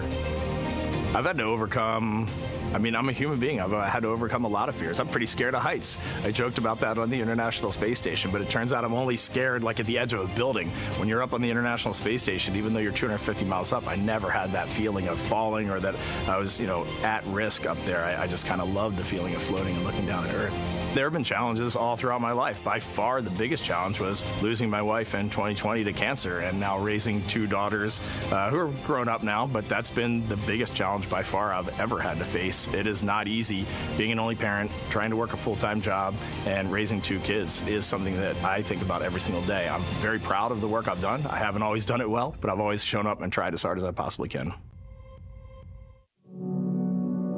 I do wonder what it's going to be like when we are really far from Earth and can see it. The sensation of being so far away from everything that you know. I had that sensation on the space station the first time I got to sit in the cupola for a really long time. So I can only imagine what that's going to be like from 200,000 plus miles away. My name is Victor Glover, and I'm the pilot for NASA's Artemis II mission around the moon. When I was in fourth grade, I was 10 years old, and that's when the Challenger accident happened. And it helped me understand how the general public felt about the astronaut corps, right? Like, these are the people that we want to be, and that just gave me an easy thing to strive toward.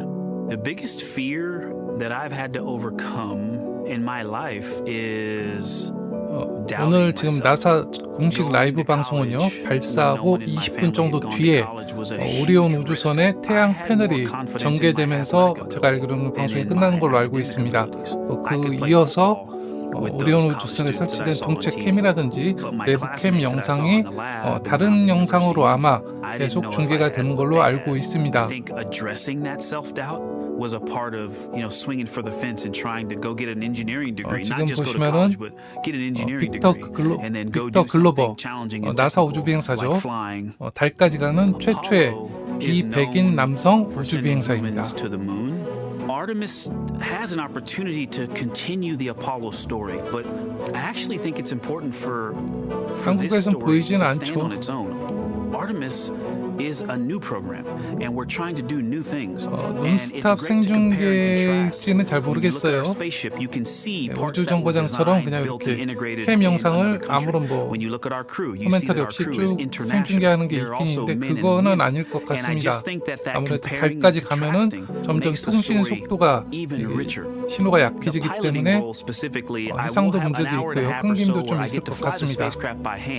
We haven't flown that many spaceships, and so the ability to fly one actually in space on a test mission. 오늘 발사하면요, 이게 바로 달까지 가는 건 아닙니다.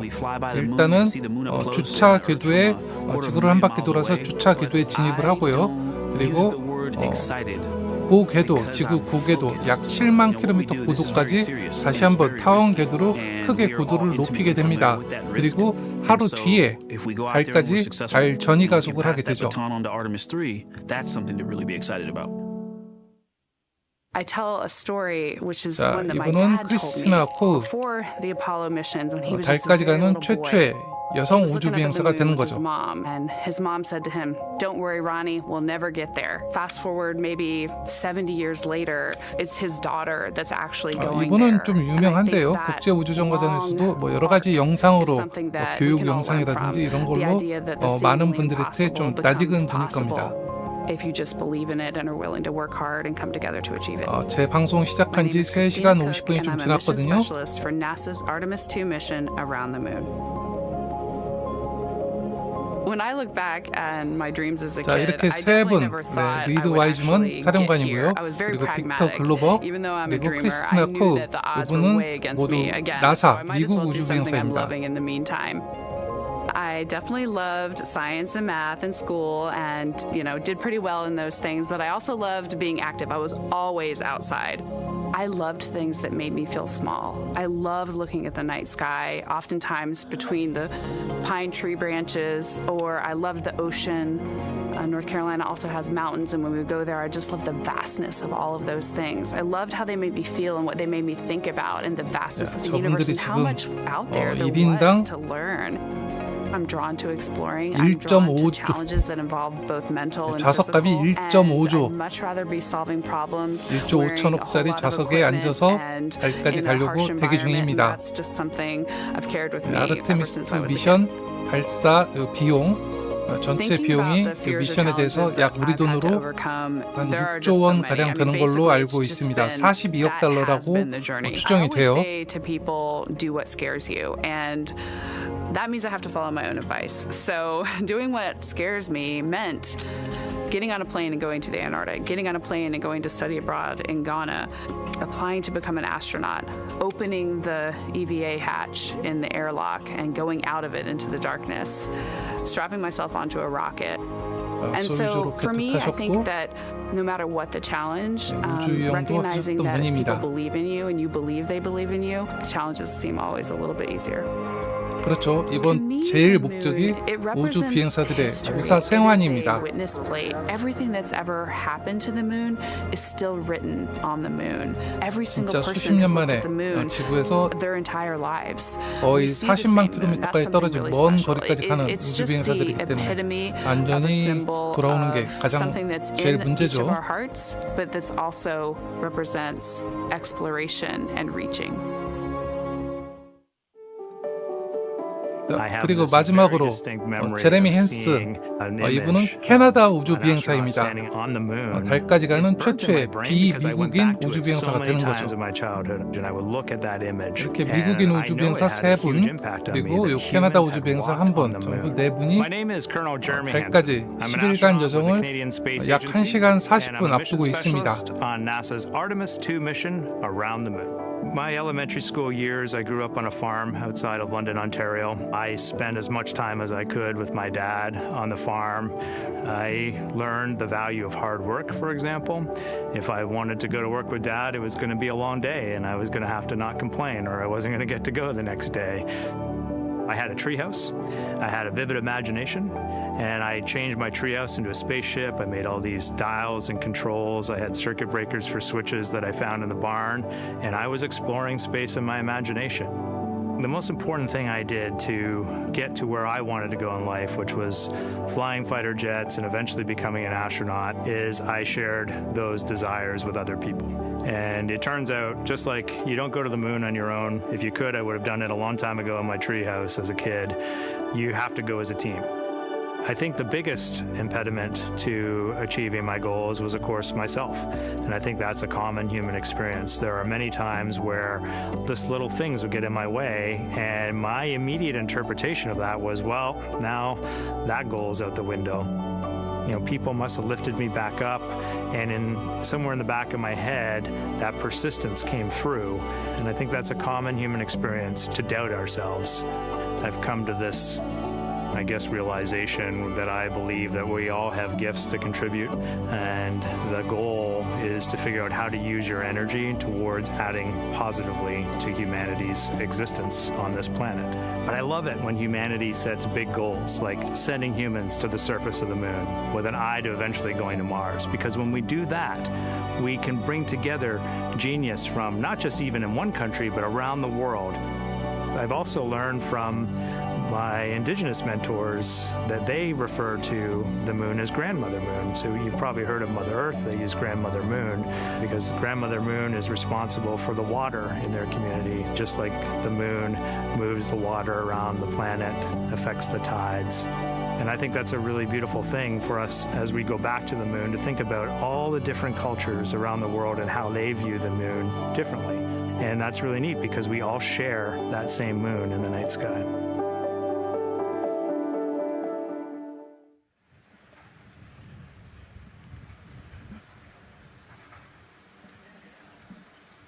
One hour, 38 minutes and counting until the opening of the Artemis 2 launch window today, 6:24 p.m. Eastern Time. And we are looking at the rocket and Orion out on the pad, historic launch pad 39B here at Kennedy Space Center. What a great view, Nicole. Yes, it is. You know, we can see the clouds out in front of us, but they are to the west. And you can see that there's some blue sky peeking through behind that rocket, which is good news. And more people continue to come on center here. About a couple of hours ago, folks with special passes to come on center were allowed to start driving on with family and friends. And of course, we have media growing by the moment here at the press site here at Kennedy Space Center, setting up their cameras, setting up tents, interviewing folks. Again, this great jib shot that we have from our camera here showing all the interest that we have here at the press site. And actually, even to the right of us, so camera left, no, sorry, the right of your screen, left of us, plenty of other people there, set up with their own tents, broadcasting to their own viewers. And so again, just really cool to see everybody wanting to share in this moment. Yeah, that's, I mean, how many media tents we can see from here. It's a beautiful thing. Yeah. I think it's important to share this message with the whole world. Yeah. And so let's take a look now at people who are watching in other parts of the country. We have this shot here from the U.S. Space and Rocket Center in Huntsville, Alabama. Oh, man, look Just at that. kidding. Museum of Flight, Seattle, Washington. So sorry. Hello to you over there. Sorry, I thought that you were in Alabama. But here you are from Seattle, Washington. Again, the Museum of Flight. They must have had a special event to bring people there to watch, as well as a special event here. Now, correctly, the U.S. Space and Rocket Center, Huntsville, Alabama. Of course, they would have a lot of people here, and I'm sure this crowd will grow when we get closer to launch. Marshall, the home of the SLS rocket. Yes. Yeah, this is a great shot. You can see all the people there, and obviously you've got quite a few artifacts in there as well. Oh, now they us. know. Yes. Yeah, now they know. They're on the broadcast. That's funny. Awesome. Hey, listen, it's all right. We can sit and chill until we wait for the opening of the window. No, there they are. Yeah. Everybody's excited. Thank you guys for showing us your excitement. I know deep down it was in there. It's just that you felt like sitting at the moment, and that's all right. There's a little delay. Yeah, that's all right. Well, thanks so much to those supporting these watch parties and bringing them to us live here. Actually, our video paths are taking quite a circuitous route to be able to bring those live views in from Seattle as well as Alabama, but we're glad that we can be able to share it with you in the broadcast now. And so why are we going to the moon? Why does NASA want to build a moon base there? Here's Megan Carter again with our moon board. All right, thank you, Megan. Yeah, so we are right around that hour-and-a-half mark, hopefully for that launch. It's going to be very exciting. So they are going to have a few days to be around the low Earth orbit, and then they'll be heading on to the moon. So yes, let's talk what will be happening. Why are we going to the moon? So obviously this is not going to be a landing, as we've discussed. They are going to be coming with 4,000 to 6,000 feet around the moon's surface, and this is going to connect us directly to our past. Those Apollo missions did have 6 lunar landings, and the Artemis campaign is looking to build on that past by going back to the moon, staying longer, and then going farther. So how are we going to do that, and why? We have obviously talked a little bit about that lunar South Pole, and we are focused specifically on the far side of the moon for this one for a specific reason. You might have guessed we're going to be looking for some resources especially, and that's going to be water or water ice. That is going to be giving us some really critical pieces for future missions. And as you can see here, we have identified 9 potential landing zones. So this is going to be a critical objective for our crew. Depending on when they launch, it will determine what is going to be visible, but we do have these 9 landing zones right here around the Shackleton crater. And as you can see here, a lot of that area is deep and dark, and that is where we are going to be looking for that water ice, because that is obviously going to give us not just water to drink, but as we know, that can actually be converted into our propellant potentially, that hydrogen and oxygen. So that is going to make the moon a critical place for that moon base, because we want to think of it essentially as a backpacking trip. If you have your tent and your hiking boots and your camping stove and all your gear, you don't want to take that out and be on the trail for the first day and then try everything out. You're going to test things out a little bit closer to home before you go out on that adventure. And that kind of goes for us as well. So the moon is going to be critical for us in the future steps towards our lunar landings, and then also for going farther on to Mars in the future. It's going to set us up for that deep space exploration, and we can't wait to see what they see once they get to that flyby. But for now, we are, like I said, getting closer. So I'm going to turn it back over to you, Megan. Exciting stuff. Again, the idea of accomplishing a moon base, like as we've been saying, sometimes things just seem like science fiction, and it's amazing that we're making it science fact. Yes, yeah, we're going back. We're going to scout it out, and then on the future Artemis missions, we're going to put boots back on the moon for the first time in over half a century. But we're going to stay, and we're going to learn from the moon, and we're going to, as Megan talked about, the water ice, and harness that resource, and, not only learn from the moon about Earth and about the solar system, but also figure out how we get to Mars from the moon. And so what we're seeing now back inside the White Room with the closeout team, they are removing basically fixtures that protected the crew module hatch while they did work around it, right, Nicole? Yep. Yeah, so anytime that you're moving around and working, there are some sensitive sensors and parts of the crew module that we don't want to kick or bump into, and so it's easier to just put a guard up while you're working in there and then take it down later. And so this is a visual cue for us that the team is getting ready to close the last hatch, again, the launch abort system hatch. Can you tell us about what the LAS is? Yeah, so launch abort system, this is, we have the crew module, and then what sits out basically on top of the crew module is the launch abort system, and it has its own motors, so that we'll arm it about 5 minutes prior to launch, and then it stays with the crew module until about the Kármán line, so that 100-kilometer point in space. Once the crew could safely get to orbit, it will actually be jettisoned, and the crew module will then be exposed. So this is just a safety mechanism that stays on the outside of the crew module, and then as they monitor the attitude and the thrust and all sorts of the roll, all sorts of different data points to make sure the crew is safely getting to orbit. And once they are safely to orbit, then we will get rid of that launch abort system. And it looks like they're putting all these parts that they're removing from around the crew module hatch into a bag, because they have to take this out with them once they leave the pad, right? Yes, yeah, we don't want anything left up there in the white room, and especially because that crew access arm will move away from the capsule and the rocket, and so we want an empty white room, no FOD like we talked about, so that we can have a safe launch. And this orange tube that you see on the right side of your screen, that had been inside the crew module providing breathable air to the crew.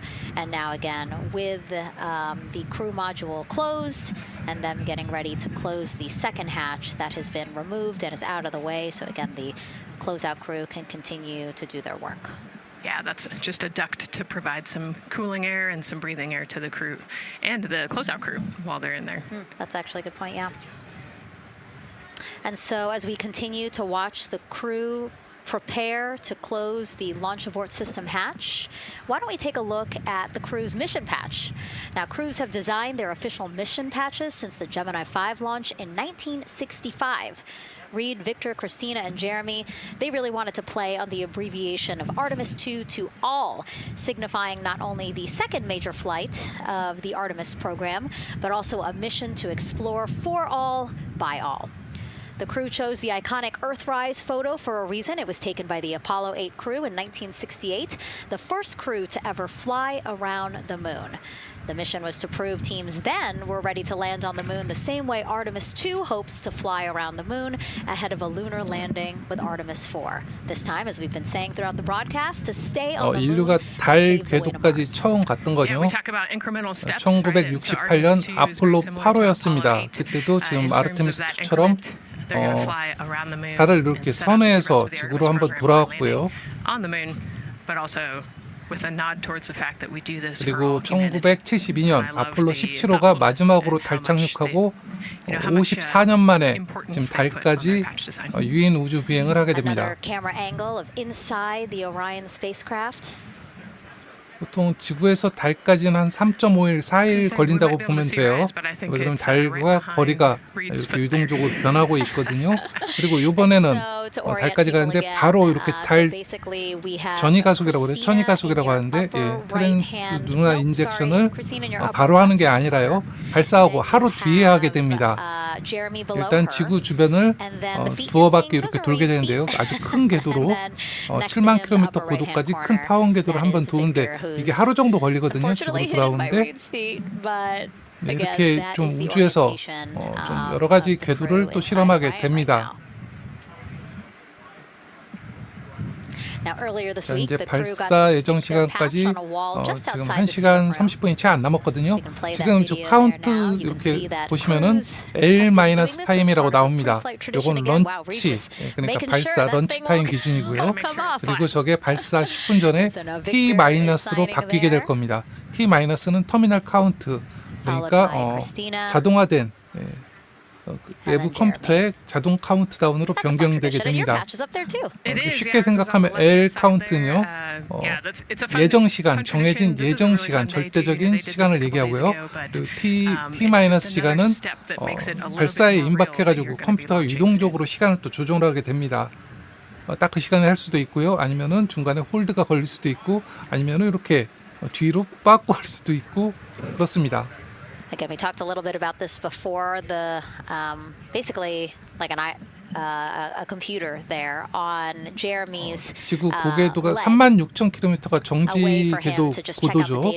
이번에는 지구하고 이제 궤도 저점은 지구 굉장히 가까이 있지만 궤도 고점은 약 7만 km로 굉장히 큰 타원을 그리게 됩니다. 그러면 이게 지구를 한 바퀴 돌 때 공전 시간이 거의 하루가 걸려요.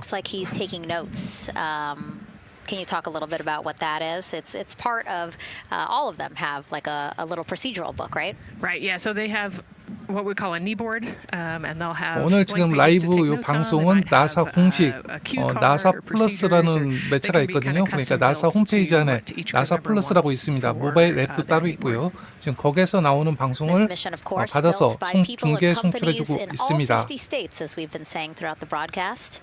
And with our international partners as well. Let's take a look at some of the people playing such a big 지구를 도는 게 role in today's 험한 전이 궤도 전이라고 그러거든요. 그런 용도도 있고 여러 가지 또 안전을 위해서 뭐 테스트도 한다고 합니다. This is about the parts, the hardware, the software, the services all coming together to make that mission possible. My dream for this space program is that we would. 그리고 이번 미션에서 달 뒷면을 돌 때 달에서 약 7,000km 거리를 돌게 됩니다. 그러니까 지금까지 지구를 떠나서 가장 먼 곳까지 갔던 인간들, 사람이 아폴로 13호. 왜 그러면 그때는 달 뒤 이렇게 260km 정도, 250km 고도까지 거리를 벌렸었습니다. 통상적으로 아폴로 우주선은 달 약 100km 고도를 유지했었거든요. 그러니까 아폴로 13호는 250km 고도를 유지했기 때문에 기네스북에 지구에서 가장 멀리 갔던 사람들로 아폴로 13호 크루가 기록이 되어 있습니다. 네, 이번 아르테미스 2는 달 뒷면에서 약 7,000km 더 떨어진 곳을 가기 때문에 아마 발사에 성공하면은 기네스북이 갱신되게 되는 거죠. What is very important to me is that we do it the right way, and that we do it with our values, that our industries grow, that our communities grow, that our families are healthy and 방송 safe. 시작한 지 지금 4시간 10분 지났거든요. 연료는 아까 이미 다 충전이 끝났고요. 지금은 증발되는 연료만 조금씩 보충해 주는 단계입니다. 그리고 우주 비행사들은 약 2시간 전에 오리온 우주선에 탑승해서 좌석에 착석한 후 대기 중이죠. All of the hands that have touched a part of this program and the hearts that have moved everyone to this goal, because we're going to the moon and we're going beyond. One team. One team. One team. One dream. What I really like about that package is, again, just reminding people that this is spurring so many jobs across the country. Yeah, across the country and across the world, right? The whole world has a part of this. The Artemis Accords are signed by over 40, 50 이번 미션에서 우리나라가 개발한 K-라드 큐브셋인가요? 그러니까 심우주 방사선 측정 큐브셋을 지금 SLS 로켓에 탑재해 있습니다. 아니요, 착륙선은 지금 스타쉽 HLS하고 블루문 마크 2 두 개를 지금 개발을 해야 됩니다. 근데 이게 2028년까지 개발이 완료가 될지 약간 미지수예요. 그러다 보니까 지금 중국하고 달 착륙 경쟁에 미국이 이번에는 뒤처지는 거 아니냐 하는 우려가 좀 있습니다. I'm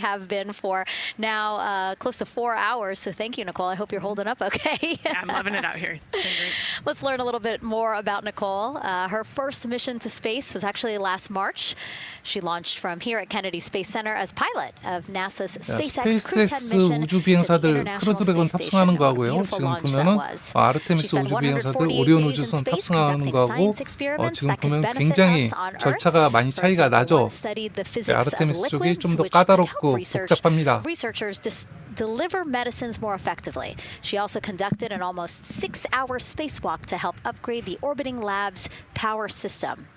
Nicole is a lieutenant colonel in the U.S. Air Force and flew one of its most advanced aircraft. She was born in San Diego, California, and is a twin.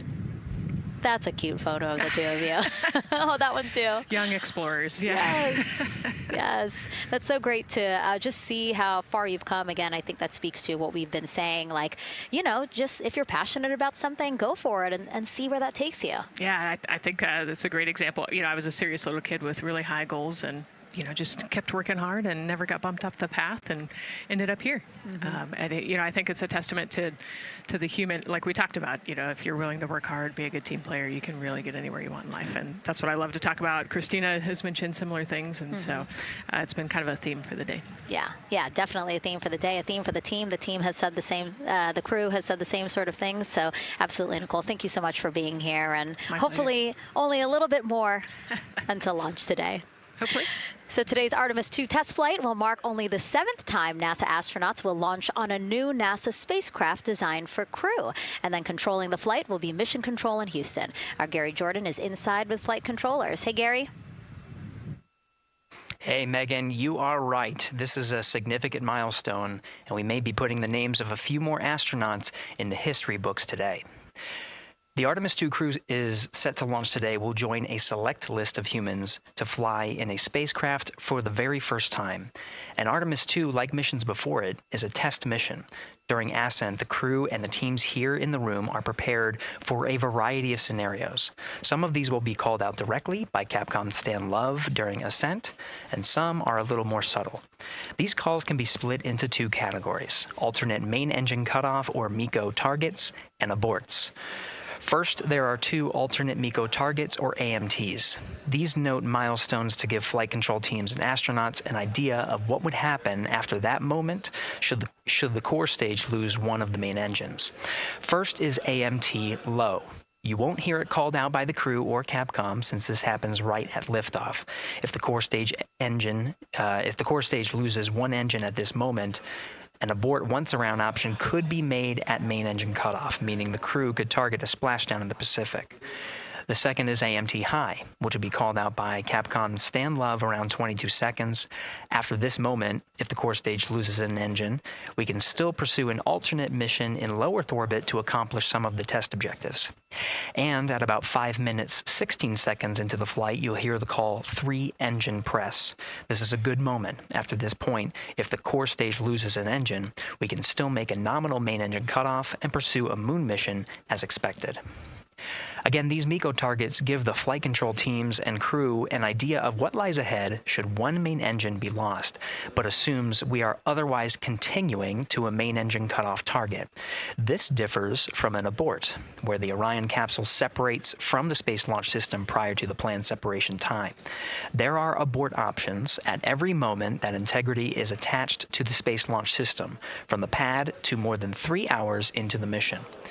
자, 오늘 발사하는 오리온 SLS에 탑재되어 있는 오리온 우주선 이름이 인테그리티로 명명이 되어 있습니다. 그러니까 인테그리티가 지금 발사하는 오리온 우주선의 이름이에요. This particular abort capability can be used from here at the 오리온 pad 우주선의 through 해치는 roughly 닫혀 3 있거든요. minutes 근데 and 외부 22 해치 seconds into the flight. Next is an untargeted 이거는 abort 아직 splashdown 열려 or 있습니다. UAS. This uses Orion's 발사 service 타워에 module engines to 내부 escape 요원들이 the 아직 SLS 철수는 안 하고 and becomes 있거든요. available immediately after the launch abort system jettisons. Third is an abort once around, or AOA. You'll hear Capcom Stan Love call AOA open around 7 minutes 30 seconds into the flight. This also uses the service module engines, but the burn profile is a bit different to aim 발사하고 for a 고체연료 splashdown in the 부스터를 Pacific after one trip 2분 around the Earth. 30초경에 분리한 다음에 잠시 후 또 일부 정도 지나서 지금 보시는 비상 탈출 로켓 라스 저거를 또 따로 분리하게 됩니다. An AOA option continues to be available until solar arrays are deployed on the Orion service module a little more than 30 minutes into the mission. At this point, an abort to orbit or ATO option becomes available until separation from the upper stage around 3 hours and 23 minutes. Mission profiles can vary depending on when an ATO is executed in that window, but with power being drawn from solar arrays, it buys more time for astronauts and flight control teams to make decisions and stay in Earth orbit, return for a splashdown, or continue to the moon.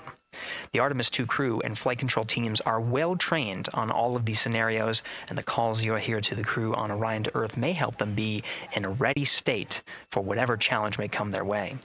At this time, we're not tracking any significant issues here in mission control in Houston, Texas. That would be showstoppers for today's launch. We're continuing to, of course, monitor the countdown along the way and make sure all systems are go for when we reach T0. With that, I'll send it back to you, Megan, at the Kennedy Space Center. All right, we are ready for another reading if you are ready over there. Yes, sir. CBA is steady at 2,600 PSI. All right, copy that. And you know, the more times we ask you to do that, the closer we get to launch, so that's a good thing. Copy.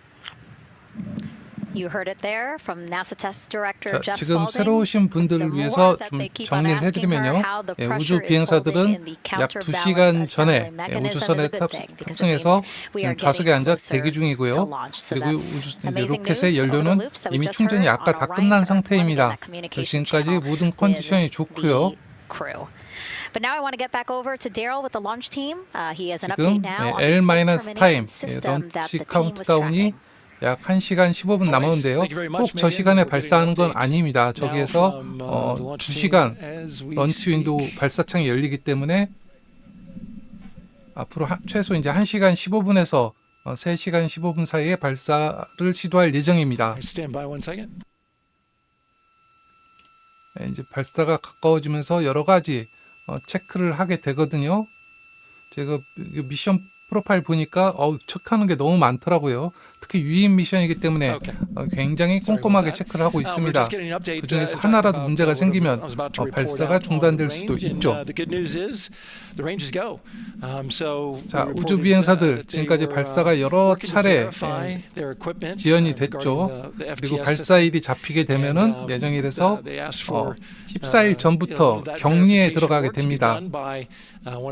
우주 비행사들이 우주에 나갈 때 나사 매뉴얼도 그렇지만 전 세계 우주 비행사들이 대체적으로 동일하게 14일 정도 격리를 거친 다음에 발사되게 됩니다. But in the end, this is a fix that the range had come up with to get clearance, to clear the range rather, and to as well work the FTS system. And so now they are go. Again, the range is go. That is no longer a constraint. And so you combine that with the fact that the rocket and the ground systems here also working.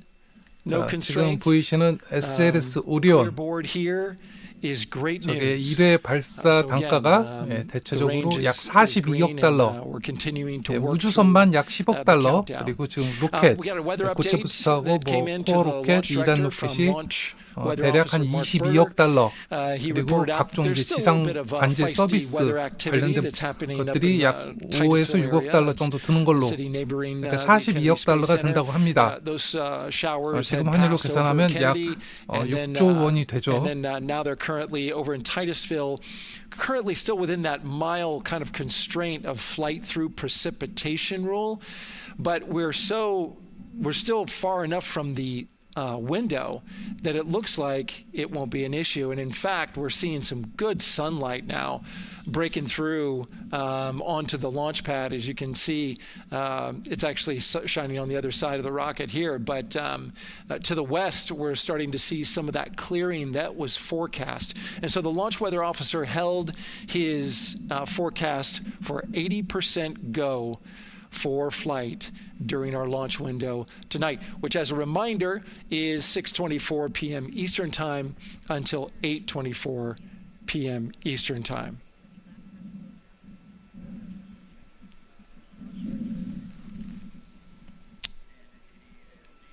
And we're also hearing that the last hatch closure, as you can see in the bottom corner of your screen, they're starting to work on that. That's the launch abort system hatch. There are two hatches, the crew hatch and the launch abort system hatch. 지금 보면 우주선 해치는 이중으로 돼 있는데요. 안쪽에 오리온 우주선의 해치는 아까 닫혔습니다. 지금 보시는 거는 오리온 우주선을 지금 감싸고 있는 라스 비상 탈출 시스템이죠. 라스 캡슐의 요 외부에 있는 두 번째 해치를 닫고 있습니다. 자, 이제 저 작업이 완료가 되면은 발사대 요원들은 이제 철수를 해야죠. 자, 이제 플로리다 현지 시간하고 우리나라 시간하고 13시간 시차가 나기 때문에 플로리다 시간으로는 오후 6시 24분부터 발사창이 2시간 동안 열리게 됩니다. 제가 가끔 토요 라이브에서 달에 착륙해 있는 아폴로 달 착륙선들하고 뭐 거기 깃발 꽂은 거 그리고 로버 관측 장치들 이렇게 설치해 놓은 거 그거 사진 찍힌 걸 다 보여드렸잖아요, 위성에서. 근데도 안 믿으시면은 뭐 할 말은 없죠. 믿는 건 자유니까. Hey, Megan, I don't know if you heard that huge cheer just now. If you heard a big rumble, as soon as Daryl said that the range was clear for launch, everybody clapped. It was super excited as we get to do some final countdowns. Standing next to me, I have Hudson and Maddox, the son of brothers here. And I asked you a little bit earlier. 뭐 믿건 안 믿건 서로 뭐 비하할 필요는 없습니다. 근데 이제 너무 믿음이 강하시면은 제 방송 채팅에서는 이제 강퇴당하시죠. You know. Not a better way to celebrate right now. I asked you on a scale of 1 to 10, how excited are you? Would you say? 11. Yeah, 11. I'm very excited. Super excited. Yeah. So, Megan, we've been watching the launch broadcast here and hearing some of the questions that you and Nicole have been asking and answering. And I actually wanted to ask these two kids, if you could take a 10-day trip around the moon and take 3 people with you, who'd you take with you? Well, I'd take my dad and my mom. And I mean, I don't know. Probably my best friend. I'd just say one of my friends, you know. Oh, one of your friends. So brother got left out. Who would you take? That was just what I was thinking. My dad and my mom and my best friend. That's a pretty good answer. Your brother can get his own trip to space, right? Yeah. So I'm actually joined here also by Dad. Now you were sharing with me that a lot of the work that you've been doing over the last several months has been 부모님을 별 여행에 데리고 간다고 하는데 여기 지금 보시면 아시겠지만 제가 지금 방송한 지가 거의 4시간 반 됐거든요. 근데 그 전부터 우주 비행사들은 다 준비하고 2주 격리하고 뭐 그 전에 훈련 기간 뭐 몇 년씩 그걸 다 빼더라도 이렇게 지금 달 로켓 타가지고 준비하는 과정만 해도 거의 지칠 것 같죠.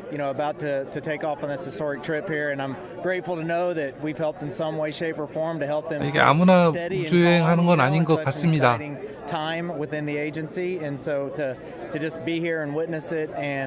And know that they've got some tools to help them stay calm and steady is everything to us. So. Fantastic. Well, Megan, we are standing by, ready to go, and we're ready to cheer this team on.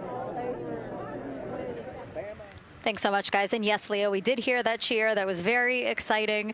I think the vibe over there 자, 우주 비행사들이 탑승하고 2시간 반 만에 드디어 외부 해치까지 모두 잠궜습니다. 이제 저분들은 10일 뒤 태평양에 착수한 다음에 그때 가서 열리게 되죠.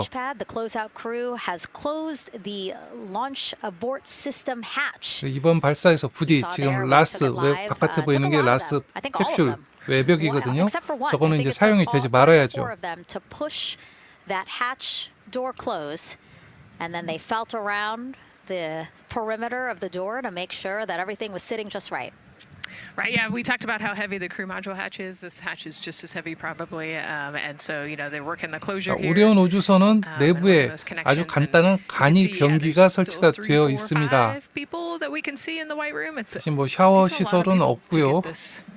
샤워하려면 그냥 물티슈로 보통 닦는 걸로 알고 있습니다. And so the next step in the countdown is that this team will start closing out the white room. So basically disconnecting things, stowing things, making sure that 지상 요원들이 when they 슬슬 leave, there is nothing 대피할 that 시간이 된 것 isn't 같습니다. supposed to be there.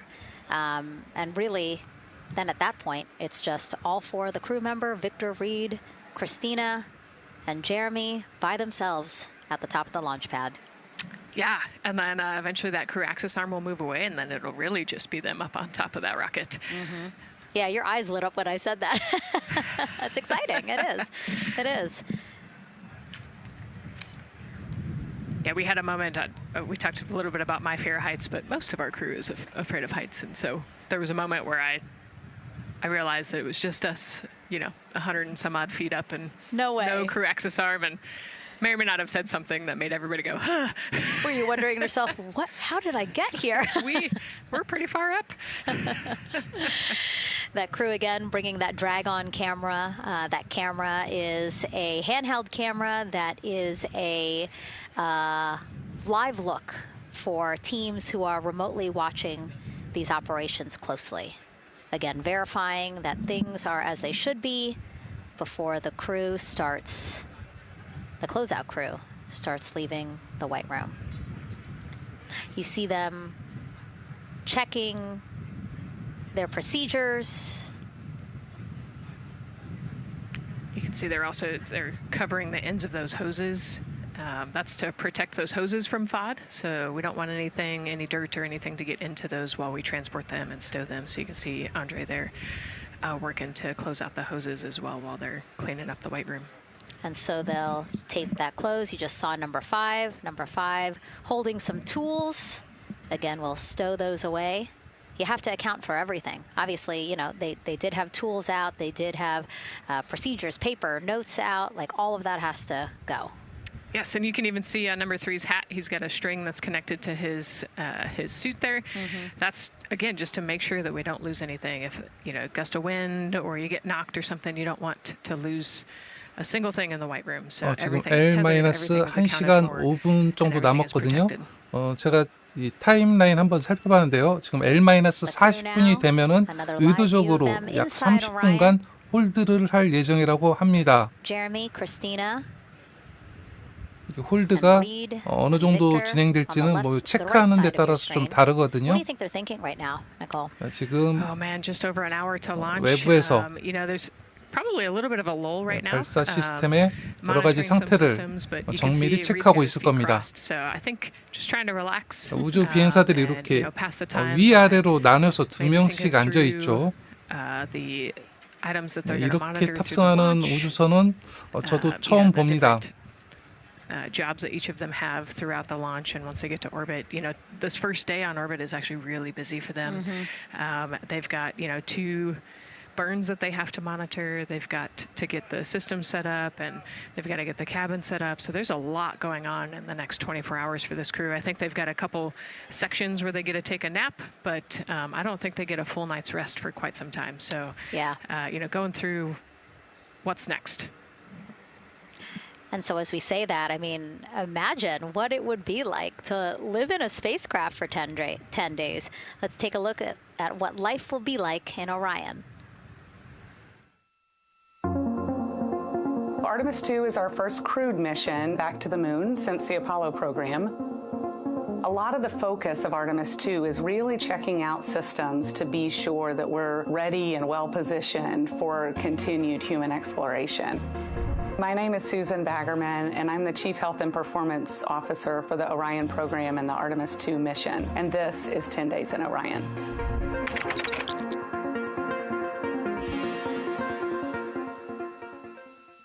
For this mission, the crew will launch in the Orion spacecraft on top of the Space Launch System rocket, or the SLS rocket. Once they've launched and achieved orbit, they'll continue on checking out many of the different critical Orion systems, check out some of the critical medical systems, and be sure that we understand how the crew would do that successfully within the volume of Orion. We also have, of course, systems to feed the crew. They have a potable water dispenser that they'll check out. And then we also have a food warmer, kind of looks like a suitcase that the crew can use to heat their food.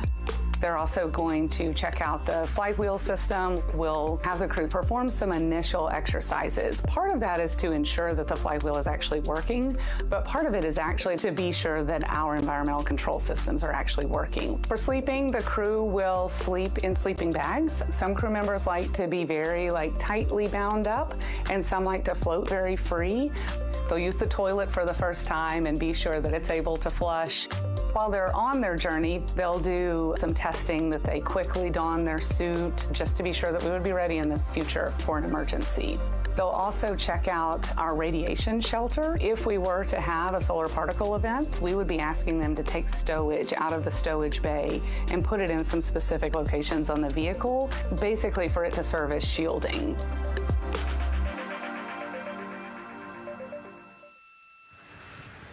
And so I want to talk a little bit more about what we just heard in that package. I am interested in the space food. So Reed, Victor, Christina, and Jeremy have a pretty big menu to choose from, so that's really cool. We're actually going to pull up a graphic now that kind of shows you some of the food that they're going to have with them on their 10-day journey around the moon. We know of more than 10 types of beverages. There's coffee, a mango peach smoothie, apple cider, lemonade. So those all sound delicious. And now I've just remembered I haven't eaten lunch. They're actually not too bad. I actually have a mango peach smoothie with me today. No way. Yeah. So you can see they come in these little packets here, but it's just kind of a dried powder that you add water to. So this would actually, you'd add 175 milliliters of water and let it sit for 2 to 5 minutes, and then you can stick a straw in it. You saw in that package they put a straw on the top septum portion there, and then you can drink it. And so this is the packaging. This is food that you brought up with you, or that you had while you were at the ISS. Yes. Yeah, actually, this is all food that we have available to us on the standard, what we call the standard menu on the space station. And so actually the graphic there showed quite a bit of the standard menu that they're going to take with them. So let's pull space it back food up, is space actually. food. Yeah, we can use the food that we have been using. You know, our food lab at Johnson Space Center actually creates that food, and then they stabilize it and they package it for us and everything. So they do a really wonderful job out there. We've got different types of food. You know, you can see I've got this is a soup, tomato basil soup, so thermal stabilized. It's already hydrated, so you just throw it in that food warmer that we talked about, and then you can eat it. But then we also I have some shrimp cocktail here that's, you know, irradiated, so it's in a package that protects it. 자, 이제 우주에서 먹을 식량들은 장기 보관을 위해서 이렇게 보면은 방사선 살균을 하게 됩니다. 아까 침낭 얘기하셨는데요. 미세 중력에서는 사람이 자게 되면은 둥둥 떠다니니까 침낭이라기보다는 일종의 구속 장치, 해먹처럼 매달아 놓고 거기 이렇게 들어가서 움직이지 않도록 그렇게 하고 있습니다. Scissors and you open it up and then it comes right out. So 그리고 자꾸 다들 배변에 대해서들 걱정하시는데요. 걱정 안 하셔도 돼요. 저기 보면 배출 억제 장치 맥이라고 있습니다. 쉽게 해서 성인용 기저귀 같은 거를 다 착용하게 됩니다. 그리고 뭐 거기에서 뭐 큰 거 작은 거 얘기하시는데요. 대체적으로 우주 비행사들도 그게 난처한 걸 알기 때문에 탑승할 때 대체적으로 식단 조절을 해서 큰 거는 좀 중요한 순간에 안 보도록 하고 있습니다.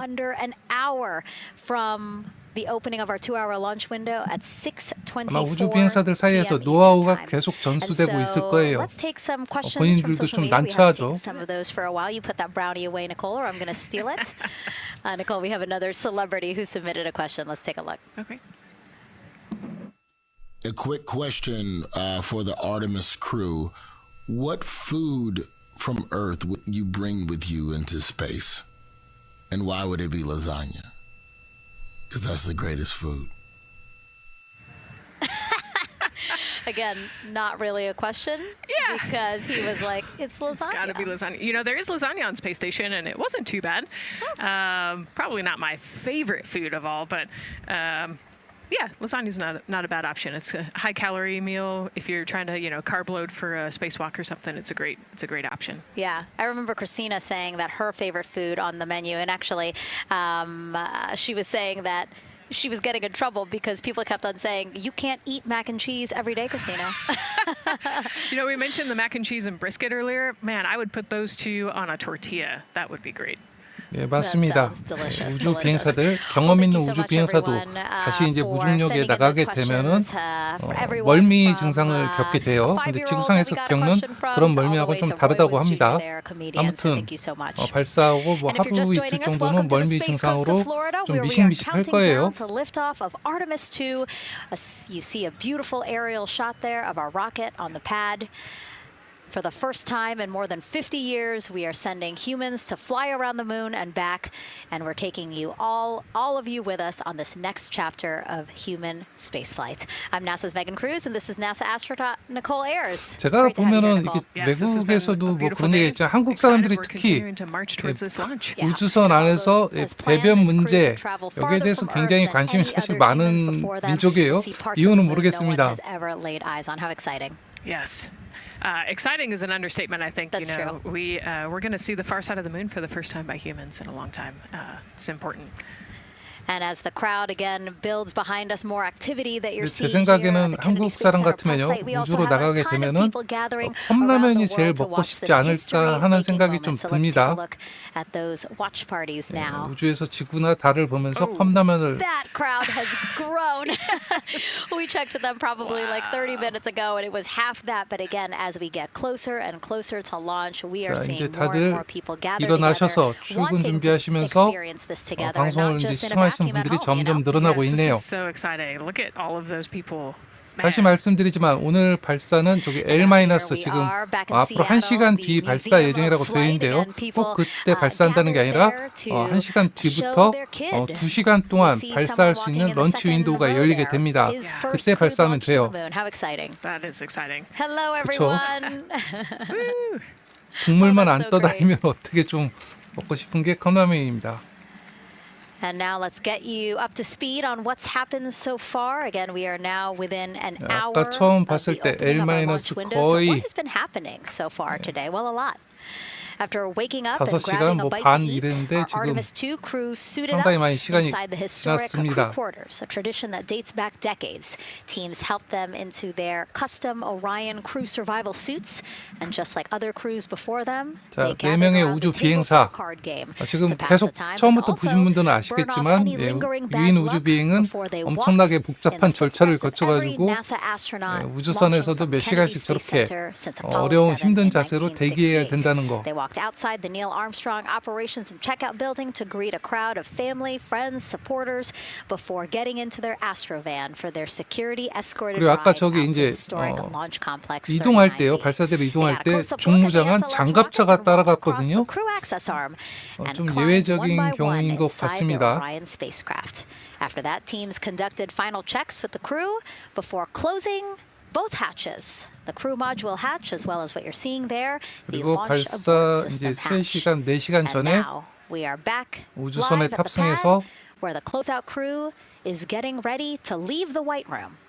They are now 준비를 다 tethered, 끝냈습니다. Nicole, because they are about to 자, 이제 발사체하고 우주선 지금 보면 여러 가지 체크를 계속하고 있을 거거든요. 연료는 이미 다 차 있습니다. the White Room, correct? Yes, there's kind of what I would call a shroud. You can see them working that there. So it is actually connected so that way the gap between the correct 이번 아르테미스 2에서는 이게 상단 로켓 ICPS라고 그러거든요. 이게 지금 ICPS하고 우주선 이제 분리한 다음에 예전에 아폴로 우주선에 했던 것처럼 오리온 우주선을 빙 돌려가지고 이렇게 모의 도킹 실험을 하게 됩니다. And for how we're looking with the launch countdown milestones, let's go to Daryl Nail in the Launch Control Center. All right, thank you very much, Megan. And as you can see there, the finishing touches, as you've been talking about, to the LAS, which brings me to that subject because we currently are hearing the launch team is working an issue that was reported out with the LAS. At least there's an issue apparently with a battery on the LAS. The engineer who is in charge of the launch abort system sits on console here, reported that a temperature for one of the two LAS batteries is out of range, and although it's not a constraint for launch right now, it would be when that temperature is checked inside of T-minus 6 minutes, which is inside of terminal count. So right now, the team is working some troubleshooting on this issue.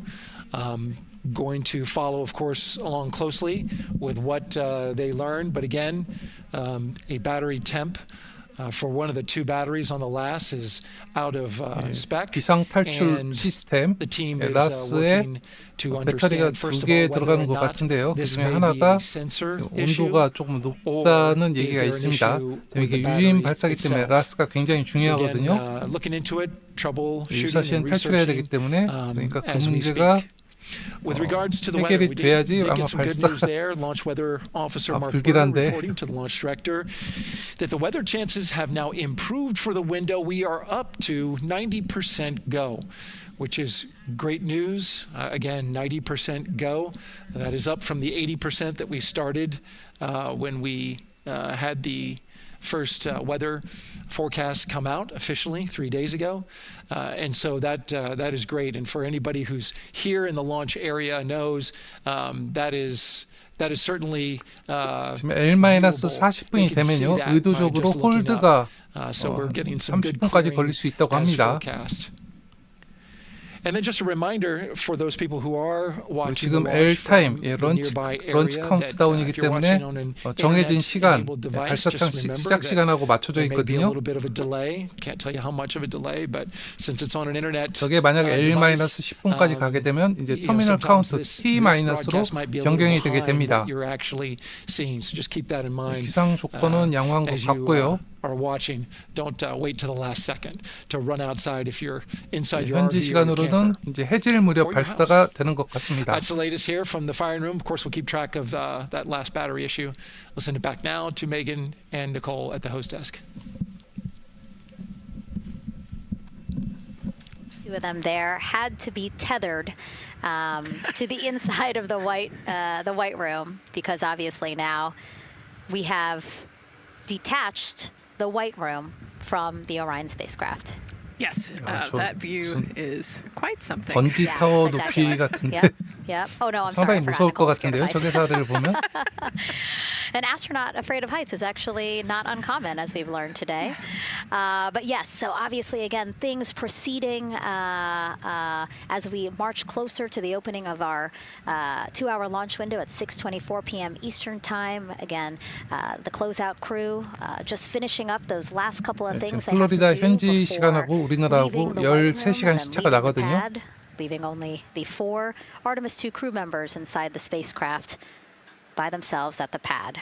Yeah, and then we'll be curious to follow the battery issue on the LAS as well. I think sometimes it's just a sensor issue, sometimes it's a battery issue. So hopefully they figure that out quickly. Mm-hmm. And so if we can take a shot of the crew inside the capsule, if one's available, why don't we talk a little bit more about each of them? So we have Artemis 2 Commander Reed Wiseman, Baltimore native, and he's actually, you see his feet in that shot there from inside Orion. He's been in space once before as flight engineer for Expedition 41 aboard the International Space Station from May through November 2014.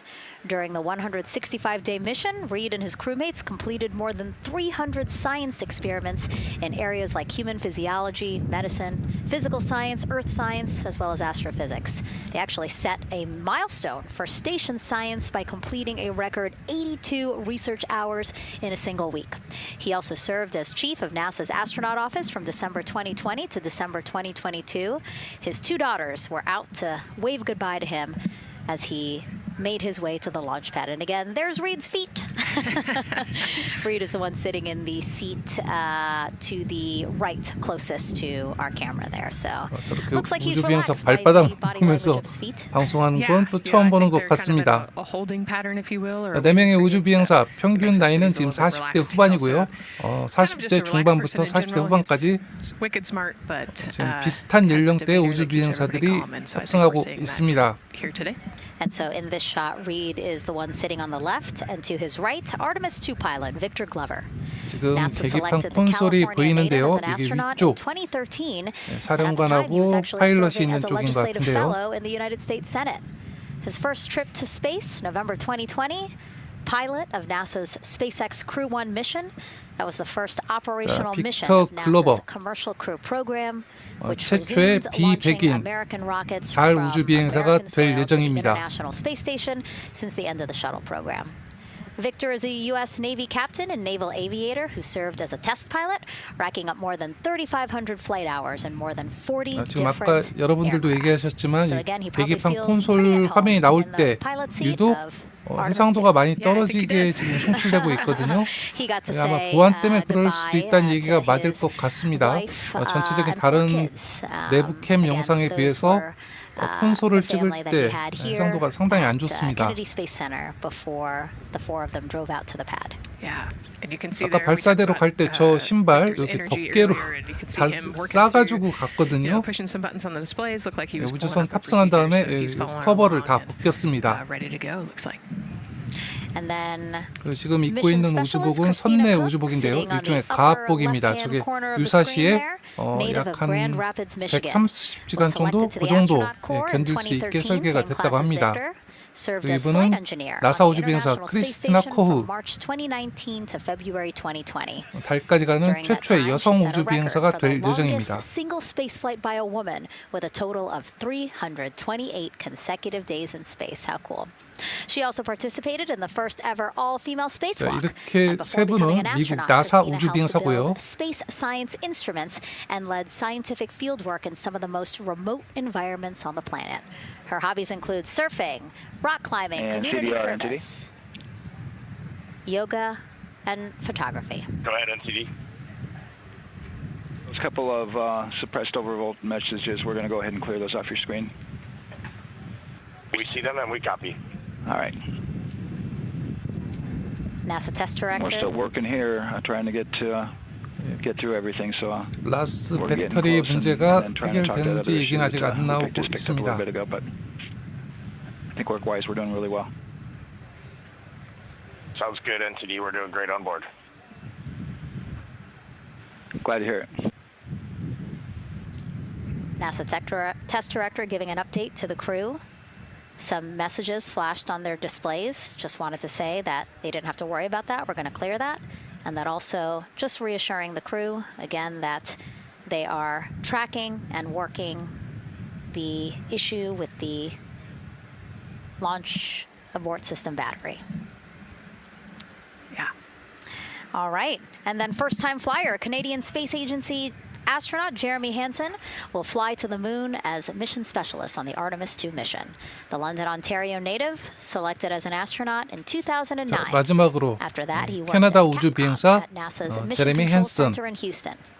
Capcom stands for Capsule Communicator. 이분은 이제 달까지 가게 되면은 최초의 비미국인 달 우주 비행사가 Jeremy 되는 also 겁니다. participated in training exercises, really cool ones like living on the ocean floor off the coast of Florida to simulate 캐나다가 deep space 아르테미스 프로그램에 exploration 상당히 for a 많은 week. 투자를 하고 있어요. 그래서 이제 미국인 우주 비행사 외에 다른 외국인 우주 비행사로는 최초로 캐나다 우주 비행사가 탑승하게 되어 있습니다.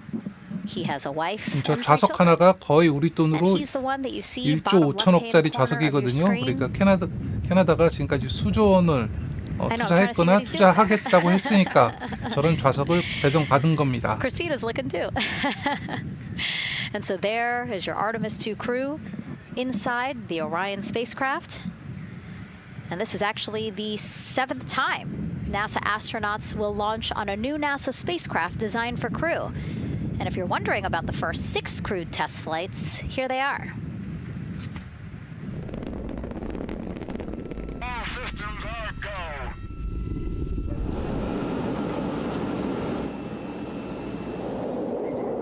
Gemini 3, Gus Grissom, John Young, March 23, 최초의 1965. 우주선이었던 저 미국 최초의 머큐리 같은 경우에요. Apollo 7, 지구로 Wally Schirra, 재진입할 Don 때 Iesley, Walt 거의 Cunningham. 수직으로 내리꽂아가지고 탄도미사일처럼 엄청난 지포스를 받았다고 합니다.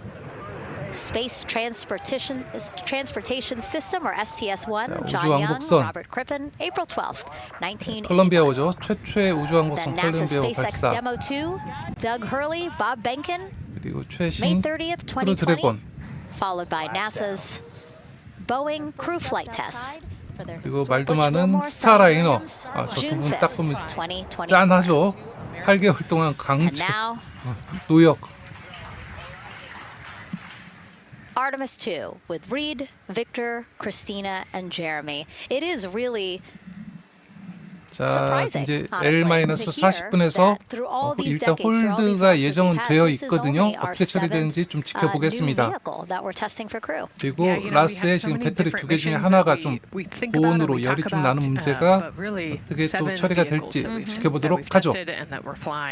I like to think of spaceflight really as a permanent test, right? We have, hundreds of missions or so. An airplane that gets tested and then flown has thousands of data points. And so really spaceflight is always going to be in the test field. And I think it's important to remember that, especially as we put humans on rockets that we never have before, or for the 7th time we start a new vehicle and a new mission. Just getting word now that White Room closeouts are complete. And so the closeout crew is preparing to leave the pad. It's exciting stuff. We are making good time, and the closeout crew is doing really well. 41 minutes, 43 seconds and counting until the opening of our window. And Artemis 2 is a 10-day mission that will send the 4-person crew on a journey around the moon and back to Earth. It will be a critical step towards future lunar and Mars 타워 missions. 요원들이 대피하고 있죠.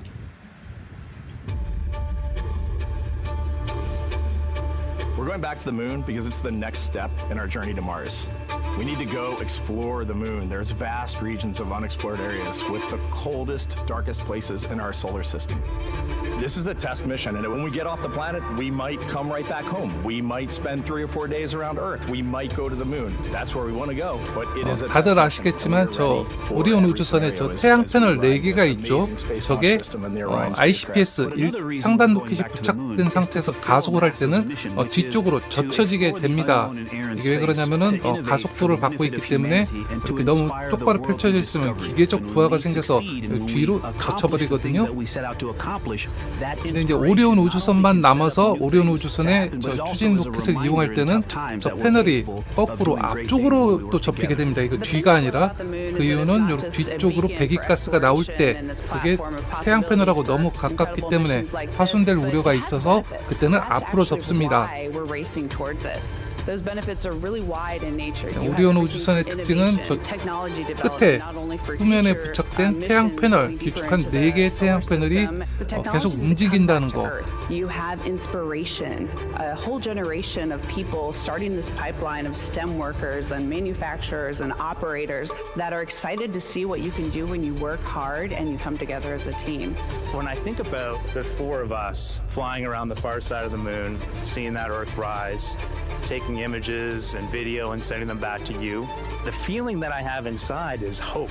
We know that Artemis 2 is not the solution for humanity on planet Earth, but it is a contribution in the positive column. We hope that just for a moment that people will pause and say, wow, it's extraordinary when you look back upon the Earth with over 8 billion people and you see this concrete example of what humanity can do, this extraordinary thing when we set big goals and CDR entity to achieve them.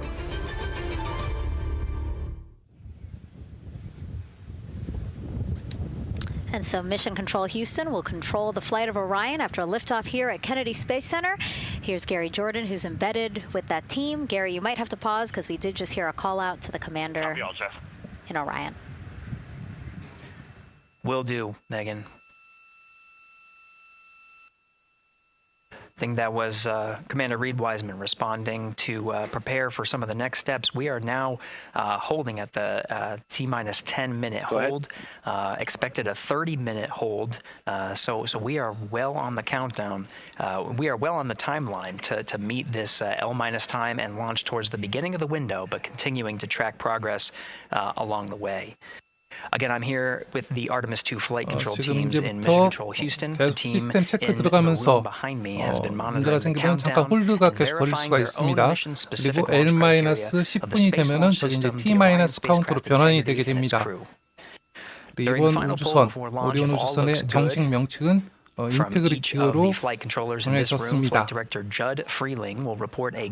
지금까지 문제가 없는 것 같고요. 곧버 런치.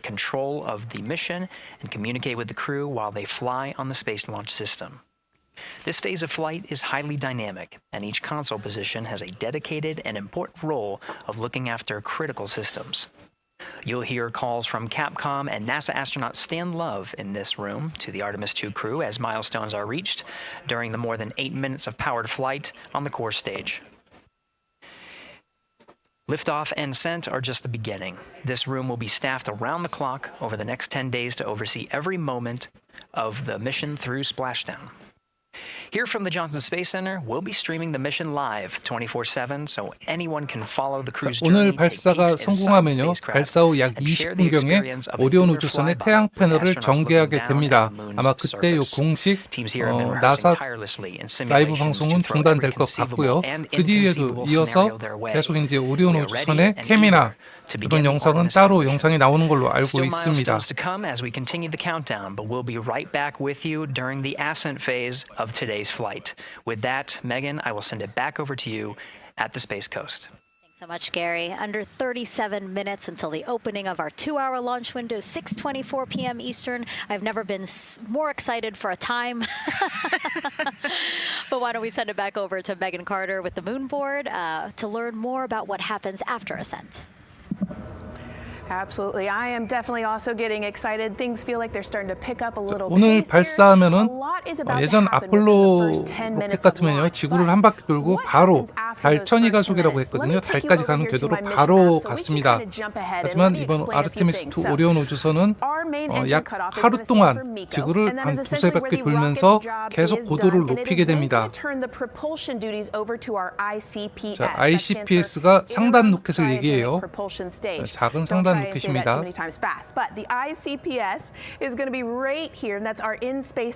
임시 극조온 추진체가 ICPS입니다. After about 50 minutes into launch, it is going to conduct that first burn, and that's going to be the perigee raise maneuver. Essentially, what that is going to do is going to raise the spacecraft from a lowest point of Earth just a little bit higher into space, and then they are going to conduct that nice path. It's going to set them on that nice circular path around the Earth. That's when they're going to start to be able to really check out this spacecraft. The Orion spacecraft is going to be able to, like we've talked about, be maneuvered by the crew. They're going to check out those life support systems, and communication checkout's going to be vital at that point as well, obviously. Then they will be conducting that another burn, and that's going to raise them just a little bit higher again. And then they will, it'll be about time for the ICPS to separate, and they will start another lap around the Earth as well. Now, the ICPS, but even after it separates, its job will not be done because they will have the opportunity to conduct something called the proximity operations demonstration. And this is going to be really important for our future lunar missions because the ICPS actually has a target on it, and the crew is going to have the opportunity to manually maneuver these spacecraft like we've mentioned and practice those docking maneuvers. Now, obviously, they will not be docking for this mission, but that is, again, going to be critical for those lunar missions in the future. Now, all right, after that ICPS has separated and they've done that second lap, they're going to conduct 2 more burns. And what these burns are going to do is set them up to the high enough orbit and a fast enough speed in order to conduct the translunar injection. This is going to be that critical moment and that critical milestone where they are going to produce about 6,000 pounds of thrust. And this is that point that is going to take them out of low Earth orbit into deep space, and it's going to set them on that nice path towards that lunar flyby. And I know we have talked a little bit about why this could be a record-breaking flyby and journey to the moon. And with that, I'm going to turn it back over to Megan so she can tell us just why. Yeah, she's talking about the distance record set by the Apollo 13 astronauts in 1970. They were 248,655 miles away from Earth, and this Artemis 2 crew must surpass that on flight day 6 when they fly around the moon by more than 4,000 miles. 비상 궤도로 비정상적으로 아폴로 우주선 보통 100km 달 고도를 유지하거든요. 그보다 좀 높은 250km 고도를 유지했기 때문에 지금까지 인류 역사상 지구에서 가장 멀리 갔던 사람들로 기록되어 있습니다. 물론 이제 달의 위치가요, 지구에서 거리가 유동적입니다. 36만에서 40만 킬로미터 사이를 왔다 갔다 하기 때문에 달에서 거리가 꼭 지구에서 멀다는 뜻은 아니지만요. 상징적으로 달에서 더 멀리 갔으면은 지구에서 멀리 간 걸로 간주해서 아폴로 13호를 지금까지 기네스북에서 지구에서 가장 멀리 간 사람들로 기록하고 있습니다. 근데 이번 아르테미스 2는 달 뒷면에서 약 7,000km까지 떨어진 곳까지 가기 때문에 계획이 성공하면은 기네스북이 반세기 만에 갱신되는 거죠. Reed, Victor, Christina, and Jeremy, you are the real deal. You're flying to the moon for all of us, and we are in awe. You're the true heroes. You are not just astronauts. You are pioneers, venturing deeper into the unknown. But you are not alone. We will be all cheering you on from planet Earth. Hey, I'm Victor Wembanyama, and I play basketball in the NBA. But I'm not only interested in shooting hoops. I'm also interested in shooting stars, dark matter, and all other types of astronomical phenomenon. And to the Artemis 2 astronauts who are shooting for the moon, I wish them good luck and Godspeed. Hi everybody, I'm Ryan Gosling and I play a biologist who goes to space to save the planet in the film Project Hail Mary. But the Artemis 2 astronauts are going to space for real and they will travel farther from Earth than any humans in history. Sending all our best wishes to the Artemis 2 crew. I just want to say how proud I am of each of you and how inspired you make me. But it's not just about me. Your mission is going to inspire future generations of scientists, engineers, athletes, and dreamers to do something that they never thought possible. Hey, it's Roy Wood Jr., and I want to wish the Artemis 2 crew a happy and safe journey to the moon, well, around the moon. To go around, I know what you're doing. You got to look for a parking space. This is to go around the moon, make sure it's somewhere to park, and then you park journey. Good luck. It's actually a really good way to explain what how this mission builds. Again, we are hoping to land astronauts on the surface of the moon in maybe 2 years. So yes, we are looking around the moon on this lunar flyby mission to see where we might park. Thank you, Roy Wood Jr. Okay, and as we look at this live view of the rocket on the pad, there is a spectacular place here at Kennedy Space Center to watch launch from, and that's the Banana Creek viewing area. Why don't we go back there where the crowd is excited and Leah has the best assignment ever, talking to people who are super excited about being here for Artemis 2. Oh my gosh, Megan, you talk about the excitement being palpable. I'm telling you, everybody here on pins and needles as we get just about half an hour away from launch. I've been walking around talking to people and I'm just struck again and again by how many people are here from across the agency. I want to introduce you to just a small portion of the people across NASA who have been supporting this mission. Patty Ortiz, NASA Armstrong Flight Research Center, Orion Program. Orion. Kathy Graves, Glenn Research Center, Office of STEM Engagement. David Alexander. 헤일메리 안 받고요. 자, 이제 L-30분을 돌파했습니다. 오늘 방송 보신 분들한테 미리 안내 말씀드리면요. 지금 통합 채팅창을 운영 중인데 이게 발사 1분 전부터는 잠깐 가리도록 하겠습니다. 그리고 발사한 뒤에 다시 열도록 할게요. Mark Robinson, Stennis Space Center, Commercial Space. Amira Flores, Armstrong, Office of the STEM Engagement. Molly Kearns, NASA Glenn, Space Communications and Navigation. Matthew Pierce, Goddard Institute for Space Studies in New York City. Here we go, and right over here, Lauren Ring, Ames Research Center, Data Integration. So we're coming together. We're one big NASA team, one big NASA family, and we have one major message before we launch tonight. Okay, guys, what are we going to say? 1, 2, 3.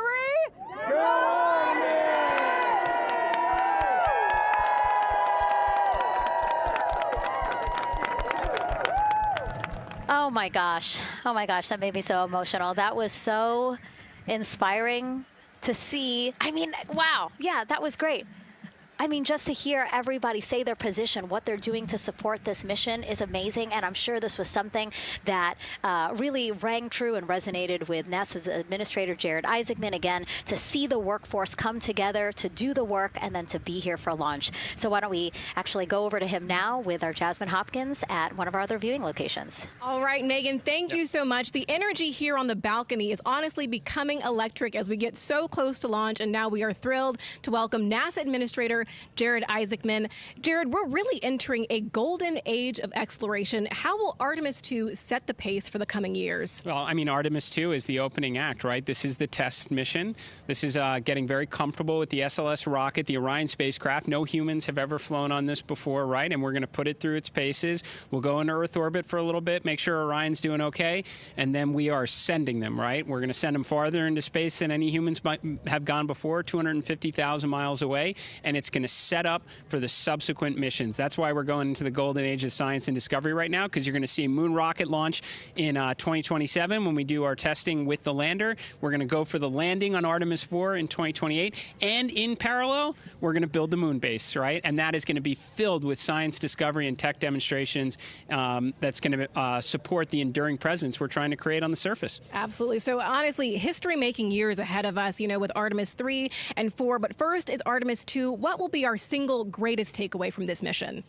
Well, I'll tell you, I mean, after ignition, to me, the moment that I'm going to be most excited for is splashdown. There's no question about that. Good shoots coming down off the West Coast. But look, I think the takeaway from this is gaining extreme comfort in the Orion spacecraft, right? I mean, this is very different than what we've done for more than a half century, right? I mean, the velocities that spacecraft is going to re-enter at, it's going to be new territory for us. We want to get our arms around that completely. So I would say the performance of SLS plus Orion is everything on this one. We want to make sure we do it in as a safe way as we possibly can, understanding what we are undertaking right here, bring our crew back, learn as much we can from the vehicle, set up for Artemis 3 in 2027. Right. And Administrator, we've actually had a pretty young audience today here, some kids running around the balcony. How do you hope Artemis 2 inspires that next generation? I talk about this all the time. One of our overarching KPIs that we should always be tracking is the number of people living and working in space. Well, what's another strong number 2 on that one? It's the number of kids that are dressing up as astronauts for Halloween, so that they grow up, that they're inspired to want to join in this grand endeavor, whether they come work with us here at NASA or they join in industry, but they're helping humankind venture out farther, pursue all the secrets of the universe. Yeah, I think we'll see a lot of kids dressed as astronauts this year. And finally, Jared, you've really made it a personal mission to get to know the people behind the work at NASA. Do you have any final thoughts, any final words before today's history-making launch? Yeah, well, one, I want to express a lot of appreciation. I'll tell you what, the 4 astronauts on top of Artemis 2 know this. It takes an army to pull a mission together like this, right? Across all 10 of our centers, all of our commercial partners, the international partners that come together to make this possible. My sincere appreciation for everyone who is currently working the mission right now, so getting them ready for launch, that will be watching over them in mission control, recovering this crew when they splash down off the West Coast. I have complete trust and confidence in your abilities. And everybody else who's not directly working on Artemis 2, Artemis 3 is coming up next year. When this mobile launcher gets back in the VAB, we're going to start stacking. Wow, plenty of excitement ahead of us. Jared Isaacman, thank you so much for being here. Thank you. Thanks for being here. Of course. All right. And with that, let's get back to the countdown with NASA's Megan Cruz. 자, 화제의 주인공 자레드 아이잭맨 신임 나사 국장이 또 모습을 보였습니다. 지금 나사가 대폭 개편 중이죠. 자, 이제 24분 남았고요. There are more people and less time. 중간에 전통적으로 홀드가 조금 있을 것 같긴 한데요. Now, this first crewed test flight of NASA's Artemis program coincides with the 250th 올해가 미국 anniversary of our 건국 country's founders 250주년 signing the Declaration of 기념이라고 합니다. Independence. Exploration is a part of America's DNA, and it continues now with our return to the moon. 250 years ago, 13 colonies laid the foundation for the greatest and most enduring democracy in the history of the world. One driven by courage, faith, and freedom. From that moment, we became a nation defined not by where we stood, but by how far we were willing to go. We conquered vast frontiers, invented tools that shaped a modern world. We found light in the dark, and we rose from the earth. Faster, higher, farther. We pushed beyond the sky and into the unknown. We carried our courage into the cosmos, and we planted the American flag on the moon, the defining achievement of American superiority in space. Today, our curiosity stretches farther than ever. American robots search ancient rivers on Mars. New telescopes unfold to glimpse the first stars. And a new generation prepares to return to the moon, this time to stay. For 250 years, America has carried the light of humanity forward. But American exceptionalism isn't inherited, it's earned. Our greatness comes not only from what we've done, but what we're still determined to discover. Because in every era, across every horizon, America is at its best when it's reaching for something greater. America celebrates 250 years, and we are leading the world into the future. 22 minutes, 15 seconds and counting from Artemis to NASA's boldest test flight in a 국뽕 중에 generation. 최고봉이 The crew 미국 has said 봉이라고 this 하던 often that they hope it 근데 놀라운 게 inspires 지금 children 저게 다 around the world. 나사가 And 했던 recently, a 거거든요. group of kids 앞으로 here at 하겠다는 Kennedy 게 Space 아니라 Center got a 이런 거 surprise of a 보면 참 lifetime 지금까지 while 미국이 watching that 대단했던 rocket 것 같습니다. roll to the launch 이제 pad. 앞으로도 우주에서 패권을 유지하기 위해서 지금 달 기지 건설을 가속화하고 있죠.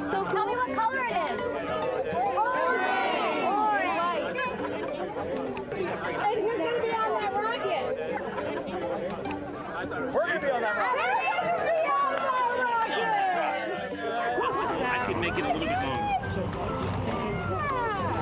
Did you see it? Okay, so everybody's looking at the rocket because it is kind of cool and impressive. One of the coolest things. 달 시간이요. 네, 달 시간은 아마도 이게 지구가 보이기 때문에 지구 시간을 기준으로 하지 않을까 하는 생각이 듭니다. 이제 화성 같으면은 이게 화성은 독자 행성이기 때문에 화성은 솔이라고 그러죠. 25시간, 6시간 그 정도로 할 것 같습니다. 달 시간은 지구 시간 기준으로 하는 게 낫겠죠. 왜 그러냐면은 지구하고 전화도 된다고 하거든요. 앞으로. Wait, are you my mother's cats too, astronauts? What? Say that again. Never mind. It's a little hard to say. Go Artemis! These two, yeah. You can put it on. Yeah. There you go. I like your dabbing astronaut back there. It's just so fun to see the enthusiasm, the energy, and a little bit of chaos. 3, 2, 1. Wasn't that so cute? I love kids and their excitement and, even just being real. Like, I don't remember what I was know, he gonna goes, ask. but I'm glad you're here. Now here we are, Space Center Houston. The crowd has exponentially grown throughout the day. We started 여러분이 showing 지금 you live 보시는 shots from 요거 in there 지금 probably an 즉시통역 hour 시스템하고 ago, and now 통합 take a look 자막 at all 이제 the 통합 people 채팅창은 there 제가 getting 따로 ready to 직접 witness 제작한 history 거거든요. together. 이게 It's 우주 something really 라이브에 좀 special to be 맞게 able to 그러다 witness 보니까 지금 something like 통합 this together. 채팅창은 아직 완성이 좀 안 됐습니다. 그래서 좀 누락되는 부분도 좀 있고요. 갑자기 쭉 나왔다 또 나오고 하는 부분이 있으니까 좀 양해를 바랍니다. 그리고 발사 카운트다운 들어가서 발사 1분 전부터는 저 통합 채팅창을 잠깐 가리도록 하겠습니다. 그리고 발사한 다음에 다시 나오고요. And great news too. Remember, the team was tracking an issue with the launch abort system battery. 배터리 문제가 정상 해결된 것 같습니다. 자, 아까 문제가 될지 모른다고 하는 라스 비상 탈출 로켓이죠. 비행 중단 시스템에 배터리 2개가 내장되어 있는데 하나가 열이 좀 났다고 했거든요. 그 문제가 해결된 것 같습니다. 리드 와이즈먼 사령관의 저 발바닥은 진짜 기억이 남네요. The top of that launch window, so we could be launching here in about 19 minutes, Nicole. Wow, I don't know if I expected this today. I'm excited, and I'm glad they were able to clear the problem with the battery on the LAS, and everything has gone really smoothly today. It's been great. The weather cleared up. It's a beautiful day for a launch. And so now, as we are so close to possibly launch now, just what are your final thoughts as we are about to embark on a mission back to the moon, the first time in more than 50 years? Yeah, just so proud of the crew and all of the teams here on the ground that made this happen. They are carrying the torch from the Apollo era into the Artemis era. And, as the crew likes to say, they want to be the shoulders that the next generation And let's see, GLS, can you help us with that, please?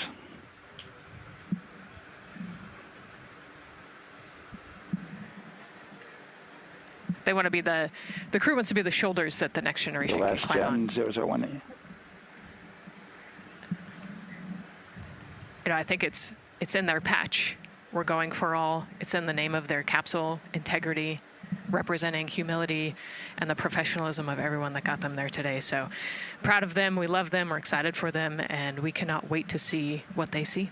Just leveraging everything we've learned so far as an agency, taking us from Apollo now to the launch pad here, 39B, with Orion and SLS poised to again fly us into the history books. And before we leave you now here at the host desk to get back into operations, we just wanted to answer one question for you guys. We asked you earlier on today, what are you most excited for? We 아폴로 asked you to 11호를 go vote 발사했던 on Instagram 역사적인 and Twitch. 케네디 우주센터 LC-39A 발사대는 바로 옆에 있거든요. 근데 지금은 스페이스X가 임대해서 펠컨 로켓하고 지금 스타쉽 발사대를 건설하고 있습니다. 이건 그 옆에 있는 예비 발사대인 LC-39B에서 아르테미스 발사를 하게 됩니다.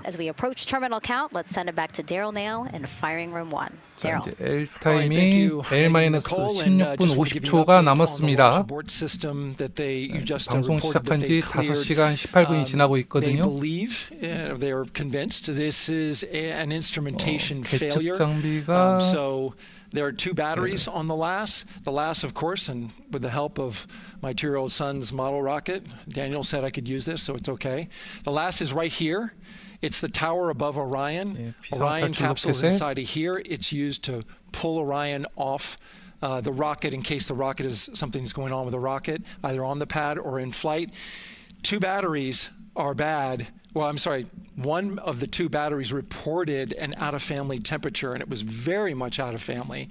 And so they checked their data going back into the vehicle assembly building where they recharged the batteries and worked on them. And they have good, solid data, they reported, that tells them that this is an instrumentation failure, that there's something wrong with the sensor. And so they took it before the mission management team, which has to accept the risk, any changes to launch commit criteria, which this would be one, and they all fully accepted it. So now we are clear as far as that constraint is concerned. And one quick thing as we count down now, we are getting into the final minutes before liftoff. There's a 2-hour window. We haven't quite set the T0 yet, but this is a list of the cutouts. There are 150 cutouts that are included for this 2-hour launch window, and that's important. They're in very small print. That's important because there's basically 16 minutes inside this window that they cannot launch, and these are because of 유인 발사이기 때문에 지금 엄청나게 복잡한 안전 기준을 지금 매뉴얼에 적어놓고 있는 것 같습니다. 지금 배터리 문제는 해결이 된 것 같고요. 자, 이제 L-15분이 남았고요. 중간에 홀드도 걸릴 수가 있습니다. The launch window as we go forward. So they may have to wait out one of these cutouts. They range in time between 2 seconds to 23 seconds, but you'll hear the NASA test director talk through that.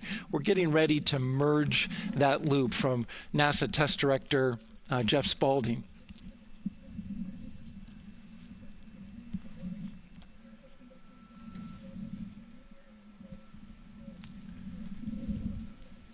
And so now I'm listening to the launch team get ready to merge their operational channel.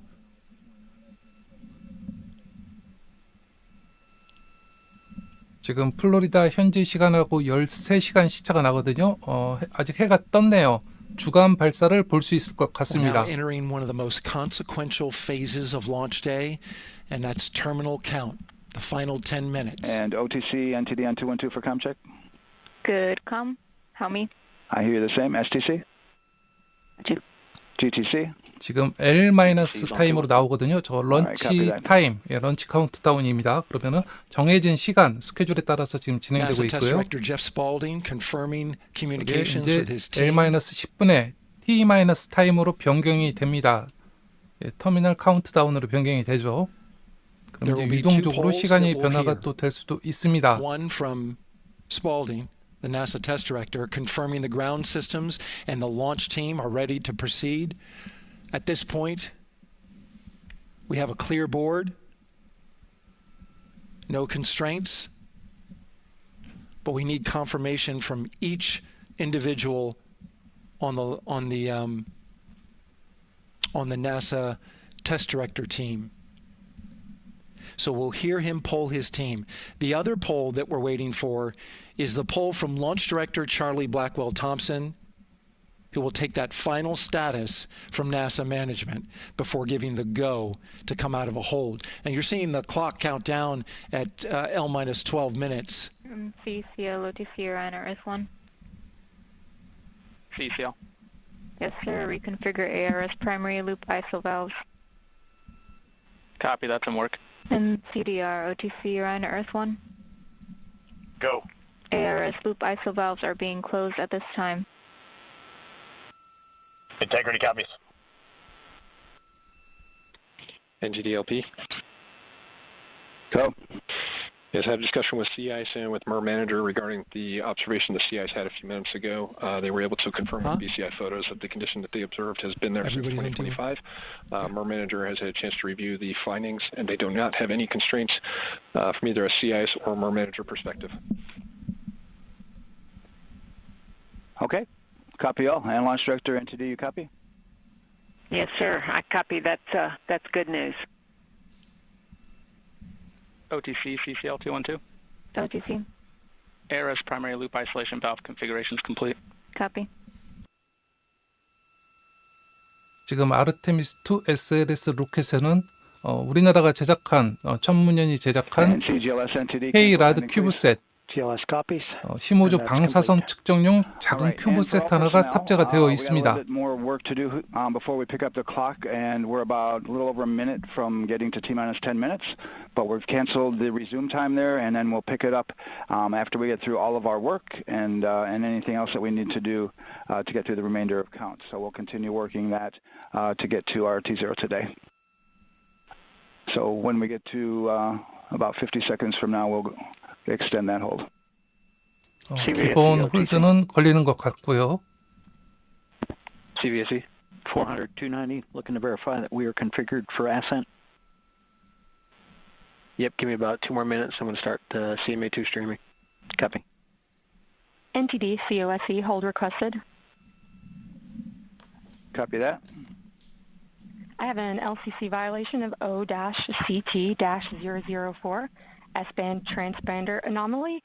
This was a transient LCC violation, so transponder 1 had a demodulated SNR estimate that went down to 2 dBm when it should have been between 10 and 13. It is now back up to 12, but we did lose that for just a moment.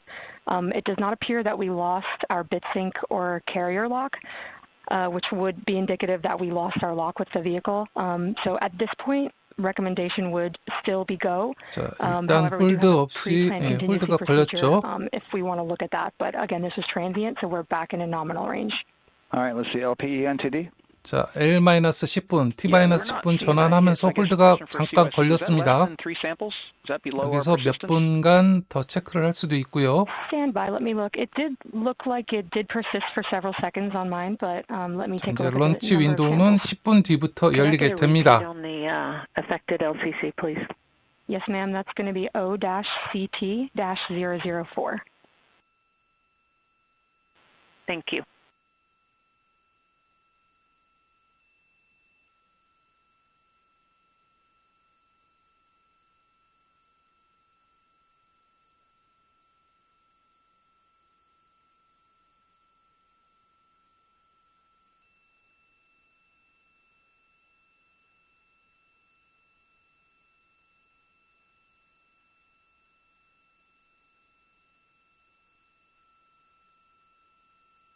Yeah, us taking a look at the data right here, looks like that was a single sample. Yeah, copy that. 자, 이제 T-10분 전환하면서 지금 홀드가 걸려 있거든요. 이게 뭐 정상적인 홀드니까 잠깐 대기해 보죠. 지금 날씨는 맑은 것 같고요. 그리고 현지 시간으로는 오후 6시 16분. 아직 해가 쨍쨍하게 떠 있네요.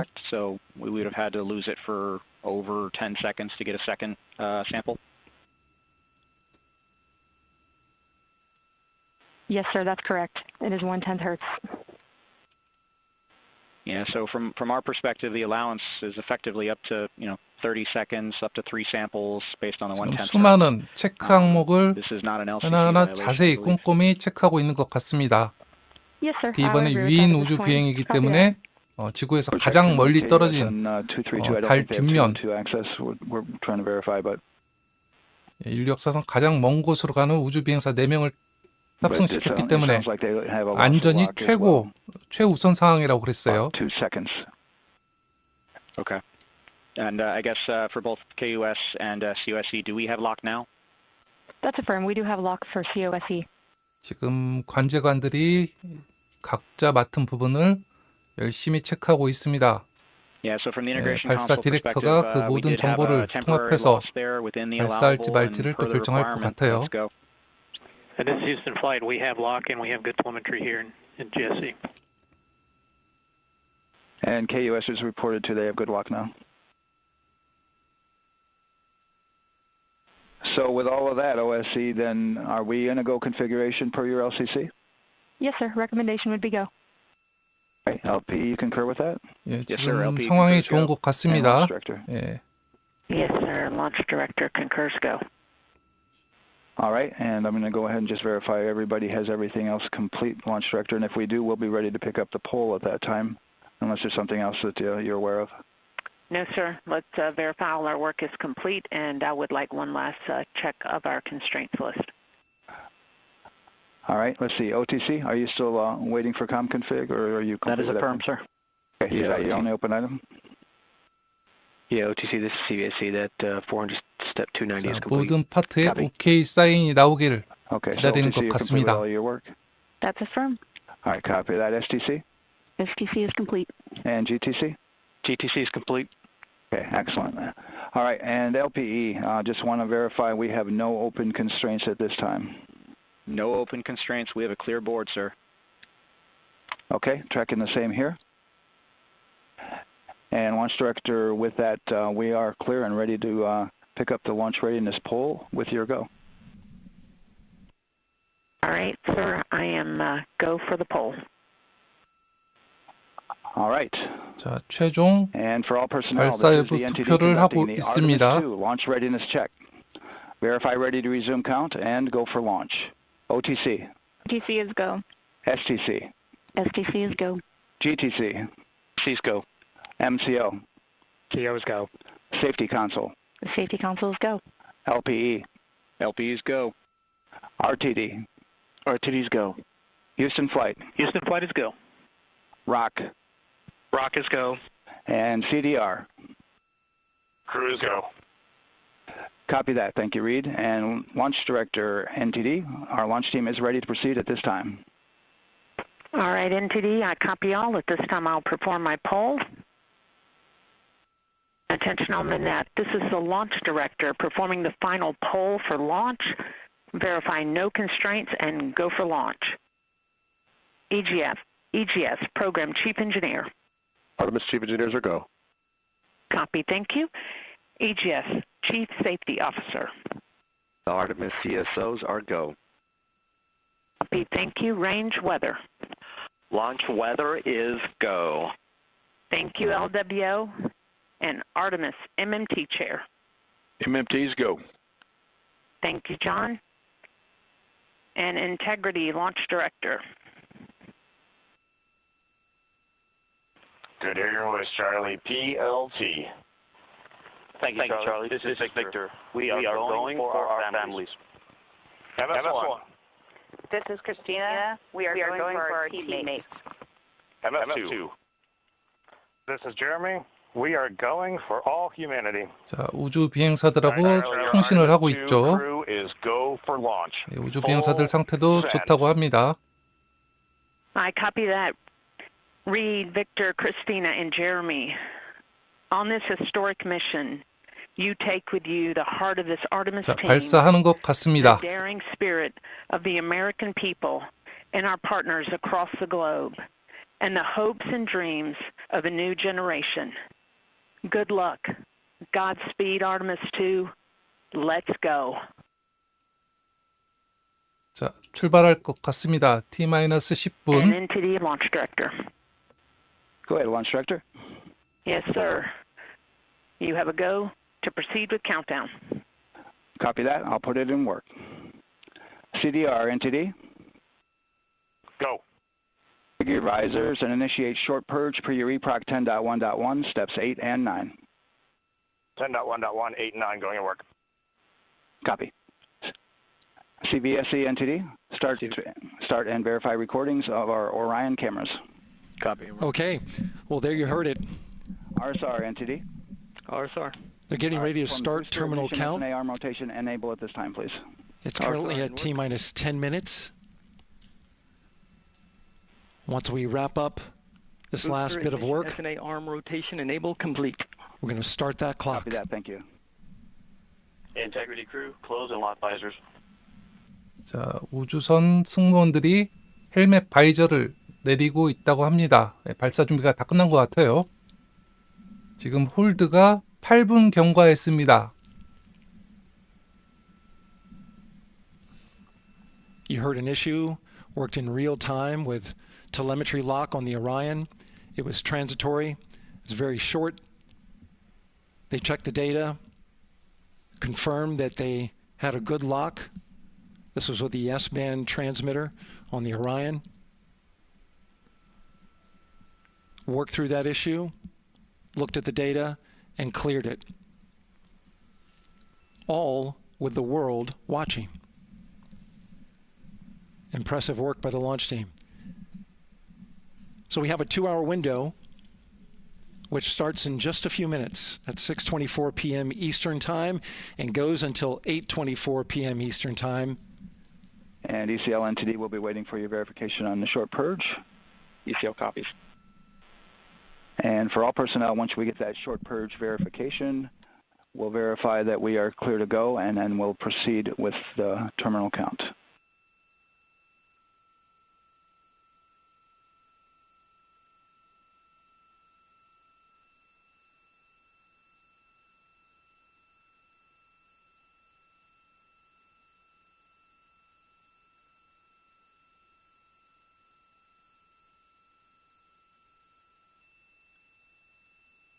지금 L- 카운트에서 T- 카운트로 변경되면서 홀드가 10분 경과했습니다. 지금까지 상태 좋고요.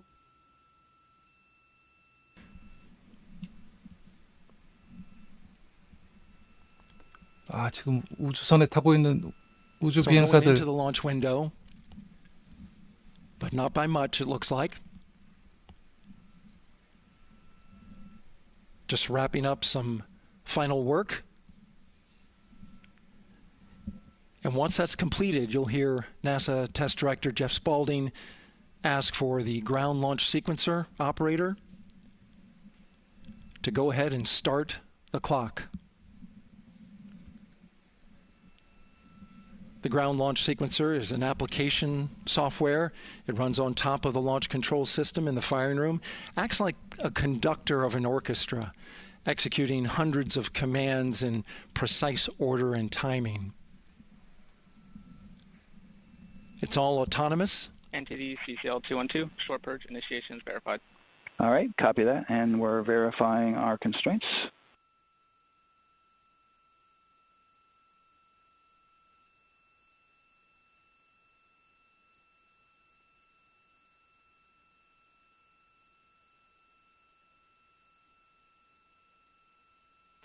All right, and we're clear from cutouts.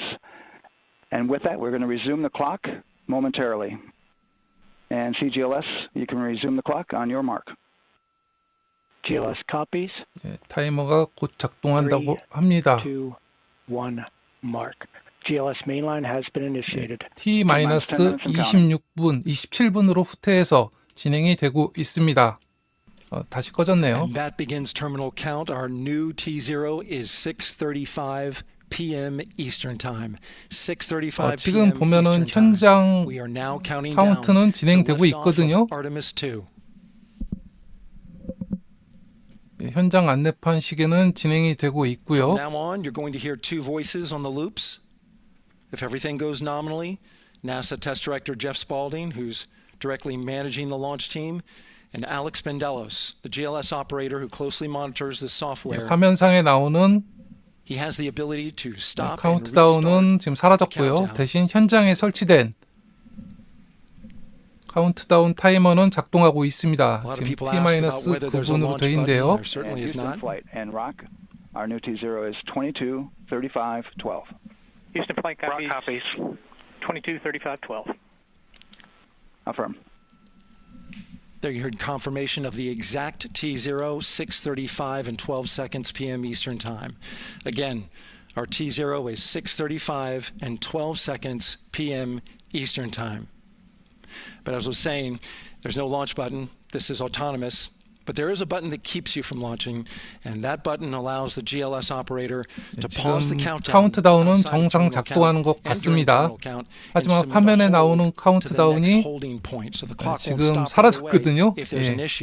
아까 봤던 현장에 있던 카운트다운 표가 정상인 것 같습니다. This is how GLS configures the rocket and ground systems to a stable point where they can stop the countdown if that's needed. But right now, we are counting down. Our next big milestone looking to retract the crew access arm. 네, 카운트다운은 정상 진행 중이었습니다. T-8분. GLS is go for crew access arm retract. 자, 이제 암이 철수를 하고 있습니다. Crew access arm moving away. 네, 탑승 통로가 서서히 떨어지고 있습니다. Took to ingress into the rocket.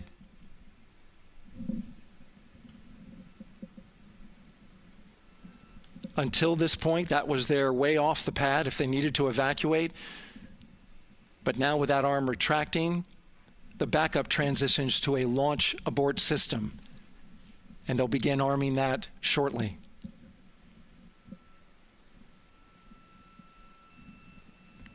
Of course, the launch abort system, great shot there of the crew access arm retracting away. The launch abort system is the tower at the top, and that's what would pull Orion and its crew off the top of the rocket in case of an emergency, whether it's on the ground or in flight. This is critical safety hardware that protects the lives of the astronauts.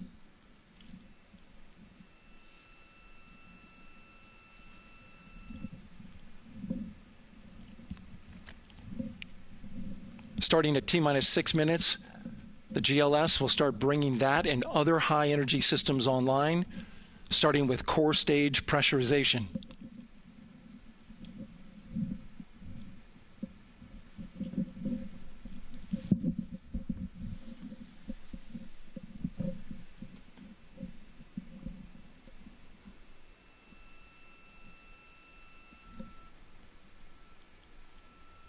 Weather is 90% go.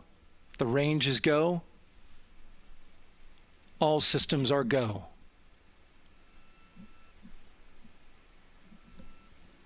T-6분 돌파했습니다.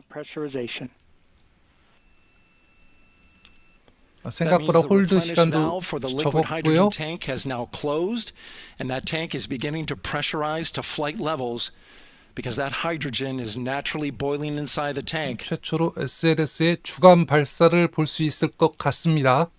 We'll get the liquid oxygen tank a little later in the count. 자, 오늘 발사하게 되면 방송은 발사 후 약 20분까지 아마 방송하는 걸로 알고 있습니다. Could use the launch abort system to pull Orion safely off the top of the rocket in an emergency. Let's listen in for that call. GLS verifies last capability available. And CDR, do you copy? CDR copies, last available. That's great news, and you heard the NTD verify that with the commander of the mission. T-5분 돌파. Now work is being done to arm the flight termination system. This is so the range safety can send a flight termination command if the rocket flies too far off track. There's a brief built-in delay, so the launch abort system has time to pull the astronauts to safety first. LH2 high flow bleed check. All right, the high flow bleed check.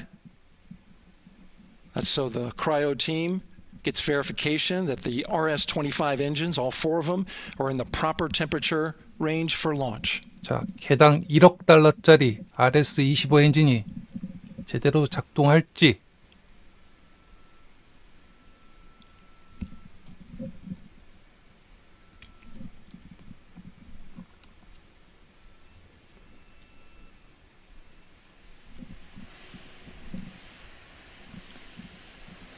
GLS's go for core stage APU start. T-4분 돌파했습니다. 지금 우주 비행사 4명, 아드레날린이 최고치를 기록하고 있을 것 같네요. 정상 작동 중입니다. 발사를 기대해 보겠습니다.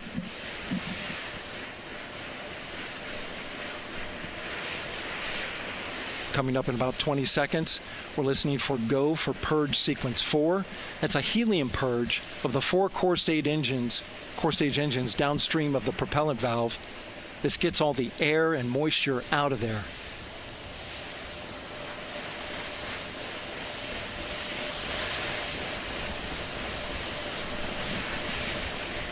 GLS is go for purge sequence 4. Moving through the milestones. All is looking good.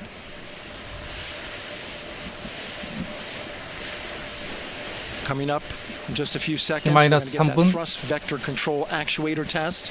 This is a gimbaling of the engines.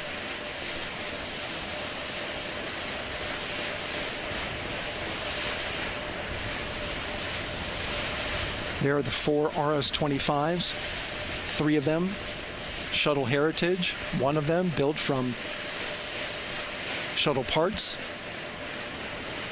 RS-25 엔진 짐벌이 작동하고 있습니다. 엔진 4개 중에 3개는 과거 우주왕복선에 썼던 엔진을 재사용하고 있습니다. Now we're going to start moving the power from both the upper stage and the lower stage of the rocket to internal, taking ground power away and now going to battery power. 내부 배터리로 전환했고요. T-2분 남았습니다. Right, power is removed from the rocket's upper stage, the ICPS, and it's been switched to battery. Same milestone for the lower core stage coming up at T-1 minute and 30 seconds. Right now, the 4-person Artemis 2 crew is 248,000 miles away from the moon. And if all goes well, they will fly by it in 6 홀드 없이 days. 그냥 가네요. GLS is go for core stage to internal power. All right, there's the rocket's core stage, which houses 3 flight computers, is now on its own power. 드디어 54년 만에 There's no more hold time because there's no more margin on 인류가 these 달에 batteries. 가느냐? So we would have to recycle back to T-10 to recharge if we had a hold.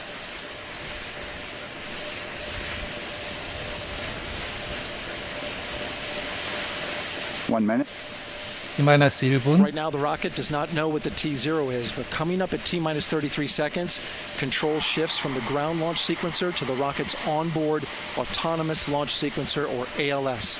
The rocket will count itself down, but honor any holds that could come from the ground. Now, shortly after liftoff, Houston will take control of the rocket, and my colleague Gary Jordan will take over commentary. GLS is go for ALS. Great call out. The rocket is on its own. 4 brave explorers ready to ride the most powerful rocket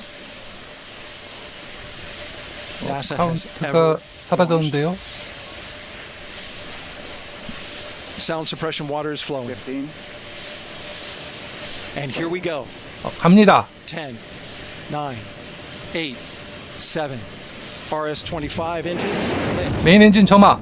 4, 3, 2, 1. Booster ignition. 부스터 점화. 이륙. And liftoff.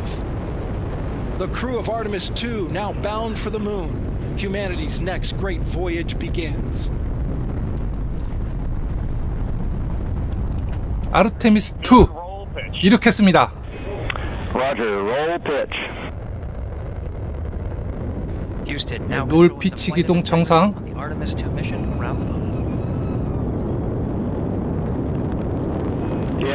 강력한 고체 부스터 덕분에 빠르게 상승하고 있습니다. 와. Integrity passes the alternate MECO. Target milestone. Mission Control Houston seeing good performance on 4 main engines. Space Launch System core stage. Integrity 3 miles in altitude. Traveling more than 1,200 miles per hour. 잠시 후 맥스큐를 통과하게 되고요.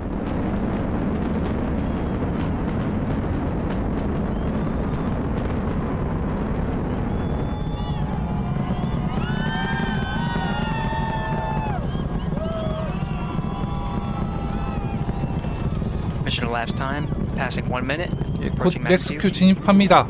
On, Ponce to Leon. Stan, we have you loud and clear on Ponce to Leon. 예, 우주 비행사와 통신도 잘 되고 있고요. Communication signal transfer confirmed as Integrity and its crew go supersonic. Approaching 90 seconds into the Artemis 2 mission. Integrity is 14 miles in altitude, 8 miles downrange, traveling more than 2,600 miles per hour.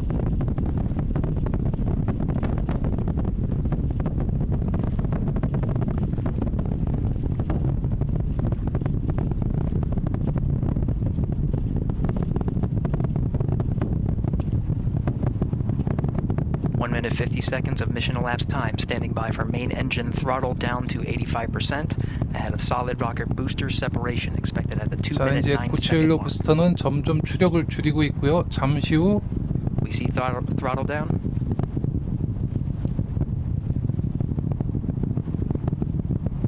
Confirmed separation. 분리가 되었다고 합니다. 네, 분리됐습니다. Filling up, guidance converged. SRB 고체 연료 부스터 2개 무사히 분리가 됐고요. 지금 RS-25 엔진, 액체 수소 엔진 4개로 서서히 가속하면서 동체캠이네요.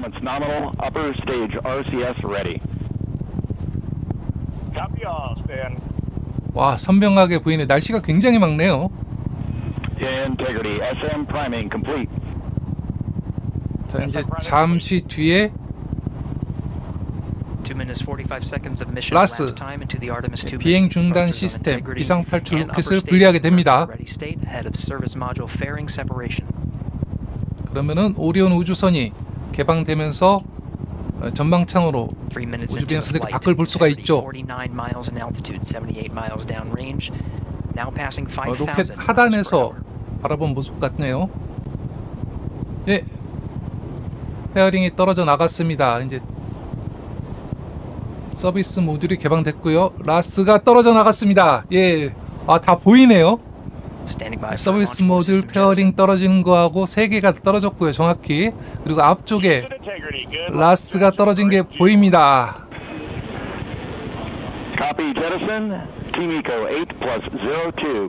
예, 앞으로 한 4-5분 정도 더 연수하면은 1차 궤도, 서브오비탈 궤도가 되는데요. 주차 궤도 바로 직전까지 들어가게 됩니다.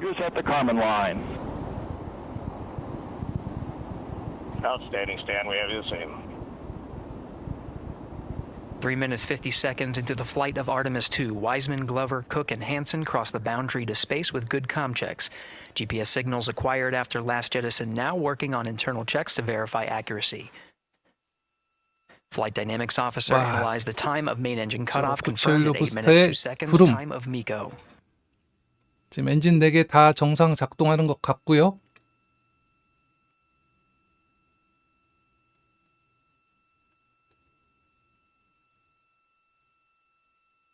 지금 정동쪽으로 발사했거든요. 예, 이제 드디어 카운트가 나오네요. 예, T 플러스 8분경에 메인 엔진 연소가 끝나고 1차 궤도에 들어가게 됩니다. 그럼 지구 반대편에 가서 한 50분 뒤에 2차 연소를 해서 파킹 오빗을 형성하게 됩니다. 예, 지구로 안 떨어지고 위성 궤도가 되는 거죠. Approaching 5 minutes into the flight, Commander Reed Wiseman confirms he has visuals of his destination. GPS guidance, navigation, and control software finishes internal checks and sends to navigation channels. 4명의 우주 비행사가 54년 만에 달을 향해서 출발했습니다. 3 engine press. On time, now passing 5 minutes 20 seconds of mission elapsed time into the Artemis 2 mission. At this point, 3 good main engines are all that's needed to carry integrity to a nominal main engine cutoff target. Though at this time we're seeing 자, 이번 오리온 우주선의 이름은 인테그리티호로 정해졌거든요. 75 miles in altitude, 330 miles downrange, approaching 10,000 miles per hour.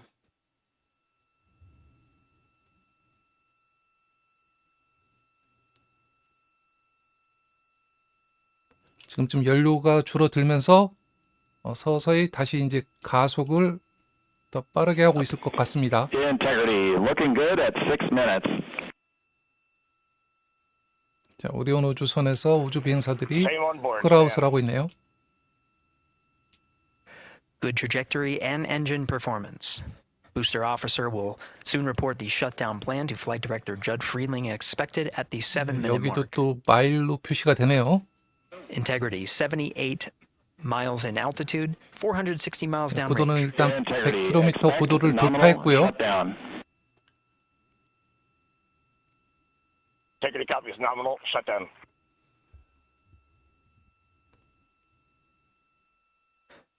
Six minutes 40 seconds of mission elapsed time. Shutdown plan is as expected. Again, the time of MECO was confirmed at 8 minutes 2 seconds into the flight.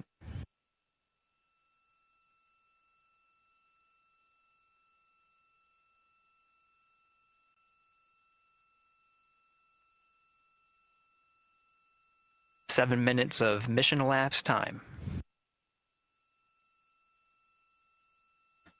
Throttling down as we approach the abort once around option. Milestone at the 7-minute 30-second mark. Now 84 miles in altitude. 8분경에 메인 엔진 연소가 중단됩니다. 그리고 이어서 코어 스테이지를 분리하게 되죠. Haley open. The window is now open for an abort once around option that would target splashdown in the Pacific Ocean. Still following nominal ascent at this time.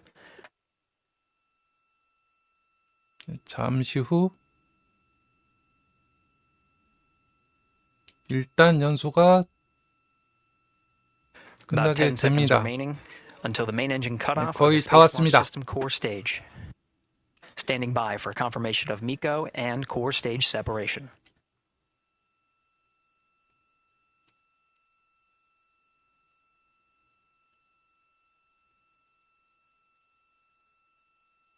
확인 콜아웃이 아직 안 나왔는데요. 예, 코어 스테이지 분리됐습니다. 지금 앞쪽에 보이는 게 ICPS 상단 로켓이거든요. 예.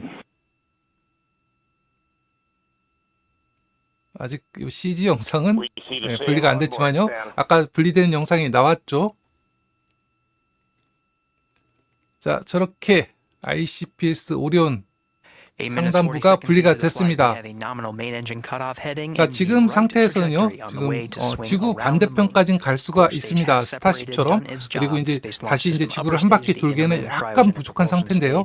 이게 지구 반대쪽 앞으로 한 40분 뒤에 이제 보면 ICPS 상단 연소를 하게 됩니다. 그럼 이제 지구 주변 아주 낮은 고도를 도는 주차 궤도에 진입하게 되죠.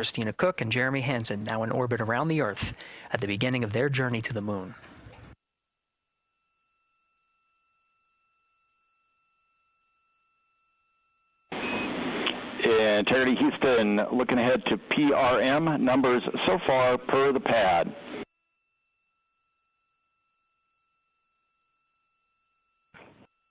Copy that, stand numbers for the pad.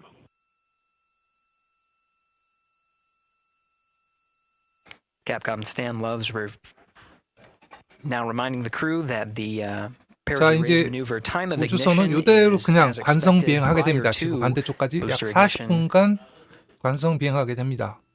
그리고 그 사이에 지금 오리온 우주선의 전력 생산을 위해서 태양 패널을 앞으로 10분 뒤에 전개할 예정이거든요. 태양 패널이 펼쳐지면은 이번 라이브 방송은 여기까지 중단하는 걸로 알고 있습니다.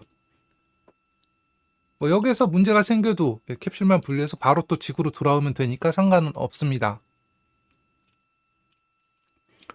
지금 저 상단 로켓 ICPS는 지구 반대편에서 한번 연소해서 지구를 도는 원형, 그러니까 위성 궤도를 한번 형성해 주고요. 그리고 지구를 한 바퀴 다 돈 상태, 그러니까 앞으로 대략 한 90분 뒤에 지금 발사 지점 근처로 돌아오면은 다시 연소를 해서 고도를 7만 킬로미터까지 높이는 타원 궤도가 됩니다. 그 상태로 하루 뒤에 날아가면서 저 이제 ICPS를 버리게 되고요. 그리고 중간에 도킹 연습 한번 하고 내일 이 시간 정도에 저 오리온 우주선으로 달까지 가는 궤도를 그리게 됩니다.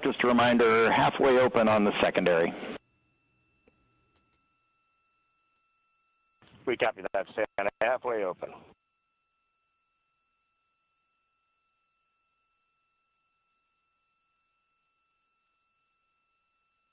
Passing 11 minutes of mission elapsed time. Here, overhearing the conversation between Capcom Stan Love and Commander Reed Wiseman, already passing some milestones. We have a good nozzle extension deployment system. That is confirmed. Complete. We also have the visors are confirmed up. Now past the dynamic phase of flight, that is Ascent. Their launch and entry suits. 지금까지 아주 무리 없이 잘 날아가고 있습니다. Now not as needed. They're going to raise those visors.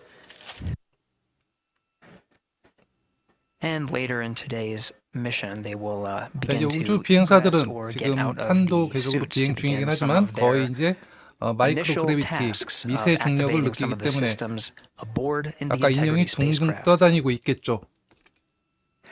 It's passing 12 minutes of mission elapsed time. Again, the perigee raise maneuver that's targeted near 50 minutes of mission elapsed time, 49 minutes, 50 seconds.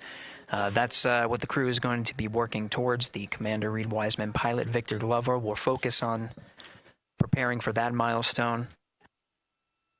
4명의 우주 비행사 리드 와이즈먼, 그리고 빅터 글로버, 그리고 크리스티나 코후, 제레미 헨슨 앞으로 10일간 달선의 우주 비행 무사히 마치고 지구로 귀환했으면 좋겠습니다.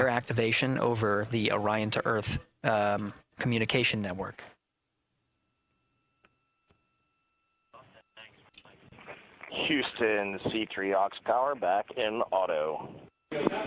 Copy C3 aux, and we're 2 minutes to maneuver.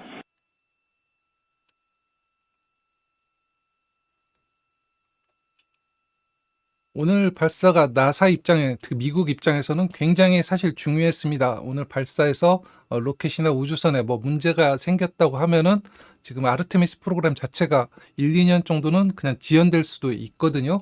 그렇게 되면 지금 맹추격하고 있는 중국의 달 착륙 기회를 양보할 수밖에 없는 상황이 또 처할 수가 있었습니다.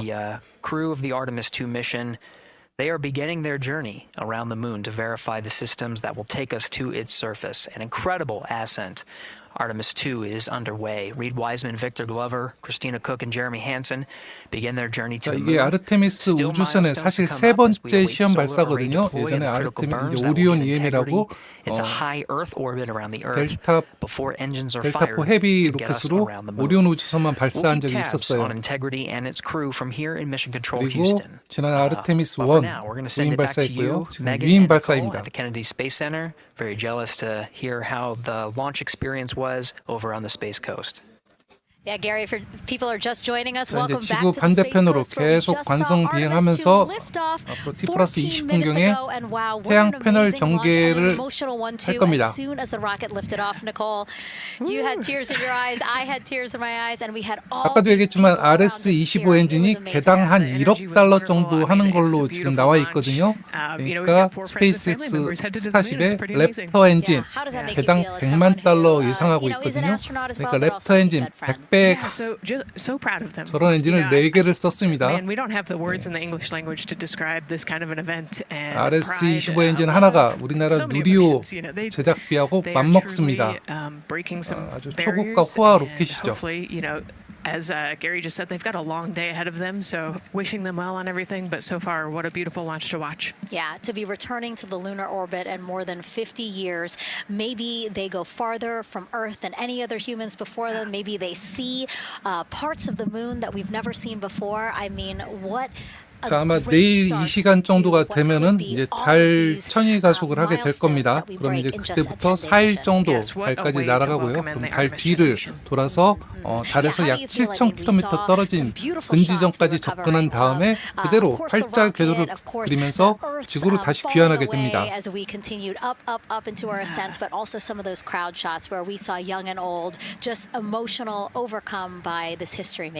Man, we are going back to the moon for all, and we saw that today. We saw that in all the crowds. 사실 무인 발사는요 좀 신속하게 전개가 돼가지고 좀 보는 맛이 있긴 한데 유인 발사는 지금 아까 보셨지만 제가 방송 시작한 지 6시간이 지금 막 지났거든요.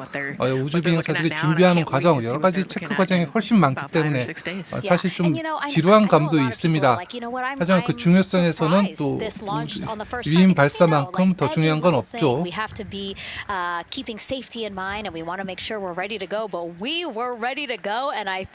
천문연이 개발한 K-라드 큐브셋을 탑재했다고 합니다. It kind of surprised me as well, but you know, it's just a testament to the team here that has been working so hard on Artemis. You know, Artemis 1, we learned a ton of lessons. We learned a ton from the wet dress for Artemis 2.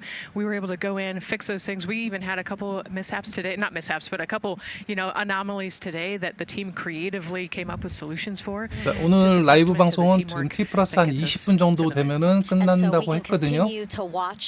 거기에 맞춰가지고 저도 방송을 일단 종료하기로 하겠습니다.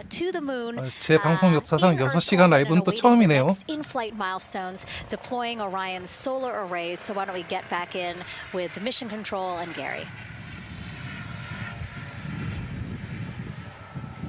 Hey, thank you, Megan. Again, we're following along in the action. It is a long day. They have a number of 자, procedures 우주선은 to get to 오리온은 immediately in 지금 their timeline. 어둠으로 들어가고 있습니다.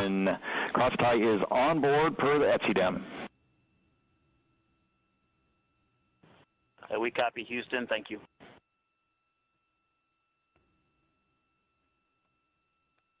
인테그리티오는 스타링크를 이용하지 않는 것 같네요. 왜 그러면 이제 지상이나 어디 기지국하고 연결돼야지 통신이 원활하게 되는 것 같습니다.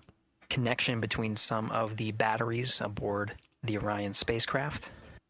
참고로 오리온 우주선은 로키드 마틴이 제작을 맡았고요. 그리고 오리온 우주선의 서비스 모듈은 유럽이 또 제작을 했습니다. 그리고 지금 붙어가는 상단 로켓 ICPS는 유나이티드 런치 얼라이언스 ULA가 또 제작을 했거든요. 스타링크는 빠졌네요. 근데 제 생각보다 사실 이게 스타쉽보다 더 중요했는데 우리나라 많은 시청자분들은 최근 이제 증시에 너무 관심이 또 많으시고 스타쉽만큼 이렇게 좀 중요도를 잘 취향이니까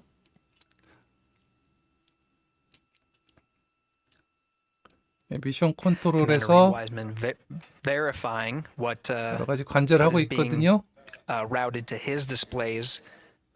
이제 우주 비행사들은 지금 긴장이 조금 풀릴 시점이 됐습니다. 가장 위험한 시점은 지나갔고요.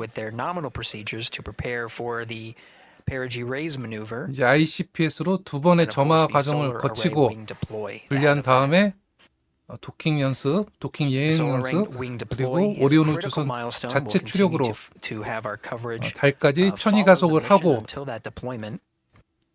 다양한 우주 프로그램을 수행하게 됩니다.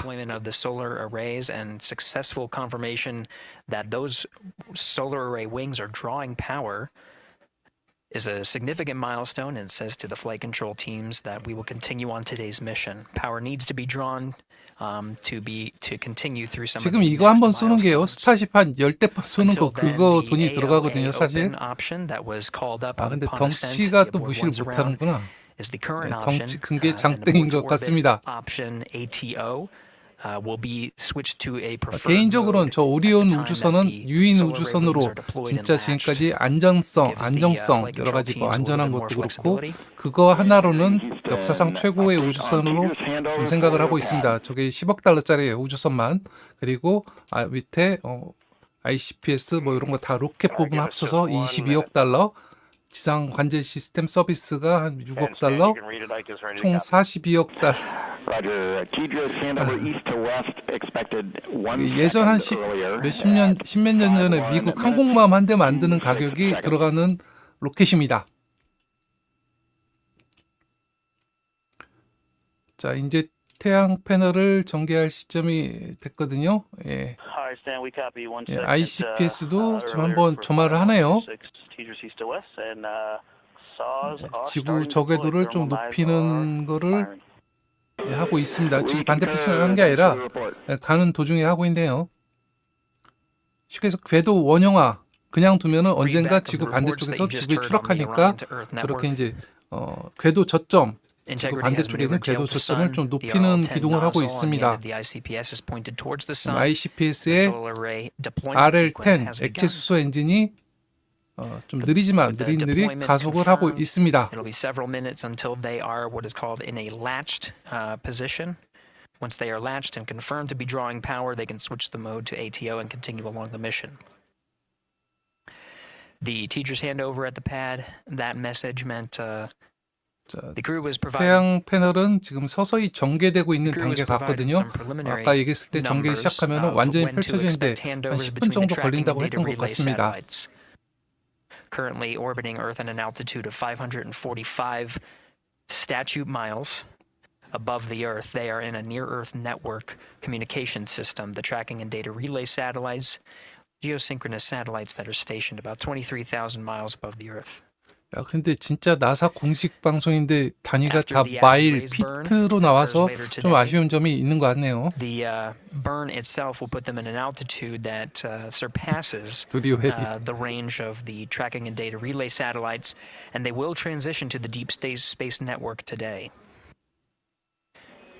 And integrity for prop messages, we see 2 temperature measurements right near the line.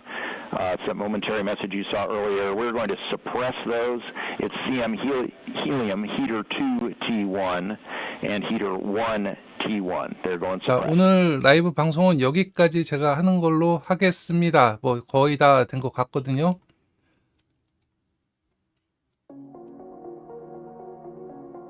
아르테미스 2 발사 성공했고요. 그리고 생각보다 홀드가 적었습니다. 예정 시간보다 약 11분 늦게 발사하긴 했는데요. 아주 그냥 순조롭게 발사에 성공했습니다. 지금 일단은 주차 궤도에 지금 들어가고 있고요. 그리고 앞으로 10일 동안 궤도를 점점 높여서 달까지 갔다가 달을 팔자 궤도로 선회해서 그대로 지구로 돌아오게 됩니다. 그리고 달 뒷면에서 약 7,000km 거리까지 떨어진 데까지 접근하기 때문에 지금 아폴로 13호가 달 뒷면 약 250km까지 접근을 했었거든요. 그거보다 훨씬 먼 거리기 때문에 돌아오면 기네스북에 지구에서 가장 멀리 떨어진 데까지 갔던 우주 비행사들로 기록이 될 겁니다. 자, 앞으로 10일 뒤에 아르테미스2 우주 비행사 모두 지구로 무사히 귀환하길 바라면서 오늘 제 긴 라이브 시청해 주셔서 감사합니다. 그리고 나가시기 전에 좋아요, 구독 꼭 한번 눌러주세요. 제발. 전 들어가겠습니다. 감사합니다. 안녕.